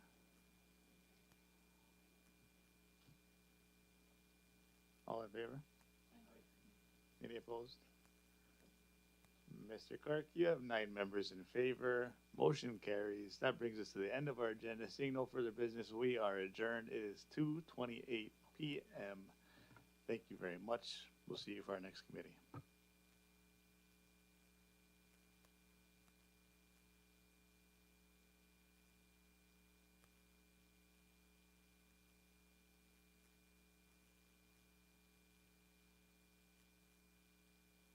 Ready? Push your buttons. Push your buttons.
Wireless sound check. Sound check, sound check, sound check, sound check.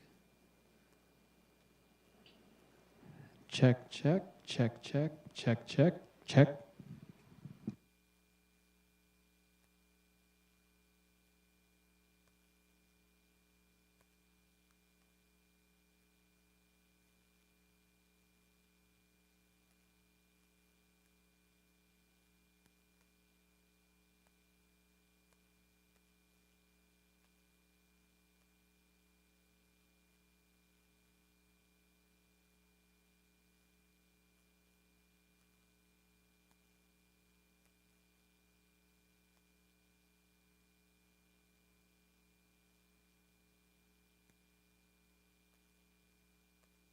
Check, check, check, check, check, check.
Aloha, good afternoon. Welcome to the 14th session on the Policy Committee on Public Works and Mass Transit.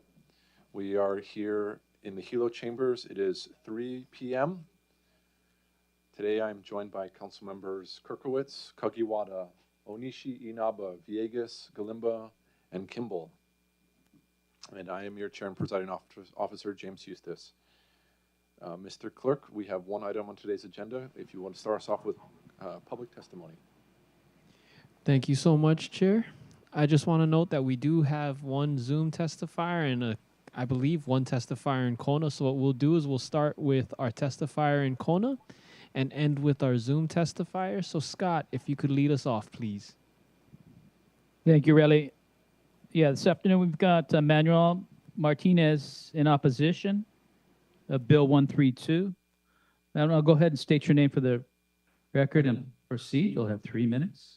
Yes, my name is Manuel Martinez. Thank you for the opportunity to testify before this body here today. Previously, I have stated the reasons for our opposition to the bill, which I have resubmitted here today for the record, so there's no need to publicly repeat them again today.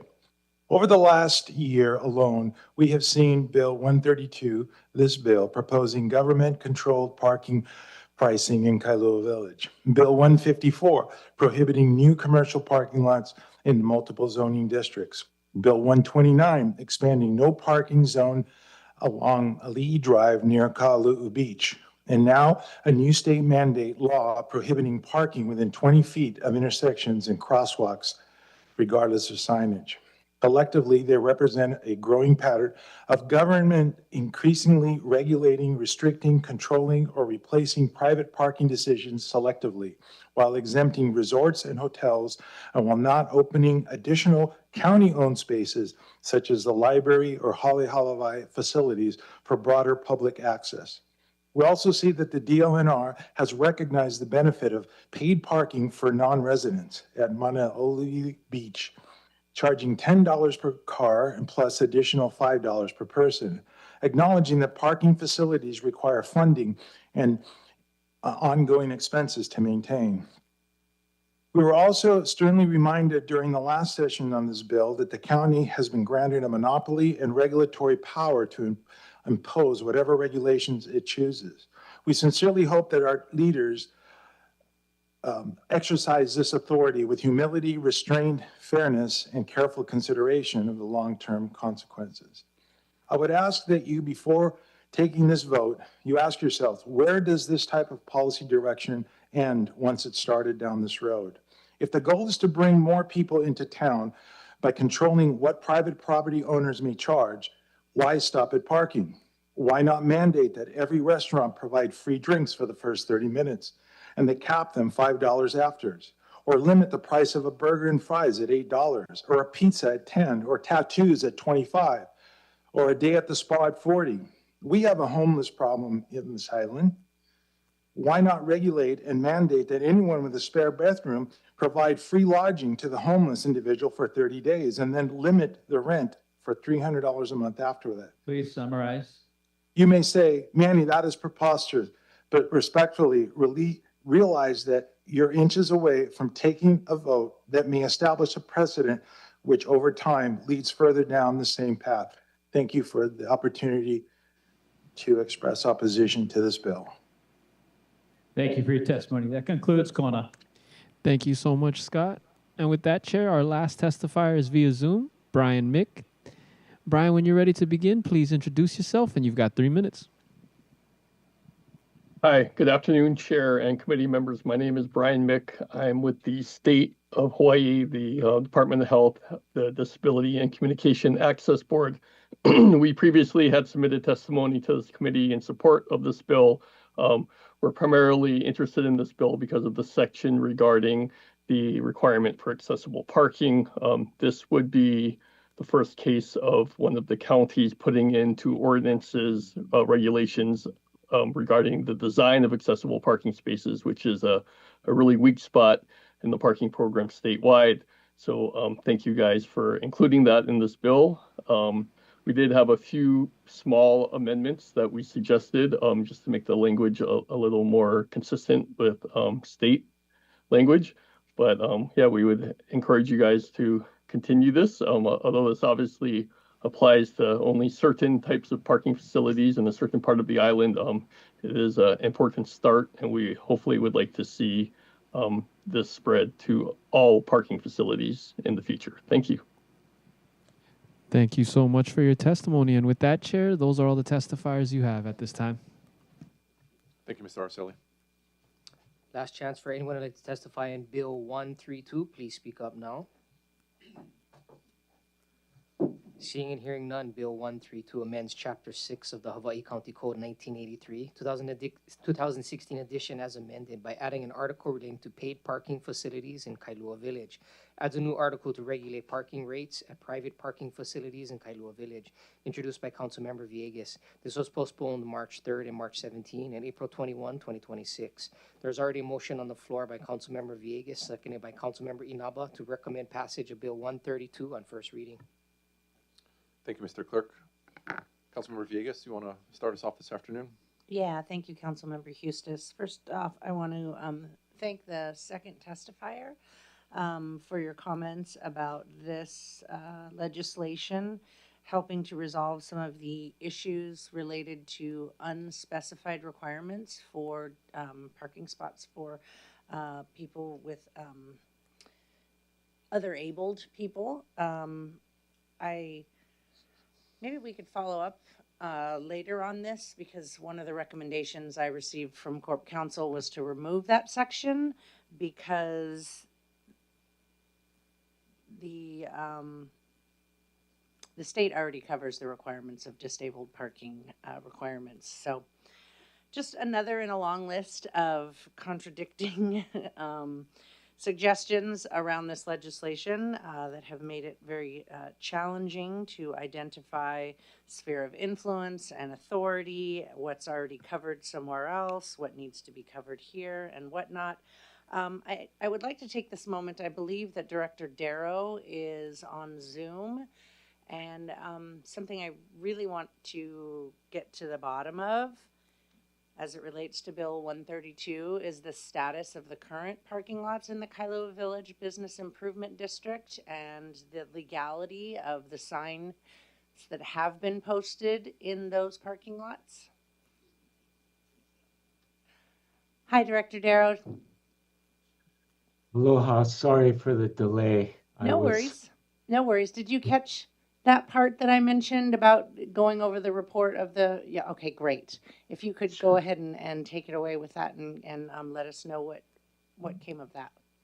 Sure. So we had received a number of complaints that there were possible signage in Kailua Village associated with the commercial parking lots that may have not received both a sign permit from the Department of Public Works under Chapter 3, the sign code, as well as the possibility of going before the Kailua Village Design Commission for a review and recommendation. Typically that happens when somebody is doing some sort of activity within the village that triggers the need for a review at the commission, including certain signs. So our inspectors went out and did investigations for the commercial parking lots. In speaking with them, as well as meeting with the Department of Public Works, a majority of the signs did not appear to trigger the need for a permit. Now, these were the smaller, signs that you would scan or that said no parking or just identified parking. Typically, certain parking signs don't trigger the need for a permit, but there were several signs in some of the businesses that Public Works said could trigger the need for a permit. So we're working with those individuals. The hard thing about that, and I apologize Councilmember Villegas for not speaking to you about this before. But when you start focusing on signage in Kailua Village, there's quite a bit of it going on. But we were again focused on these parking facilities. There were certain signs that were along the roadway identifying the business of that parking, whatever that Diamond Parking or the other one, Parklink. It would identify the name and identify that this was available for parking. Those signs along the roadways did appear to need a sign permit. So what we are going to do is instruct those individuals or businesses to be able to submit both a request to go before the Kailua Village Design Commission for a recommendation and to submit for a sign permit. In reviewing, all of these businesses in Kailua Village are located within the special management area. The ones that had the larger signs were associated with a SMA permit. Not the signage itself, but the overall development, which typically covers the entire development, including any accessory type use. So I just wanted to bring you up to speed. It appeared, if I recall correctly, there were about 3 or 4 businesses that had those larger signs. Okay, thank you. I want to say Professor Darrow, but it's Director Darrow. It's that time of the afternoon. Thank you for following up on all that. I suppose it's a little disappointing because it too often feels like people do what they want and disregard the laws and special requirements in a business improvement district. And then if or when they get a complaint and get busted, then they just go through the process and what they did just gets legalized and they get away with it for the whole time. So that's disappointing. I also am disheartened and disappointed and humbled, and I will apologize to my community and those who helped work on this for so long. I'm gonna withdraw this legislation after much deliberation. It's become apparent that it could potentially jeopardize the county and taxpayer dollars in a lawsuit. And I don't want to do that, but I don't think it's been a waste of time because it's elevated this issue of paid parking to a level that just about everybody's been talking about. My husband can't walk our dogs without having people stop him and thank him for at least us being able to have this conversation. It's not the first time, it probably won't be the last time in my last few months here in council that I won't be able to get something that I really had hoped to accomplish.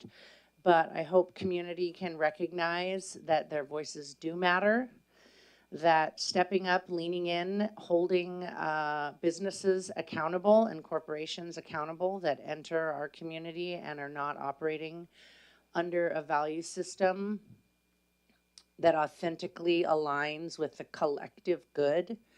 I really hope for some rebalance where that's concerned. I do have another piece of legislation coming forward that does abide by the legal authority of the county, and I will be reaching out to the state because there are some changes that can be made, simple changes on the state side that would directly then give us authority over what happens in paid parking lots in the county.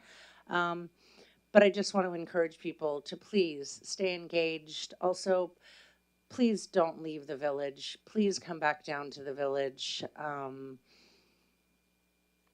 It needs you. We need you.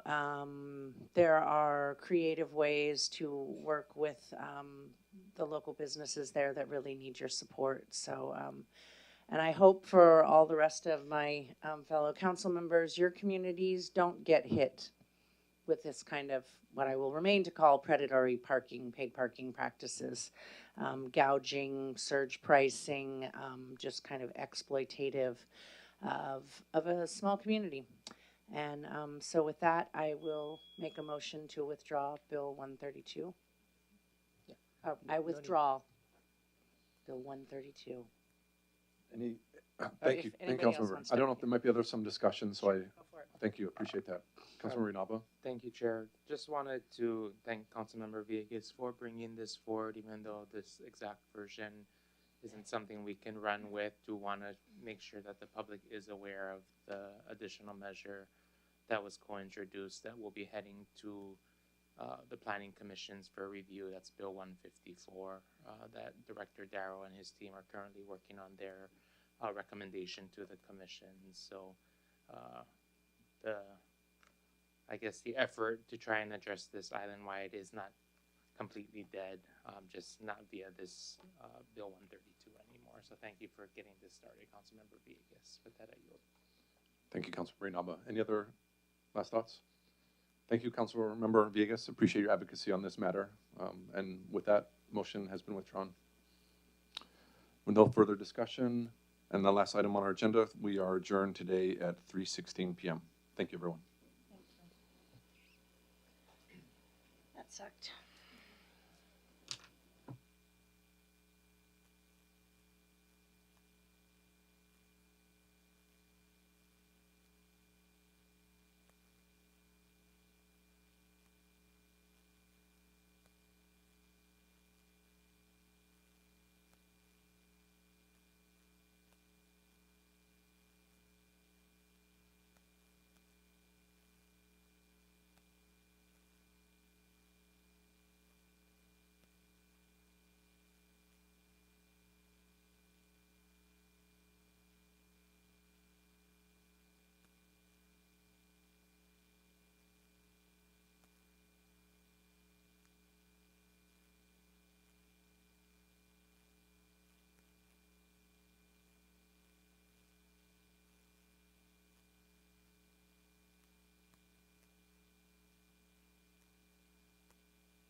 committee? Yes, it is. Oh, cute. This is your committee. Yes, it is. That's why I'm not saying nothing. 30 seconds. Staff, are we ready? You guys ready? Staff, ready? Okay. Okay. Good afternoon, everyone. This is the Policy Committee on Health, Safety, and Well-being. It's the 8th session. We're at the Hawaii County Building. Today's May 19th, 2026, and the time is 4 p.m. Introduce the big party. Oh, sorry about that. Okay. And the members, we have to my right, Ms. Kagiwara, Mr. Eustace, Ms. Kirkowitz, Ms. Chirinaba, Mr. Kleinfelder, Ms. Vegas, Ms. Glimba, and Ms. Kimball. And I'm the chair, Rachel Nishi.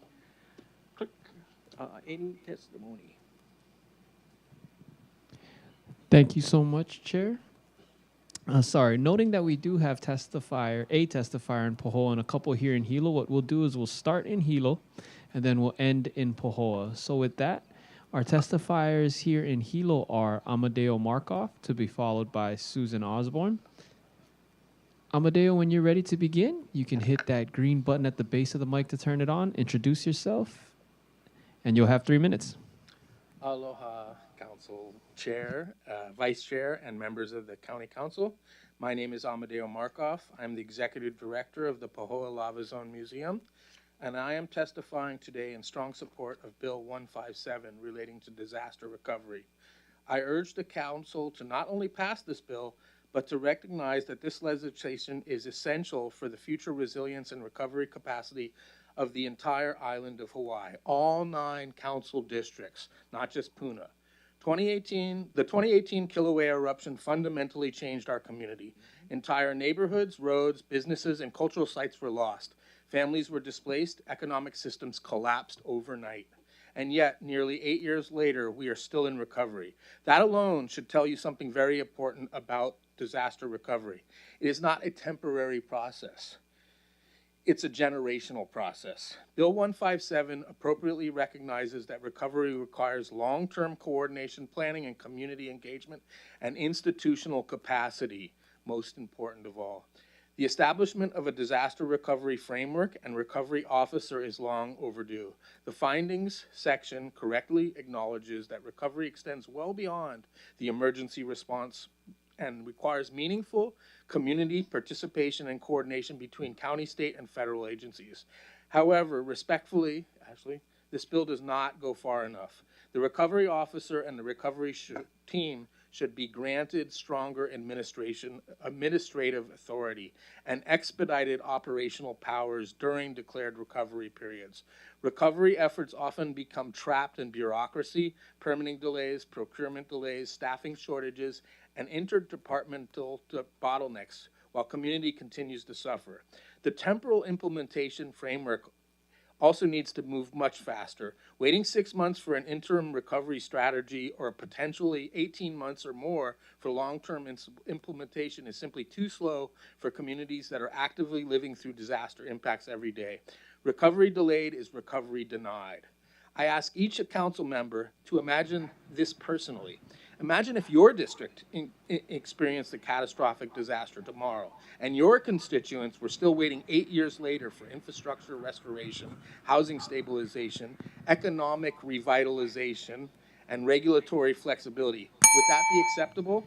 30 seconds, please. Because that is exactly what many residents of Puna continue to experience today. This bill is not just about the next eruption, it's about hurricanes, floods, earthquakes, wildfires, economic disasters, future emergencies that may affect any district on this island. The county must institutionalize recovery now before the next disaster occurs. I strongly support the creation of a permanent recovery framework, and I encourage this council to strengthen this bill further by empowering the recovery officer with greater authority, faster implementation timelines, and streamlined regulatory mechanisms, and enhanced coordination. Thank you so much for your testimony, Amadeo. The 3 minutes are up, so we're sentence. going to have to move on. Thank you. Chair, your next testifier is Susan Osborne, and then we can go to Gloria and Pahoa for our final testifier. Susan, when you're ready to begin, please introduce yourself, and you've got 3 minutes. Aloha, honorable council members. This t-shirt coordination was not planned, and ditto, but actually was very clear that this is a first step, and it's a great first step. So my name is Susie Osborne, and I'm testifying in strong support of Bill 157, an ordinance amending Chapter 7 of the Hawaii County Code relating to disaster recovery, as you know. Having lived through the 2018 Kilauea eruption, losing my home, my animals, and the school I co-founded and led, I can personally testify to how deeply traumatic a natural disaster and the recovery process can be, both personally and professionally. One of the most important lessons from that experience was that both the strengths and the weakness of this disaster response rested within the county systems. When a comprehensive recovery plan and framework was finally developed with meaningful community engagement and supported by the county, it became a powerful model for collaboration between government and community. It helped build trust, create coordination, ensure implementation, and support healing during an incredibly difficult time. Bill 157 would help ensure that the county, Hawaii County, has an immediate and structured framework to guide future disaster recovery efforts, preserve institutional knowledge, and support timely, coordinated action during times of crisis. I also hope the passage of this ordinance will reinforce the importance of maintaining continuity and accountability within the county's recovery planning efforts, and that this council will guide and direct the current recovery team, despite the departure of Douglas Lay, to ensure that all of the planning documents and a comprehensive final recovery report is compiled and stored in a place that is readily available to support and guide future disaster response and recovery efforts. Finally, I need to commend Councilwoman Kirkowitz for her visionary leadership, her unwavering dedication and commitment to our community and our recovery. She clearly saw what was needed, planned for, and implemented recovery systems and projects, and had the relationships in place and the perseverance needed to doggedly address roadblocks in our recovery. She was our greatest advocate in our lowest moments when most of us had no capacity to navigate the countless bureaucracies. She focused on the positive assets of our community and uplifted our lahui with a sincere heart and passion. She picked us up when we were down. I'm eternally grateful to this mana wahine, someone I now proudly call my pili aloha. All of your consideration. Thank you so much for your testimony. With that, Chair, if we could go to Pahoa and Gloria to introduce our final testifier. Gloria, if you could, please. Good afternoon, everyone. We have Eileen O'Hara here testifying also on Bill 157, commenting in support of, representing herself. Please restate your name for the record. You have 3 minutes.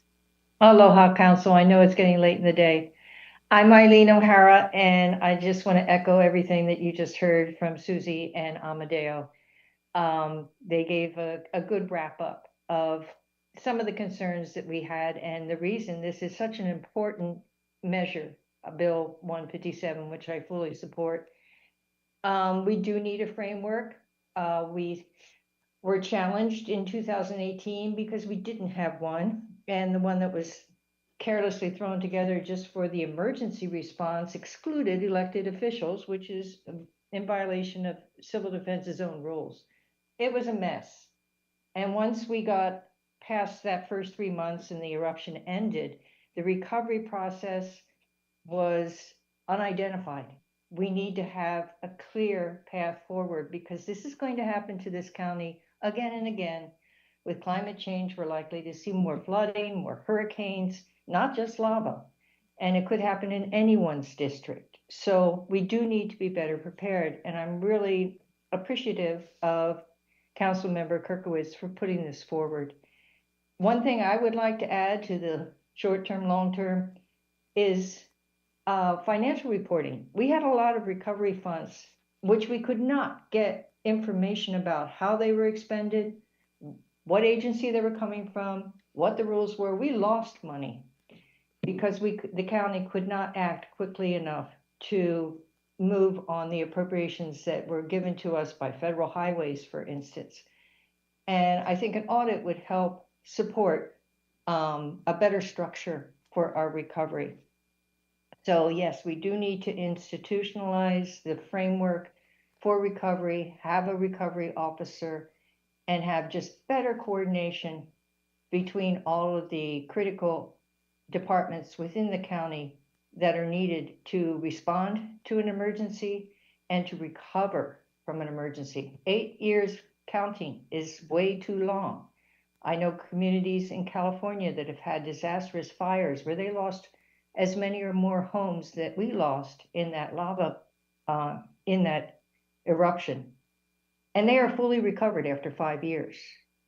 So it isn't just a matter of money, it's a matter of having a system to respond to emergencies. So I fully applaud the bill that Ashley Kirkowitz has put on the table, and I hope you all support it. Thank you very much. Thank you.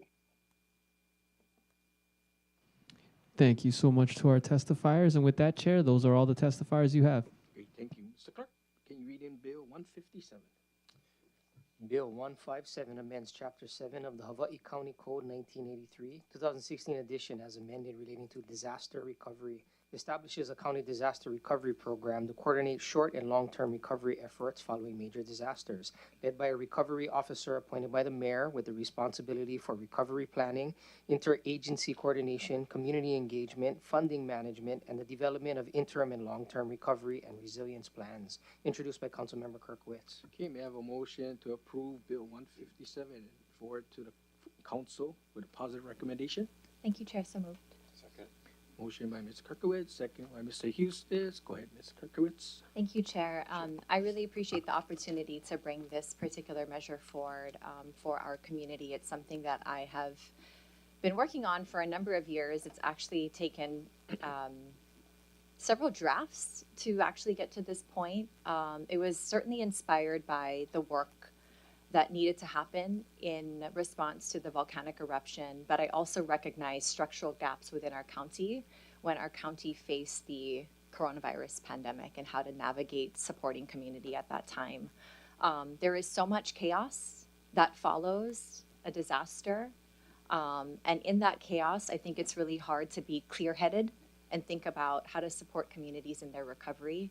There is no framework within the county to guide how we mobilize and activate resources and work with community to design their own recovery strategies and implement that. I want to acknowledge the very heroic improvisation that occurred within our county across 3 different administrations to support Lower Puna's recovery. Our recovery officer, Douglas Slay, who led us for many years, played such an instrumental role in designing programs from scratch, a voluntary housing buyout program, supporting the Kilauea Recovery Grant Program, so many things that were very experimental that the county had never done before, working in partnership with community trust-based philanthropy. So much of that he built from scratch with an incredible team. He is no longer with us. He's now the Deputy Director of HHFDC, so the state is very lucky to have him working on housing products and strategies for our state. But I'm so grateful for his leadership, and before he left, we sat down to really think about and reflect over the last 8 years, what worked in this recovery process, and what might we institutionalize to serve as a guide so that in the event of a future disaster, the county has some kind of playbook that it can activate to guide next steps in terms of response. At the end of the day, I never want any other community to suffer in the same way that Lower Puna did. And Lower Puna suffered because of the lack of coordination and honestly knowing what to do next. So much time was wasted because there wasn't a framework in place. And frankly, I think the county tried to penny pinch quite a bit, trying to keep a lot of the work in-house when there was money available from state, federal, philanthropic partners to bring on the necessary professionals to move projects forward. We are still waiting for roads to be completed, water lines to be installed, parks to be restored. And rather than asking county employees who are already doing so much to do more, it behooves us and makes so much sense to take the recovery resources that are available to build a team specifically focused on recovery 100% of the time. The bill before you is essentially a framework It activates during a disaster moment, so a federal declaration, a governor's proclamation, or at the determination of the mayor. This is not a permanent function within county. It would also deactivate when recovery services functions are no longer required. The size and scope of the program is commensurate to the available resources that are being given by county, state, or federal. The recovery officer position has defined qualifications, clear authority and responsibilities, and it's actually a cabinet level position. So as one of the testifiers pointed out, wanting to make sure that this individual could make decisions, they do. The next person they report to is the mayor, but their ultimate boss and folks that they need to report to is the community, is the people. But the recovery officer position is a cabinet level position. There are two guiding deliverables that are required as part of this process. One is the interim recovery strategy. And I just wanted to note for the public, because 6 months does seem like a long time, but to just put things into perspective, the interim recovery strategy for the volcanic eruption took 16 months. It took 16 months. And that, in my opinion, is horrific. That is, it's absolutely absurd. And so 6 months seems like fast enough. When you think about government speed, that seems like lightning speed. So 6 months is the recommendation. And then following that, 12 months after the publication of the interim strategy, a recovery and resilience plan that would guide the long-term recovery and revitalization of community. That particular plan would be adopted by council resolution. I'll give you some more. Thank you. Thank you, Chair. I really appreciate that. There is also a provision in there for council oversight, so the requirement of semi-annual reporting back to this body so that conversations can happen publicly and the community can be informed of progress that's being made on recovery initiatives. One of the things that's also embedded within this framework is community engagement. And I wasn't able to codify the incredible work that has happened through Revitalize Puna. This is a deliberate partnership between county, community, and philanthropy. We would have been subject to sunshine law, and that is a wonderful thing, but it would not be helpful when in a recovery process, you're trying to move quickly and adapt and be responsive to community.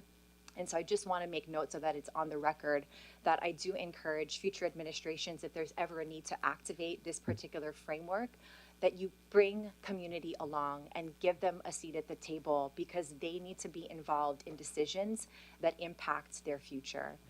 Happy to answer any questions folks have. And I just want to acknowledge the individuals, departments that were involved in helping to craft the legislation. Douglas Slay, our former recovery officer, Patty Pinto, Misty Carter with recovery.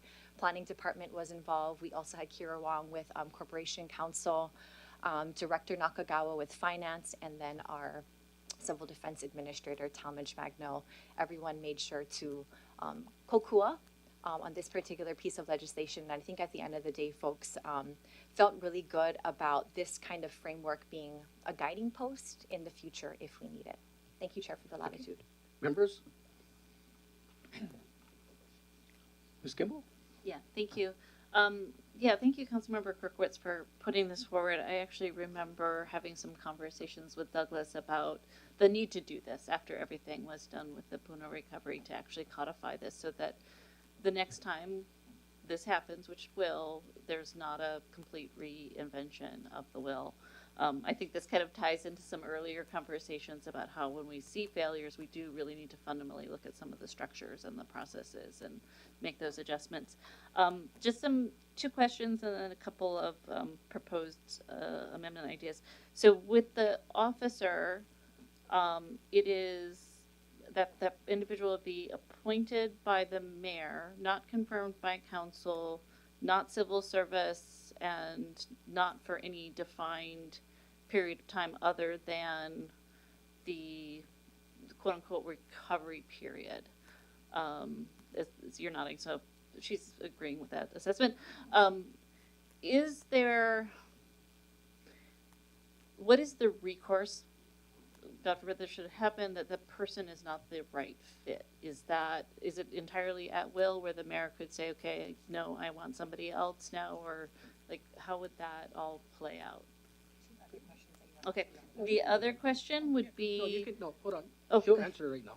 Okay, thank you. Yeah, sure. This is not a civil service position. This individual would be exempt from that. Yes, appointed by the mayor, no confirmation necessary by council. I think it's really important that the mayor have the ability to appoint someone very quickly to lead the recovery process. You know, if the individual is not the right fit, I'm sure the mayor is going to hear it from the council and the community. And make decisions in the best interests of the recovery process. So the removal of that individual, that authority would be retained by the mayor. Okay, I'm not sure, and this is a corporation council question, if we need that language in there, that it clarifies that this is not, I know that for some of our other non-civil service positions, there's that language in there that says this shall not be a civil service position, to just clearly identify that. The second question I had then was around, there's the, under the coordination, sorry, I've lost it here. Departmental responsibilities, such cooperation may include, but is not limited to, committing staff and resources to support the recovery operations and coordination, which I, support. Wondering though, where would the oversight be for, the expenditure of resources and staff from other departments to this activity? Like, how would you envision that all playing out? I'm sorry, could you clarify the expenditure of resources? Yeah, so it says, it's just in terms of the cooperation under that section, departmental responsibilities, there's such cooperation may include but not limited to committing staff and resources. The way I'm reading that is that other departments would commit staff and resources to the recovery effort. I'm just wondering where the oversight of that would happen, because it's not going to necessarily be within the budget process or any other. So just trying to understand what your vision is there. So this was ensuring that coordination and collaboration happens between county departments and the recovery office as it's mobilized. This would not be something that is sustained long term. Like I mentioned earlier, I think it's important for a lot of these functions, like a parks, development manager, somebody that is working on roads projects, an individual that is doing some of the legal stuff or the financing, rest within the recovery office, because right now a lot of that is actually spread across different county departments, and I think that has kind of belabored the whole recovery process. So this is designed to be for the very beginning, first few months of recovery, while the team is being built with those professionals that are needed to guide recovery for the long term. And if you think that clarification is necessary, where it's mentioned that it's just for the interim, it's just to get things off the ground and the ball rolling until the staff is fully stood up, I'm happy to. Yeah, I think that would make me more comfortable, just because I think, unfortunately, there are examples where it's these kinds of scenarios where if there isn't an oversight piece, spending can be misappropriated. And so just some sort of thing, I don't know, I'll ruminate about it more based on your answer, what would be appropriate there. I wondered if it might be appropriate as an amendment just to also put a time frame on the after action report, so that we're not waiting for a really long time for that. The 6 months for the implementation plan, but also I wondered if it might be appropriate to just say 6 months after we get an after action report. I think those are as critical sometimes in terms of reviewing best practices. I agree with you, and our civil defense administrator is here, Administrator Magno, and we had talked about wanting to put a time frame on the after action report. I think that's very difficult to do based on just the size and the scope and the duration of a particular disaster.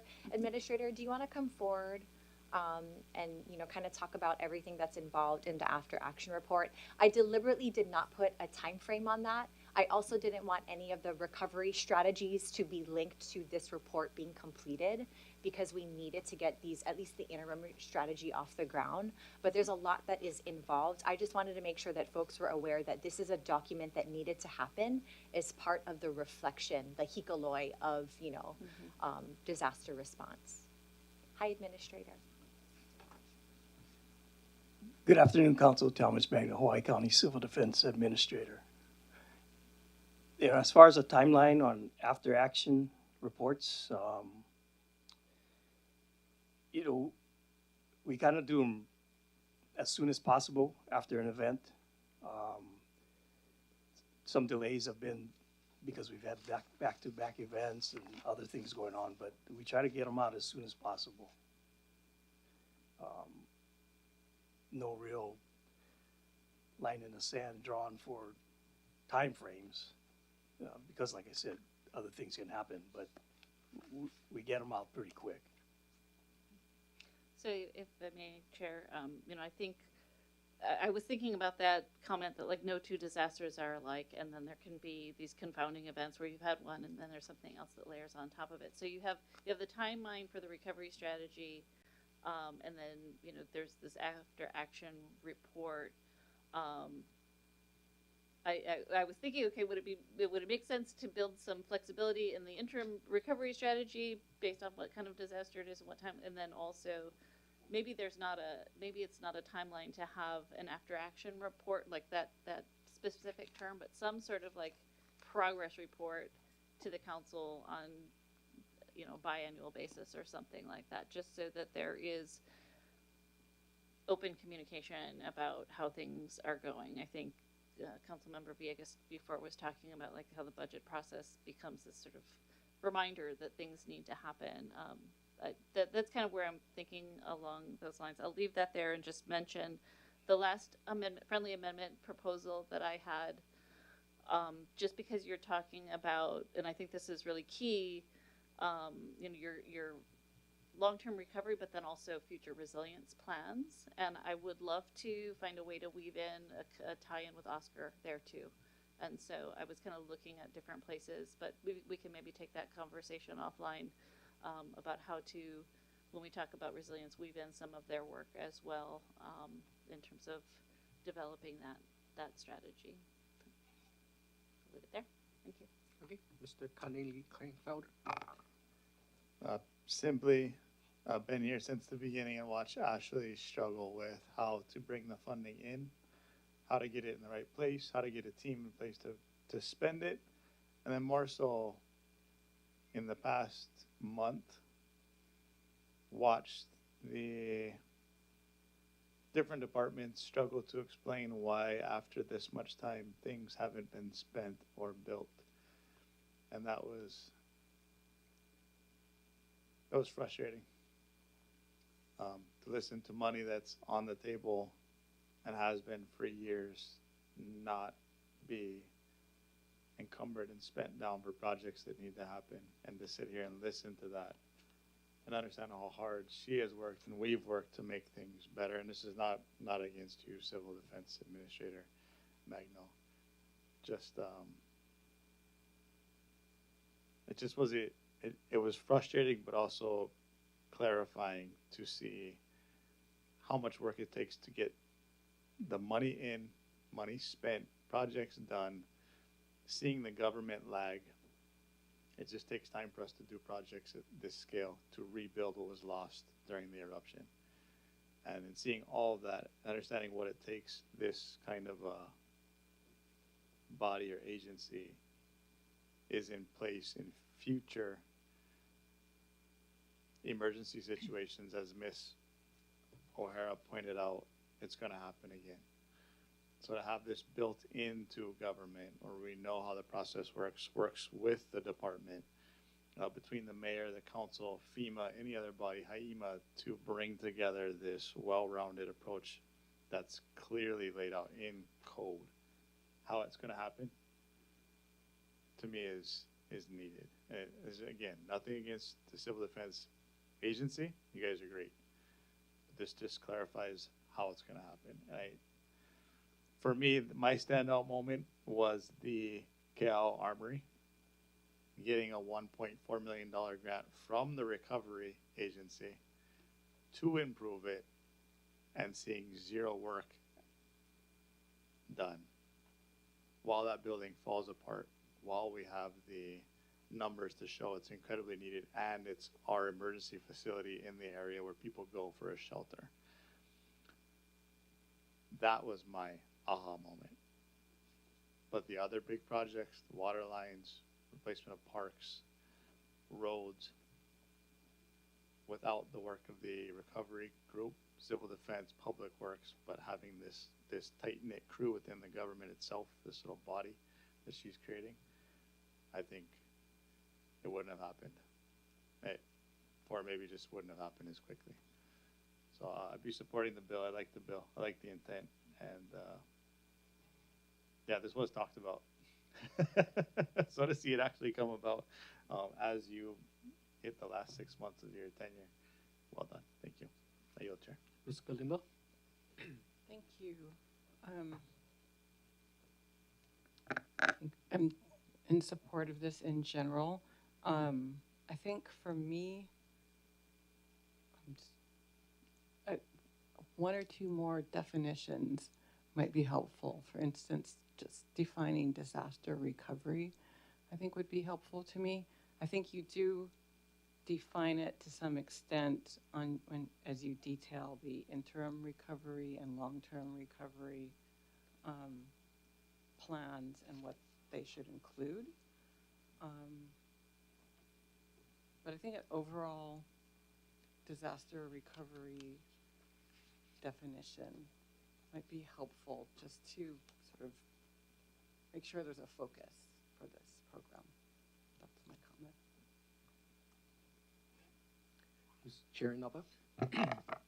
Thank you. So just to confirm, Administrator Magno, your agency is in support of this bill. Yes, we are, and it's actually, part of our function with civil defense. Recovery actually starts while the disaster is just ramping up, and it starts with damage assessments. So our department has that under our responsibilities at this time. Adding this level of recovery would add to that and bring continuity to the whole operation in the county, I believe. Thank you. Wanted to see and hear that on the record. I don't think any council member here on this dais is as familiar with disaster preparedness and recovery as Councilmember Kirkowitz and her community. So, I mean, in reviewing this bill, I'm in full support because I can also recall, I mean, I know this work started before I got on the council, but I can also recall in those first couple of years of me being on the council, a lot of effort coming from Councilmember Kirkowitz to try and get updates, to have those updates be provided here at council, and it shouldn't have to be that much work to see progress, to ensure that progress is continuing. So to have those updates 6 months, 12 months as articulated here in this bill, I think really sets up the county and future council members and administrations not to have to fight so hard to have an organized recovery effort. So thank you, Councilmember Kirkowitz. We hope we don't have to use this, but the likelihood of us needing to is high. So mahalo to you and your staff for putting this together, and mahalo, Administrator, for your support. Okay. Any other members? Mr. Eustace? Thank you, Chair. Thank you, Councilmember, for proposing this idea. And as we heard from testifiers, and we all know in different communities that disaster is around the corner for a lot of us in different ways. So I appreciate your foresight in bringing this forward and having this conversation. I just had one question about the kind of the establishment of the program, and if there were any sort of possible barriers in setting up the program, because it puts that authority within the mayor to establish it under certain conditions, and I recognize that it would alleviate, some strain from civil defense as well as mayor's office, and we've seen recovery in planning department, so it's kind of centralizing some of that effort for sure. But I guess I'm just a little curious if you could just explain a little bit further in terms of the establishment of it, because it says it shall be administered by the officer and may be activated under any of these conditions. So I just want to make sure that it does happen, right, regarding one of these conditions, so that authority is then given, that the support is then follows suit.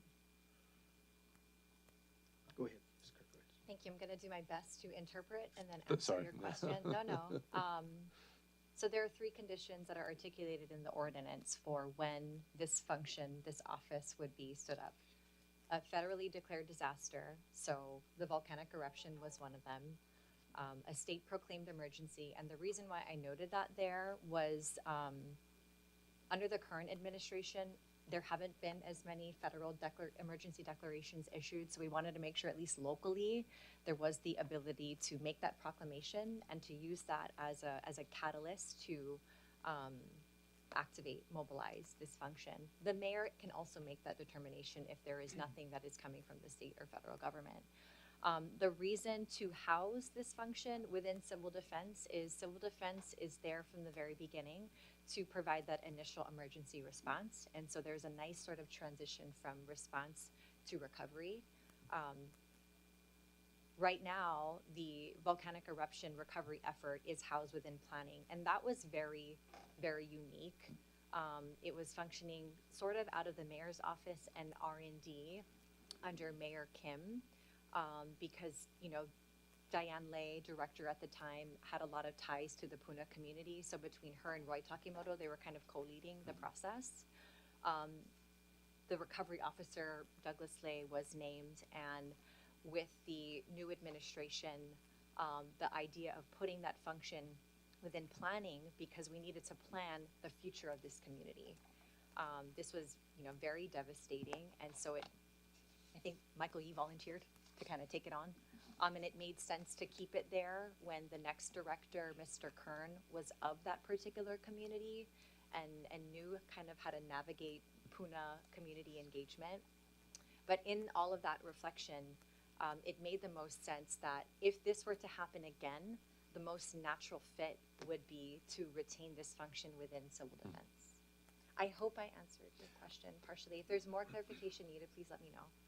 Thank you. No, I appreciate that. No, thank you. Yeah, it's I guess maybe I'm struggling with the.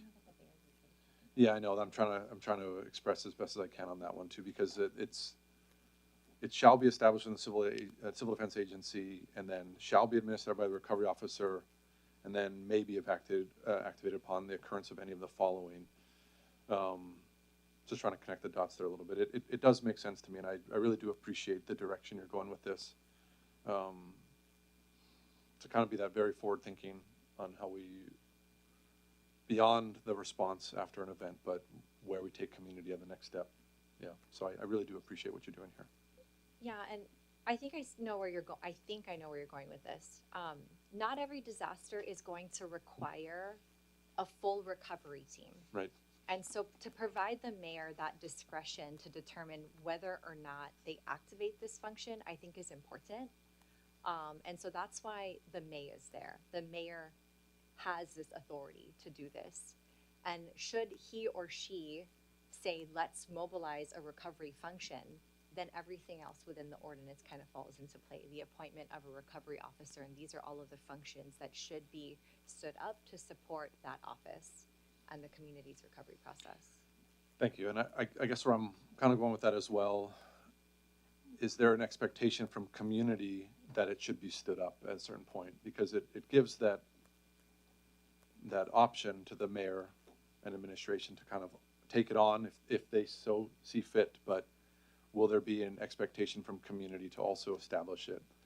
If some trigger is, within the mayor's mind, say, no, it doesn't rise to that occasion, would there be an issue there? And I don't know if community would say, oh, you did it for this situation, but not this situation. So I'm just trying to analyze it from that kind of standpoint, that there are these conditions that it should be administered, but it still gives some leeway to administration to maybe take it on or not take it on. And I don't know if there would be some consternation in community about it.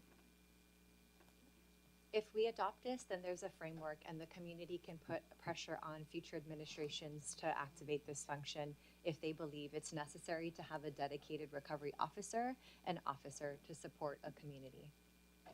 Okay, thank you. No, Administrator, anything else you wanted to add to that? Sure. Civil defense supports this. And then Ashley and I have had discussion early on about this position. But there's some changes that have happened in the language, and I kind of want to have some clarification or further discussion on where this has gone. In our discussion, I kind of expressed that this position should be with civil defense, but it should be a civil service permanent position. That recovery officer can function within civil defense all the time with additional roles of mitigation, because mitigation and recovery are tied together. Like I said earlier, as soon as we get impacts and we are doing disaster damage assessments, that's when the recovery process starts already. We start to develop thresholds where federal programs might come into play. So from that point already, the recovery officer is working in that role. It's more dictated by the event itself than somebody saying, "Oh, let's activate the recovery officer." So we don't know what thresholds we are hitting. You know, sometimes it's automatic. Definitely the lava flow in 2018 was pretty close to automatic. This Kona low was pretty, evident that we're going to get the declaration as well. So other events, not so easy. But then the recovery officer could be running the damage assessments and establishing those, what thresholds we make. So, and the continuity of knowledge, experience, and information that this person would have needs to be passed through administrations, because we know and we're hearing FEMA has changed, and we're seeing it right now with what we're going through. And they tell us the county, the state needs to take the lead, basically, take on the load as far as running recovery. So it's even more important that this position be established and brought onto the county. Thanks, Administrator. So a couple questions there then.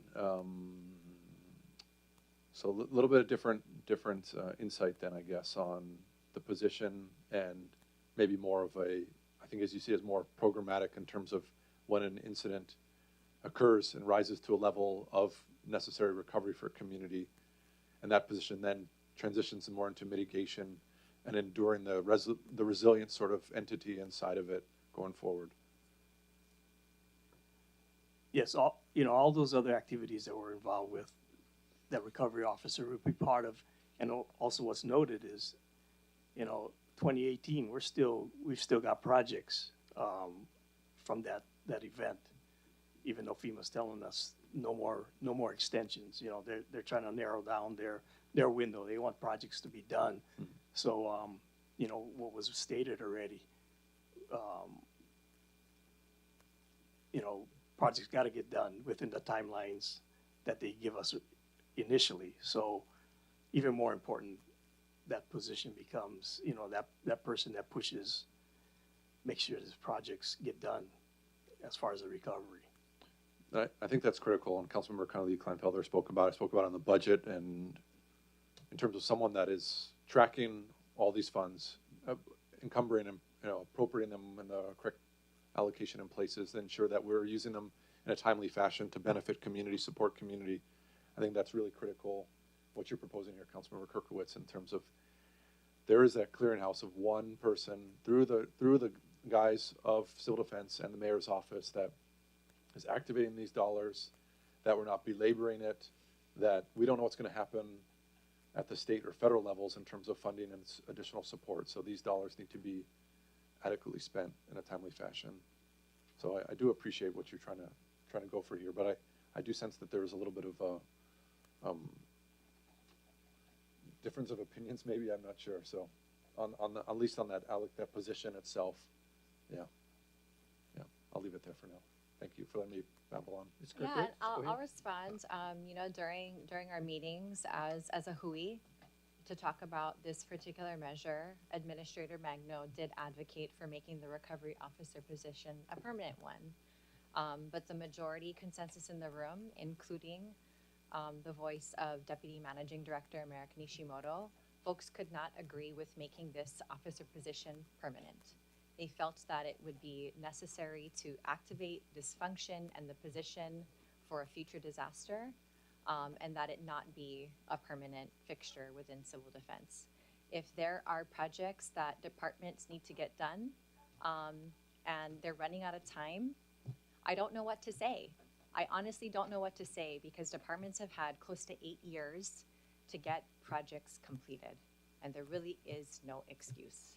I think the role that a recovery officer would play in future disasters is sort of being the accountability coach and making sure that every single department that has a kuleana to do to support recovery is getting the job done in a reasonable amount of time so that we're not losing, you know, credibility with state and federal government, and that we're helping people rebuild their lives faster.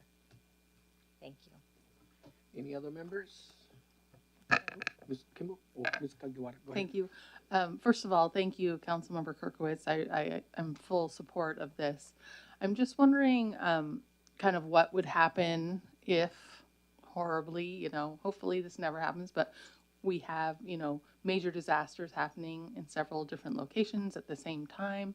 Does that mean we would have potentially several disaster individuals that are brought on board at the same time, or would that one person deal with multiple disasters, or how do you foresee something like that should it ever happen?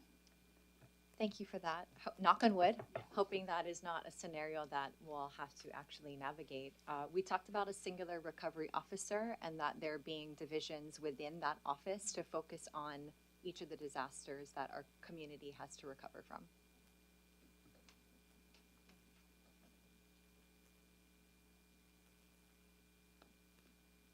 You finished? Oh, okay. I didn't hear you say you yield. Okay.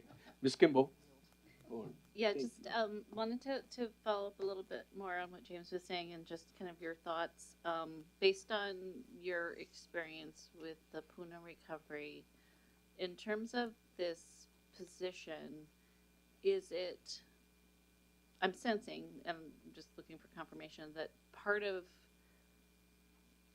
what you think is necessary through this is having somebody at that higher level coordinating position at the cabinet, right, in order to, you know, actually jump in a quick way through this appointment to sort of take the reins. That's kind of what I'm gathering. So my question in terms of being a permanent position, like, is some of that lost? Is that kind of why you went? I'd like to understand more about the decision making between, you know, what Administrator Magno is saying, and then what I guess the rest of your Hui kind of decided was appropriate and why that might have happened. And then secondly, one of the things I would potentially worry about would be the ability, if it weren't civil service, if it weren't more permanent, the ability to find somebody appropriate that quickly. Like I almost wonder if there would be benefit in making it a permanent position that is, the position itself is activated, right? And they're given a particular kuleana that kind of triggers when there's this recovery event, but they're always there, right? So that's kind of where I'm thinking about that way we might have a better ability to get somebody that has the skill set we're looking for. And those are my thoughts. Okay. I want to clarify because that's interesting. So the position would be a permanent one, but the individual not necessarily. I'm more thinking that the position, sorry, Chair, I hope you don't mind the back and forth.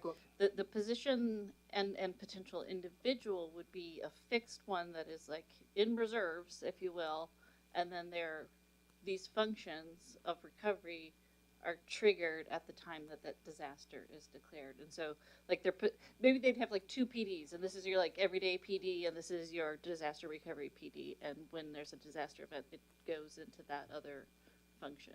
I honestly want somebody that's completely singularly focused on supporting this community in this particular disaster. And I know that administrator is advocating for a permanent function, but it sounds very closely tied to more mitigation activities. And this is specifically designed to help a community recover from a particular disaster. We don't know when that's going to be. It could be 2 months from now, 5 years from now, 10 years from now. And I wouldn't want that individual to be mired in county bureaucracy. I want fresh kind of leadership coming in to support a community navigate this, very devastating, life-altering event.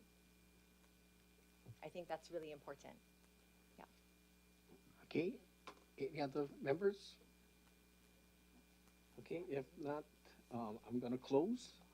And I do support this. I think in 2018, when it had the lava flow eruption, if we had someone there that was doing this, but Ms. Karkowitz, you need to, like in your bill, to maybe even like during the time of the disaster, like for example, with the eruption, Poa businesses was lacking a lot of income coming in. So thanks to Governor Ige allowing me to help organize and getting the proper, agencies, federal, state, to come and talk to them, meet with them, let them know what they're going to be required to have when their business goes down. Also, like I said, state, so was with the farmers. We had meetings with the farmers to let them know what kind of pictures they needed to have, what kind of documents they had, because once the lava overtakes the property and they say, oh, you need these proofs, it's too late, it's gone, right? So with someone with this kind of position, and if they had it back then, it would really help out to help things moving forward, because then you can wait until the end, but it's kind of late. They like could be 1 year later, and they're gonna be suffering for that 1 year of not having this revenue, right, or support. So I do support this, and maybe you can tweak a little bit more. And I do agree that it shouldn't be a permanent under civil defense. And so with that, I'm gonna, go ahead, Ms. Karkowitz, to end it. Yeah, thank you, Chair. There are some friendly amendments that I want to offer based on feedback from the group, including definitions and clarification on some of the language. So if I could make a motion to postpone Bill 157 to our June 2nd committee hearing. Okay. Thank you. Okay. Motion by Ms. Kirkwood, second by Ms. Cherry-Naba. Any discussions? Hearing seen none. All those in favor of postponing Bill 157 to June 2nd committee meeting, all say aye. Aye. Those opposed? So Clerk, we have 9 ayes and motion carried. Thank you. Okay, that ends our meeting. Great discussion. Meeting adjourned at 4:53 p.m. Thank you. Thank you. And the council will be having our public hearing on proposed tax rates for the 26-27 fiscal year, beginning at 5:30 here in Hilo Chambers. Mahalo.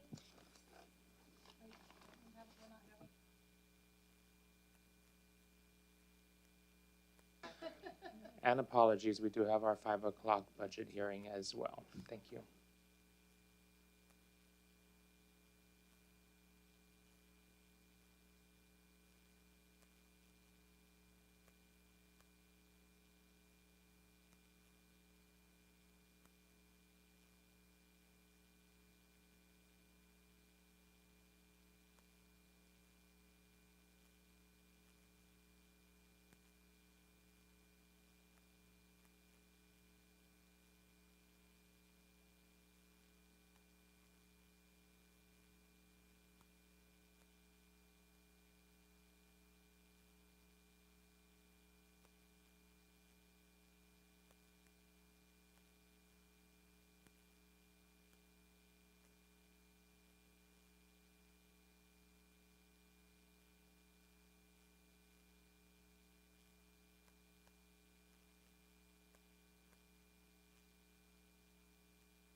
Aloha kako, welcome to the public hearing of the Hawaii County Council. The date today is May 19, 2026. It's 5:01 p.m.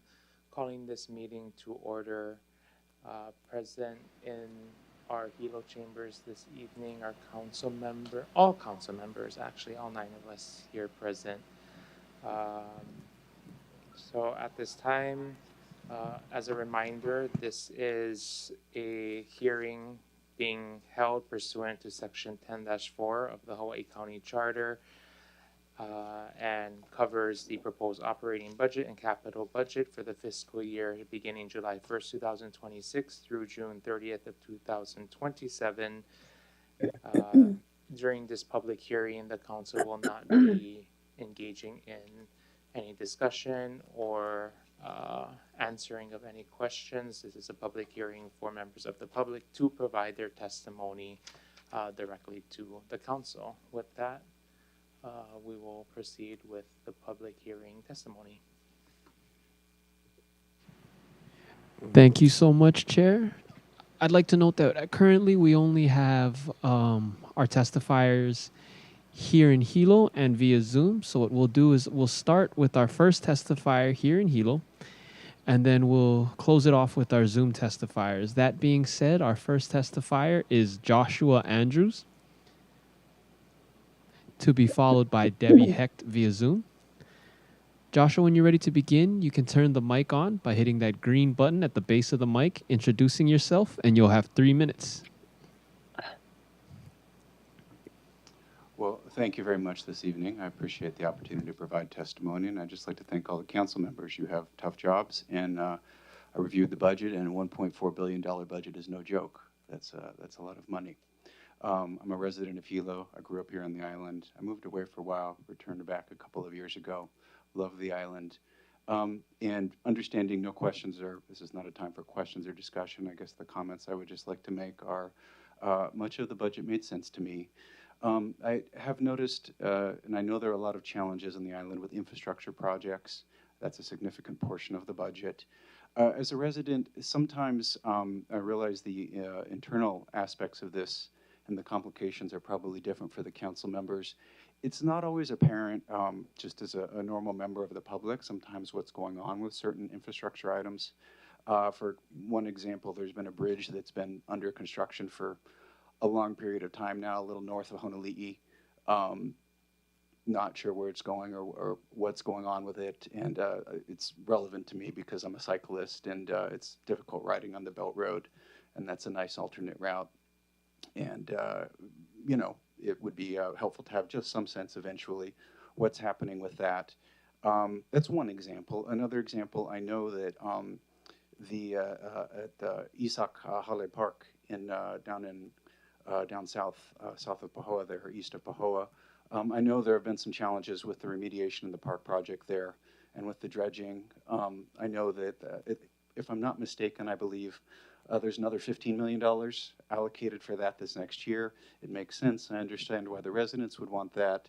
I don't know if there was ever a good kind of investigation or explanation of why the previous project didn't succeed well, to make sure that we're not throwing good money after bad as a member of the public. So, you know, just some thoughts. Again, there are many other things that go well, and I'm very appreciative, and I know many other people are very appreciative of that as well. And then the one other thing I would say is I know there's a couple of cycling programs, but as a cyclist, you know, I would say there's a lot of continued things that it seems like could be done around the island. So that would be, and we live in a place that would be great for that. So thank you. 30 seconds, please. Thank you very much. Appreciate all of your effort. Thank you so much for your testimony. Chair, our next testifiers are all via Zoom. First of which is Debbie Hecht, to be followed by James Hoover. Debbie, when you're ready to begin, please introduce yourself, and you'll have 3 minutes. Is my mic on? I'm not really sure. Yes, we can hear you. Okay, good. My name is Debbie Hecht, and I'm testifying today about Ka'alu Bay Please put 350,000 in the budget to complete the design for the 1 mile of sewer needed to protect Ka'alu Bay and surfers and swimmers there. Bowers and Kubota should be done with that design this month, at least that was what we heard last. This money is needed to get to the design shovel ready, complete the cost analysis, and go out to the public to analyze how community facilities districts might be used to pay back the bond money originally that will be needed for this project. A group of us, including Auntie Cindy Punihioli, Dr. Rick Bennett, and Hilo scientists, have been working on this for more than 20 years. Please include the 350,000 in the budget. It's only 1 mile of sewer, and it could be a pilot project for cobbling together USDA infrastructure money, bond money, and other money and state money. Drew Kanuha promised to look for money for us too. It's necessary to protect the health of swimmers and surfers who get staph infections there. There are at least 69 cesspools and 14 septic tanks along Ali'i Drive. I found this out when I went to the State Board of Health and pulled all the TMK wastewater permits and cobbled together a map of all that. Please don't drop the ball in this subject. It is almost shovel ready, and it could be a pilot project, as I said, to fund sewer projects around the island. Please include 350,000 in the 26-27 budget. Mahalo. Thank you so much, Chair. Our next testifier is James Hoover, to be followed by Bob Yunke. James, when you're ready to begin, if you could just unmute your mic, introduce yourself, and you've got 3 minutes. Aloha, my name is James, and I'm a Gila resident. I want to start by saying I appreciate the work that goes into the complex task of budgeting and keeping our county running. I think you're all doing a pretty good job. Kimo's been doing awesome as well as the new mayor. I wanted to also say that I'm pretty new to all of this information, so I'm here to learn more than anything else. But I did have some things to say about questions regarding, things in this budget that I found a little bit confusing to me. And first, that's the Coconut Island Bridge project, and I saw $8 million for this short little bridge, and I want to understand exactly, was this bid on competitively? How many bids were received? What costs $8 million specifically? And I believe the public deserves an itemized breakdown before it gets approved. The same question applies to the Waianui Nui and 4 Mile Creek Bridge projects at $18 million each, and the Kilauea Avenue Safe Routes project at $20 million. These are enormous numbers, obviously, and I'd just like to see the math because I would like to be involved. Second, the budget claims to prioritize working families, but I'm not seeing too much in there for working families. $1 to $2 million for affordable housing production in a county where people are being priced out of their homes is more of a footnote to me than a housing budget. But I get that it's tough and it's hard to find those funds. And it's also worth discussing Hawaii County has pretty low property taxes, which is a good thing for people that live here, but for people that don't live here and own large investment properties, such as billionaire class individuals, I just want to see more action being taken to prevent us quietly subsidizing the wealthy non-resident property owners for years while locals struggle. I urge this council to explore progressive surcharge on high-value investment homes or properties to, upwards of $3 million each, and direct that revenue towards actual affordable housing programs and things like childcare for the community for people that have kids and can't work, or solar programs to make solar more accessible. My own power bill is like $640 a month, and I just keep the lights off all day and don't run AC. So we know the costs here are high, and I'd like to see more relief for that in our community. Besides that, just transparency on the contracts and a budget that actually invests in the people who live here year-round. Mahalo. Thank you so much for your testimony, Chair. Your next testifier is Bob Yunke, to be followed by Matt Chalker. Bob, when you're ready to begin, you can unmute, introduce yourself, and you've got 3 minutes. Thank you all. I appreciate your providing this opportunity for us to engage with you. My name is Bob Yunke. I'm from Waikoloa Village. We've been in front of you a number of times recently asking for your help to save lives here in the village the next time we have a fire crisis. And our concern with this budget is that it's going to make the situation that we've been living with here for the better part of 20 years a lot worse.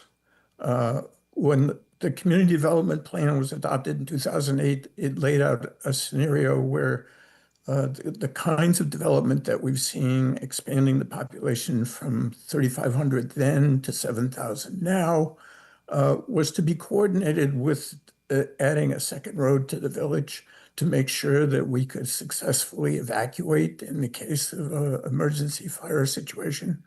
That road has not happened, the development has happened. But what's really threatening about this new budget is that there's another 11 million in there as part of the workforce development project that is planned for Kamakoa that ultimately will add another 3,000 residents to this village, exacerbating the threat that we face when we try to evacuate from a wildfire. And so what we're asking for is for the council to step up and provide some priorities to make it clear that the road that's been in the plan since 2008 is actually built before we add more people here. And what we're confronted with is the mayor's budget, which accelerates the population growth without providing the road access. And what we're faced with then is two choices. One is hopefully to work with you to set some priorities. Or if we can't, if that doesn't happen, if this kind of development goes forward as is included in this budget without the road, then our only choice is to try to block the budget. And we think we can do that under the county charter because the county charter says that the SIP budget must be aligned with community development plans. This budget is not aligned with our community development plan because it does not fund 30 the road seconds, please. Was planned to be here to accommodate new growth rather than to have new growth happen first. So we're hoping we can work with you to set those priorities right. And we appreciate your help. Thank you. Thank you so much for your testimony. Chair, your next testifier via Zoom is Matt Chalker, to be followed by Janet Tiara here in the Hilo chamber. Matt, when you're ready to begin, you can introduce yourself and you'll have 3 minutes. Cool. Aloha, Chair Inaba, Vice Chair Onishi. My name is Matt Chalker. I'm the Executive Director of Wildfire Safety Advocates here in Waikoloa Village on the Big Island. And Bob just laid out sort of one half of the equation here. The part that I wanted to discuss tonight is the current state of affairs, what is actually going on, just so that we all understand and have the same grounding of fact. So recently, about a week and a half ago, Nahale Makoa, a large workforce housing project came in. It was 140 units. The total cost on that whole thing is about $84.5 million. Also, about a week and a half ago, the state announced that they were going to be spending $21 million on a new library right across the street from Nahale Makoa. The new budget, there's a new amendment coming in for a community center, also going across the street from that. These are all wonderful, appreciated things that are coming in for the growing families that are up there. They're also going to be safe, right? There's going to be a thing that's going to protect them if they need to get away from a fire. What is not in the budget is any money for additional connectivity. Bob described Kamakoa Nui, that's going to be 800 new units. There's $11 million for the surface streets for that area. There's no money in the budget for the connection for Kamakoa Nui down to the bottom of the road. Now, I've seen estimates for that second road to be between $25 and $50 million. So if we're counting here, we're looking at about $150 million in other investments going on in the north end of the village, but none for the road. You all committed $2.5 million last year. It's wonderful, it's amazing. It's a part of the way there. And the road itself, I have notes here on describing the road. It's going to be about 2 miles long from the way the crow flies, about 2.5 to 3 miles long as the actual route will go. It's already graded. There's already a path there. It's rough graded in 2 large portions. The Mauka portion is what will be the surface streets for the Kamakoa Nui workforce development. That is on county land, and that is leading to the wastewater treatment plant about halfway down the hill. That is used all of the time. It has sewer lines in it. It just needs a top coat on it. It's 90% of the way there. The Mackay half is the part that we are all concerned about. That is going from the wastewater treatment plant straight down to the Queen K. It's about 1.5 miles long. And that is owned by 4 different landowners. One is the Waikoloa Village Association, a homeowners association. The second is Kamakoa LLC. The third is Moki 2 LLC. And the fourth is Frank 30 Larousse seconds, the please. third Family LLC. And the mayor recently announced an agreement with all of these owners to make an emergency egress route. That route will follow the ultimate path of the real road, and it is already graded. It's just dirt right now. The state is committing $4.5 million to finish it to a level about the same as Hulu Road, which will be chip sealed on both ends. And that is it. It will be gated, and there are no plans after that. It is deeply appreciated. It will make things safer. It is not enough. What we need is a real commitment to the road and to actual progress for the north end of the village. We're committing all of these people. Thank you and so much, Matthew. We understand I'm that. sorry to cut you Mahalo. off, but We'll your see 3 ya. minutes That's all are good. up, Mahalo. so we're going to have Thank to you. move on. We'll see Thank ya. you. Bye. No. Chair, your next testifier here in the Hilo chamber is Janet Tiari. I apologize if I'm ruining your last name, Janet. But when you get up there, you can turn the mic on by hitting the green button at the base, introducing yourself, and you'll have 3 minutes. Aloha. Thank you very much. I am concerned what I've heard about how the money is being spent for some of the activity at the bayfront with the Coconut Island Bridge. I understand they want to do a lot of improvements there, which is great, but that bridge could be pedestrian bike only. I understand that when it collapsed, it was a vehicle was going over it to help clear debris that was there from a storm, and that I understand that. If the bridge itself was only pedestrian bike only, then you could use small, I'll call it a barge, a boat, whatever you want to do. Like if there were logs up there and debris from a bad storm, you could clear those in some other method than having a heavy vehicle run over that bridge. So my request is to save, the cost is quite excessive, and to save some of that money to use for other projects like we've heard, and to have the bridge just be pedestrian, bicycle, and so on like that. The other thing, as far as, I know the state was working on this too, about having higher value properties being assessed different taxes and things like that. That's a really good method to try to help balance some of the disparity, especially properties that are investment properties, that the owner lives off island and they're just investment properties and they can pay their fair share. But I really appreciate you hearing me today. Thank you very much. Thank you so much for your testimony. With that, Chair, those are all the testifiers you have at this time. Thank you. Before we close this public hearing on the operating and capital improvement budgets, just want to confirm again if there are any testifiers here in Hilo or online. All right.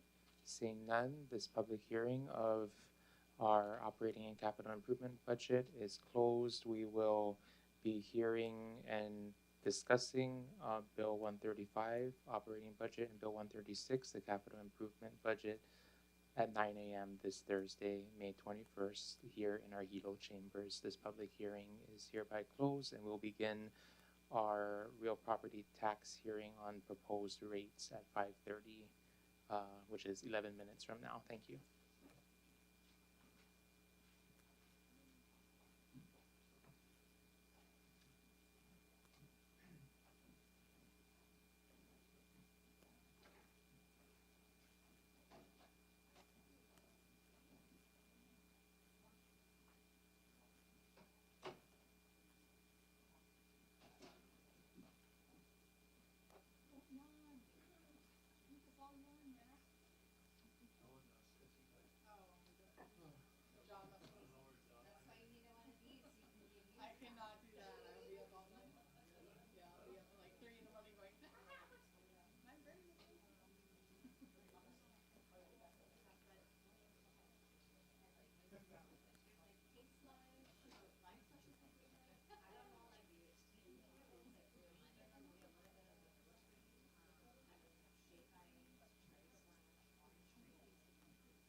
Aloha kako. It's 5:30 p.m. We are starting the public hearing here at our Hawaii County Building, Council Chambers in Hilo, 25 Alpuni Street.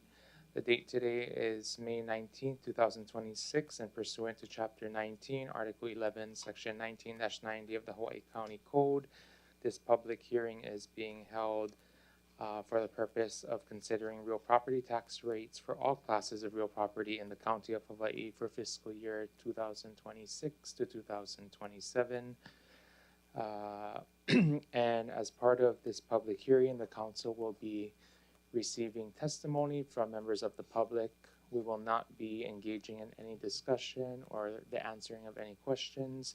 That will happen as part of our resolution discussion on Thursday, this Thursday, May 21st, here at our Hilo Chambers beginning at 9 a.m. With that, we will take public testimony at this time. Thank you so much, Chair. We do have a couple of testifiers via Zoom along with our testifiers here in the Hilo Chamber. So what we'll do is we'll start with our Zoom testifiers and close out with our Hilo folks. Our first testifier is Dwight Vicente, to be followed by Nelson Harano. Dwight, when you're ready to begin, you can unmute your mic by hitting *6, introducing yourself, and you'll have 3 minutes.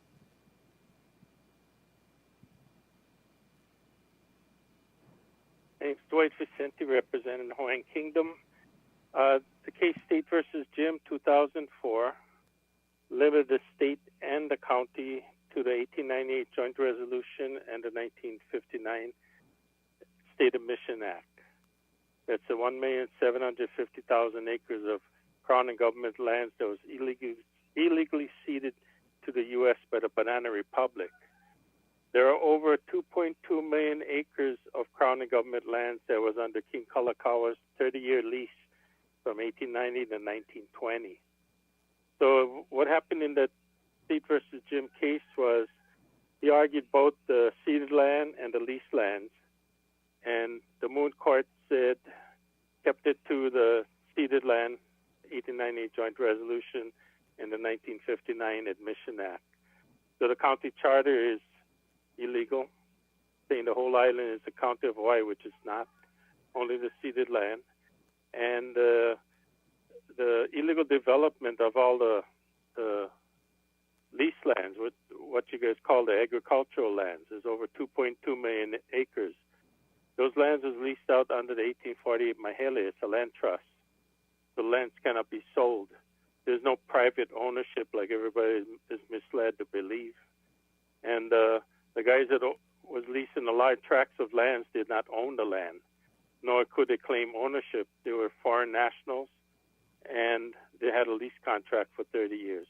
When the lease ended, the lease ended, and they got to move off the land. The only people that stayed on the land, even during the lease, was the Kanaka people. They lived on the land, and as part of the lease contract.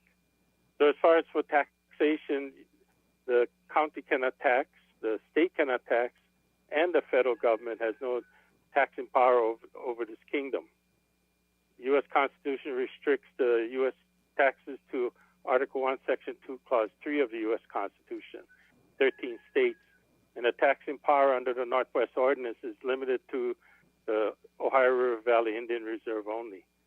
And September 17, 1787, the other Indian lands they speak of was just that, Indian land, which was not actually under the Continental Congress. 30 seconds, please. 1776. So as far as for taxation, it's illegal. And I think what needs to be done, the State versus Jim case should be enforced.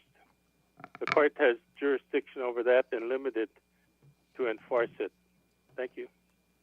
Thank you. Mr. Arizali, before we continue this public hearing, I understand that some members of the public had difficulty understanding me when I opened this public hearing. So I just want to reconfirm what this public hearing is. And this is a public hearing pursuant to Chapter 19, Article 11, Section 19-90 of the Hawaii County Code. And we are here taking public testimony on proposed tax rates for the 2026-2027 fiscal year. The council will not be discussing or making any decisions this evening. This is just an opportunity for the public to provide their testimony on proposed rates. This Thursday, May 21st at 9 a.m., we will be having a special meeting of the council to not only determine potential rates via resolution, but also having the first reading of Bills 135, the operating budget, and Bill 136, the capital improvement budget as well. Thank you. Please proceed with public testimony. Thank you, Chair. Your next testifier via Zoom is Nelson Harano, to be followed by Heather Hedenshaw here in the Hilo chamber. Nelson, when you're ready to begin, you can unmute, introduce yourself, and you've got 3 minutes.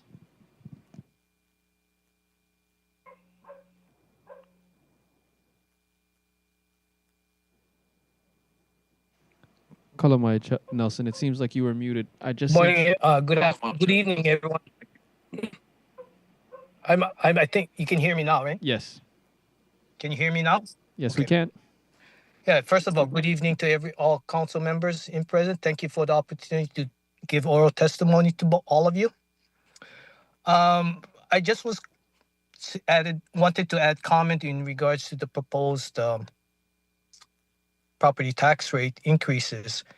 And first of all, I'd like to applaud the council as well as Mayor Alameda for taking the first steps towards trying to close that annual budget deficit. I don't know if there is time or to give an approximate funding by the proposed property tax increases, and how much of that shortfall are we closing by its proposed this rate increases. So, the shoreline around the island pretty much has been sold to the wealthy, ultra wealthy. And, I think non-residents, I look at it as like, what number home is this that they have here on the island? Number what, 4, 5? I think they well deserve to be taxed. The home still needs utilities, securities for the properties that they live on.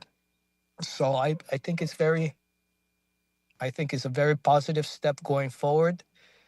Other states, particularly Washington State, that does not have a state income tax, down there starting to go after the wealthy.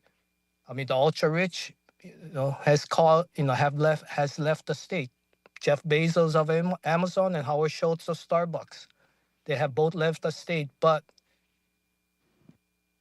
I think it's, like I say, the details will still need to be worked out, but I think to me, it's a very positive step in trying to achieve equity amongst the residents and the non-residents.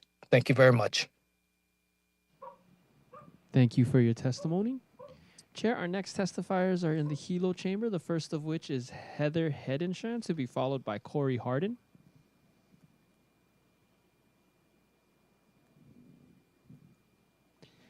Heather, when you're ready to begin, you can unmute the mic by hitting that green button at the base and introducing yourself. Once you begin, you'll have 3 minutes.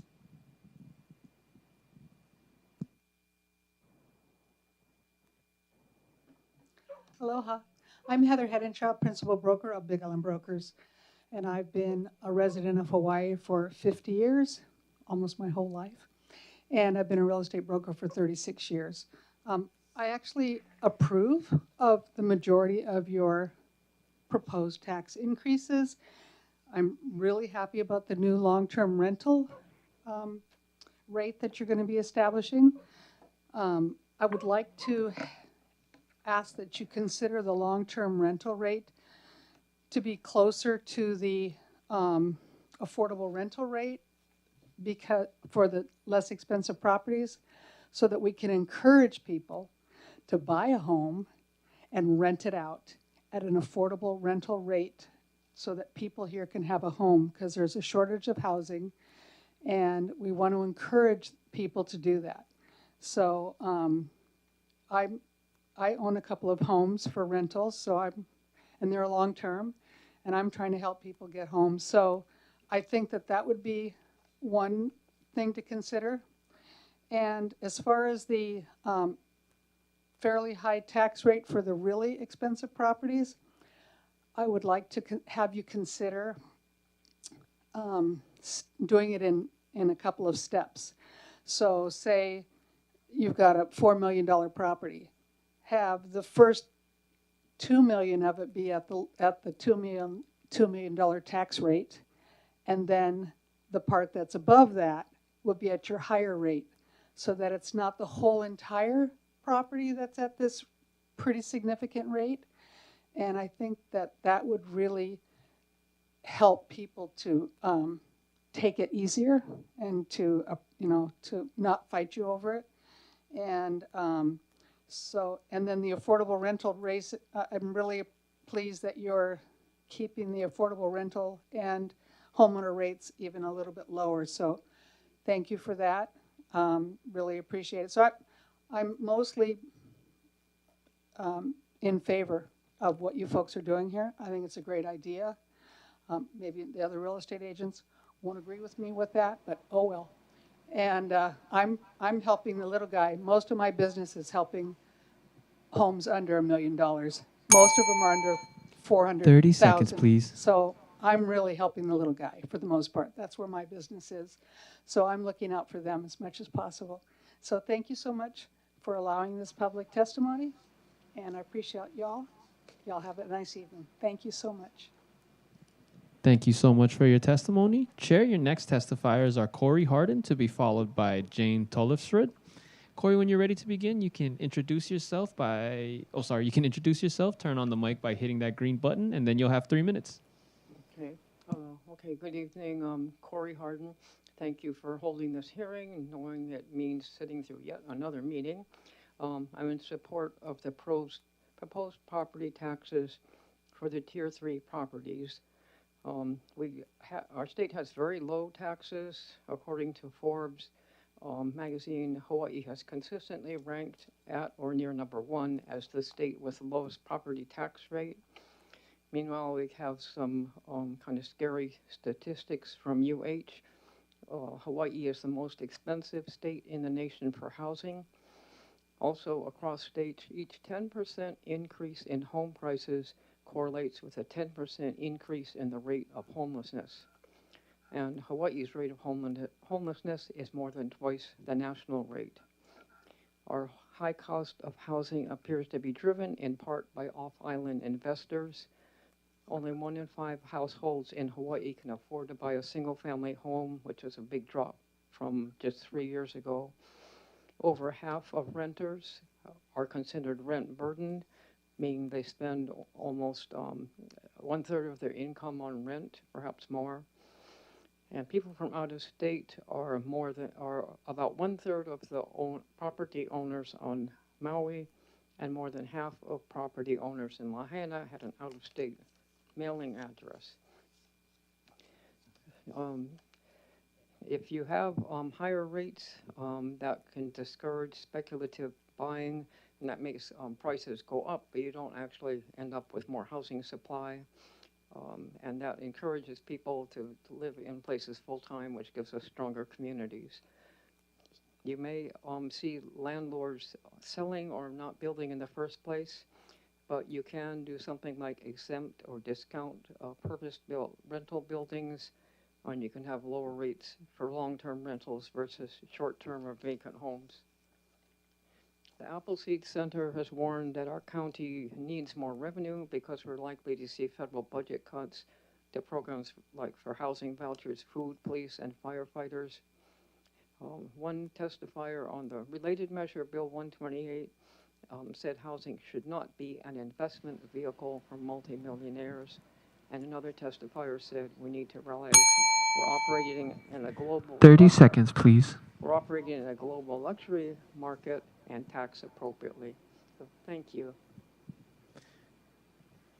Thank you so much for your testimony. Chair, your next testifiers are Jane and Dwayne Tollefsrud.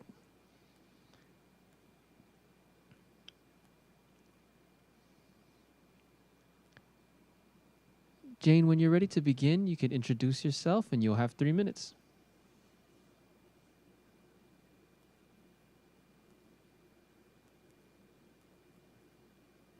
Hello. I'm Jane Tollefsrud. Thank you for your time and thanks for your energy to help us have an affordable life here. My testimony was written in support of a tax equity resolution. I'm not sure if that's exactly right, but it's still the idea of tax the rich, not us poor saps at the other end. It's painful to witness the prolific housing developments being erected everywhere on island by investment developers who come into Hawaii, buy up lots of land, and build copious $1 million dwellings within local neighborhoods, properties no local can afford. Local residents are being priced out of affordable housing. I, as a senior and a renter, fear what may happen in my future. I support taxes being tiered to prioritize local homeowners and renters over non-resident high-value investment developers and properties. Please tax non-resident properties at a much higher rate and use that extra income to protect our resources and support the locals who live here. Tax the rich, help the poor. Thank you. Thank you for your testimony. Dwayne, when you're ready to begin, you can introduce yourself and you'll have 3 minutes. You'll be followed up by Jalen Brenlin. Again, Dwayne, when you're ready to begin, I'll start your 3 minutes. Aloha. My name is Dwayne Tollefsrud, and I'm a resident in Keau. And I'm testifying in support of increasing tax rates for high-value investment properties for non-Hawaii residents. I'm a long-term renter who is fortunate to live in an affordable housing situation, so I'm not directly responsible for property taxes, but understand that it is built into my, my monthly rent. My landlord is multi-generation, Hilo born and raised, and struggles to keep rents on his properties affordable. That he is taxed at the same rate as mainland investors who have bought up land and houses as investments to add worth to their portfolios is reprehensible. It is emblematic and one of the failures in our state and country that allows the very rich to get a pass on paying their fair share of taxes, which they can afford, at the expense of local citizenry who live, work, and struggle to raise their families here. I'm comforted by the fact that this council is sincerely looking at this disparity with the intent to rectify it, and I thank you all for that, and thank you all for your service. Thank you so much for your testimony. Chair, your next testifier is Jalen Brenlin.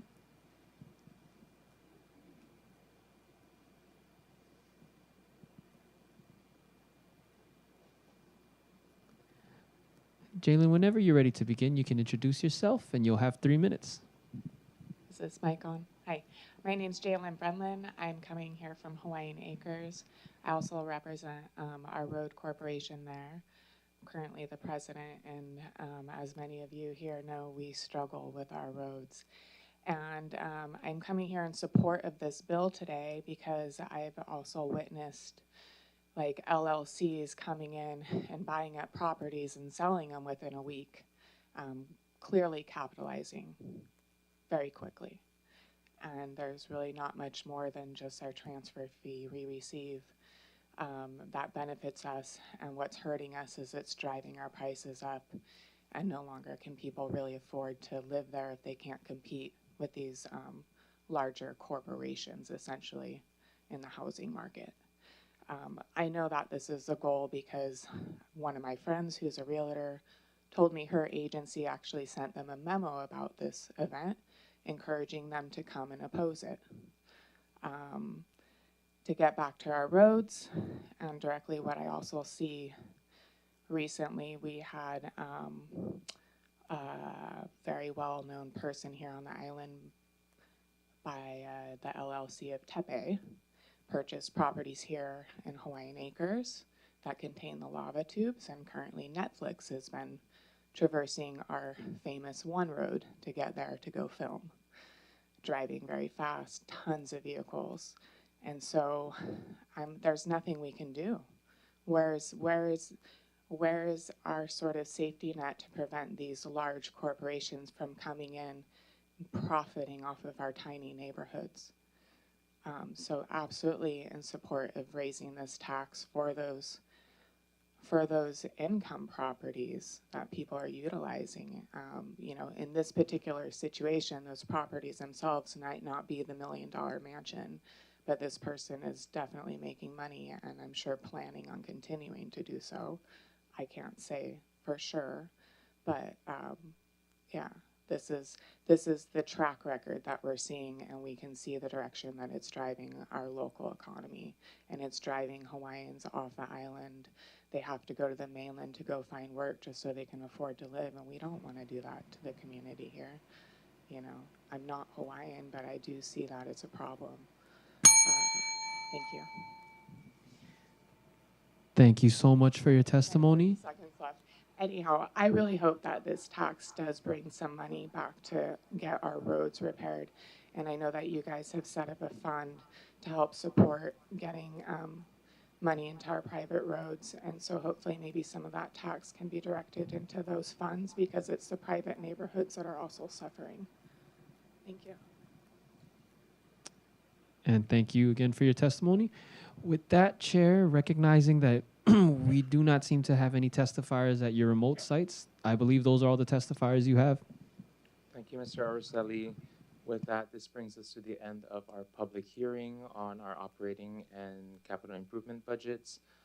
We will continue with actual discussion on the budget and our property tax rates this Thursday, May 21st, here at our Hilo Council Chambers, 25 Aupuni Street. Have a good night. Mahalo.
This is what it is.